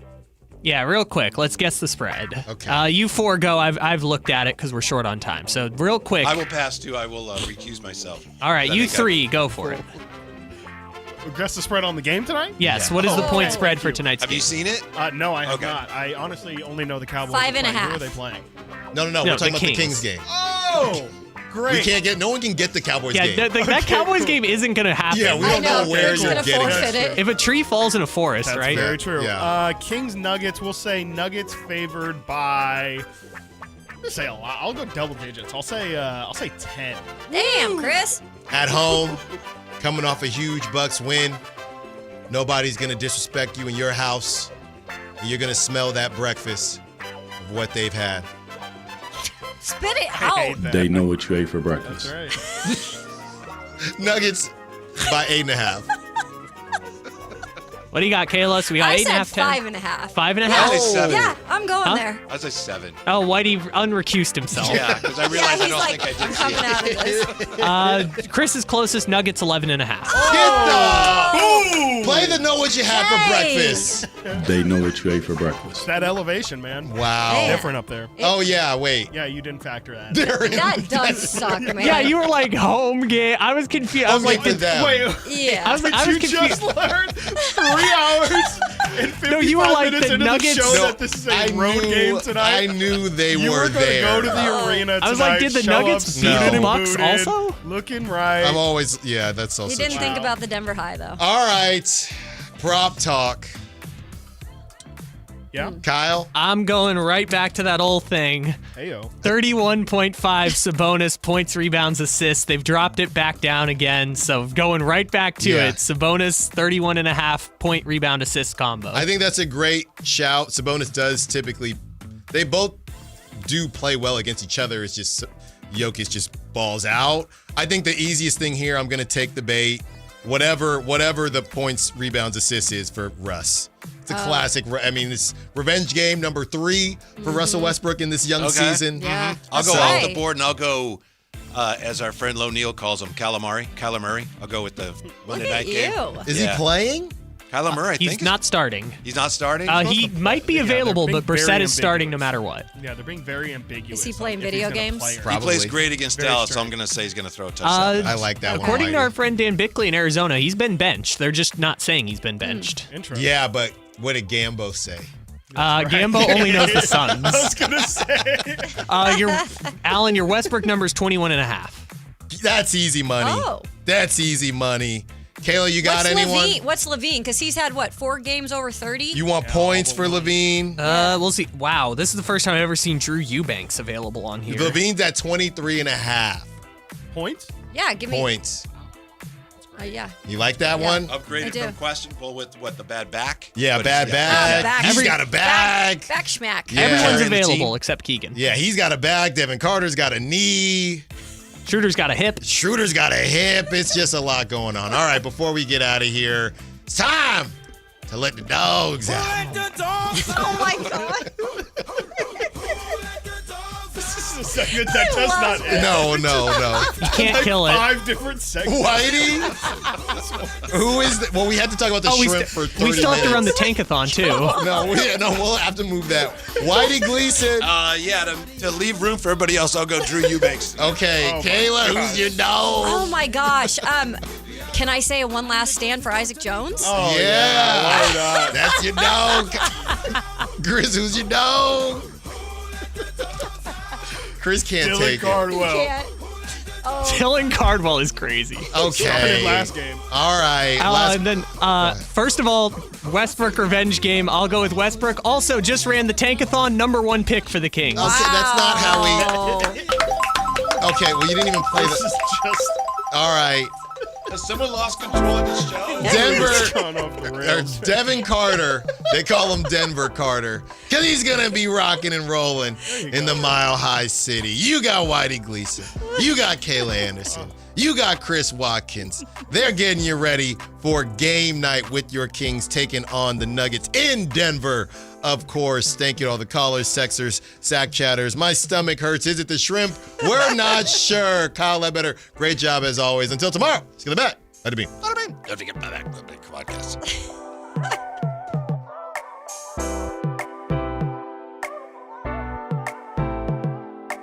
Don't forget my podcast. Gotta go. This is the story of the one. As a safety manager at a manufacturing plant, he does everything he can to keep his coworkers safe. From finding ways to reduce risks to keeping safety supplies in stock. And for that, he relies on Grainger. Grainger offers a broad range of quality products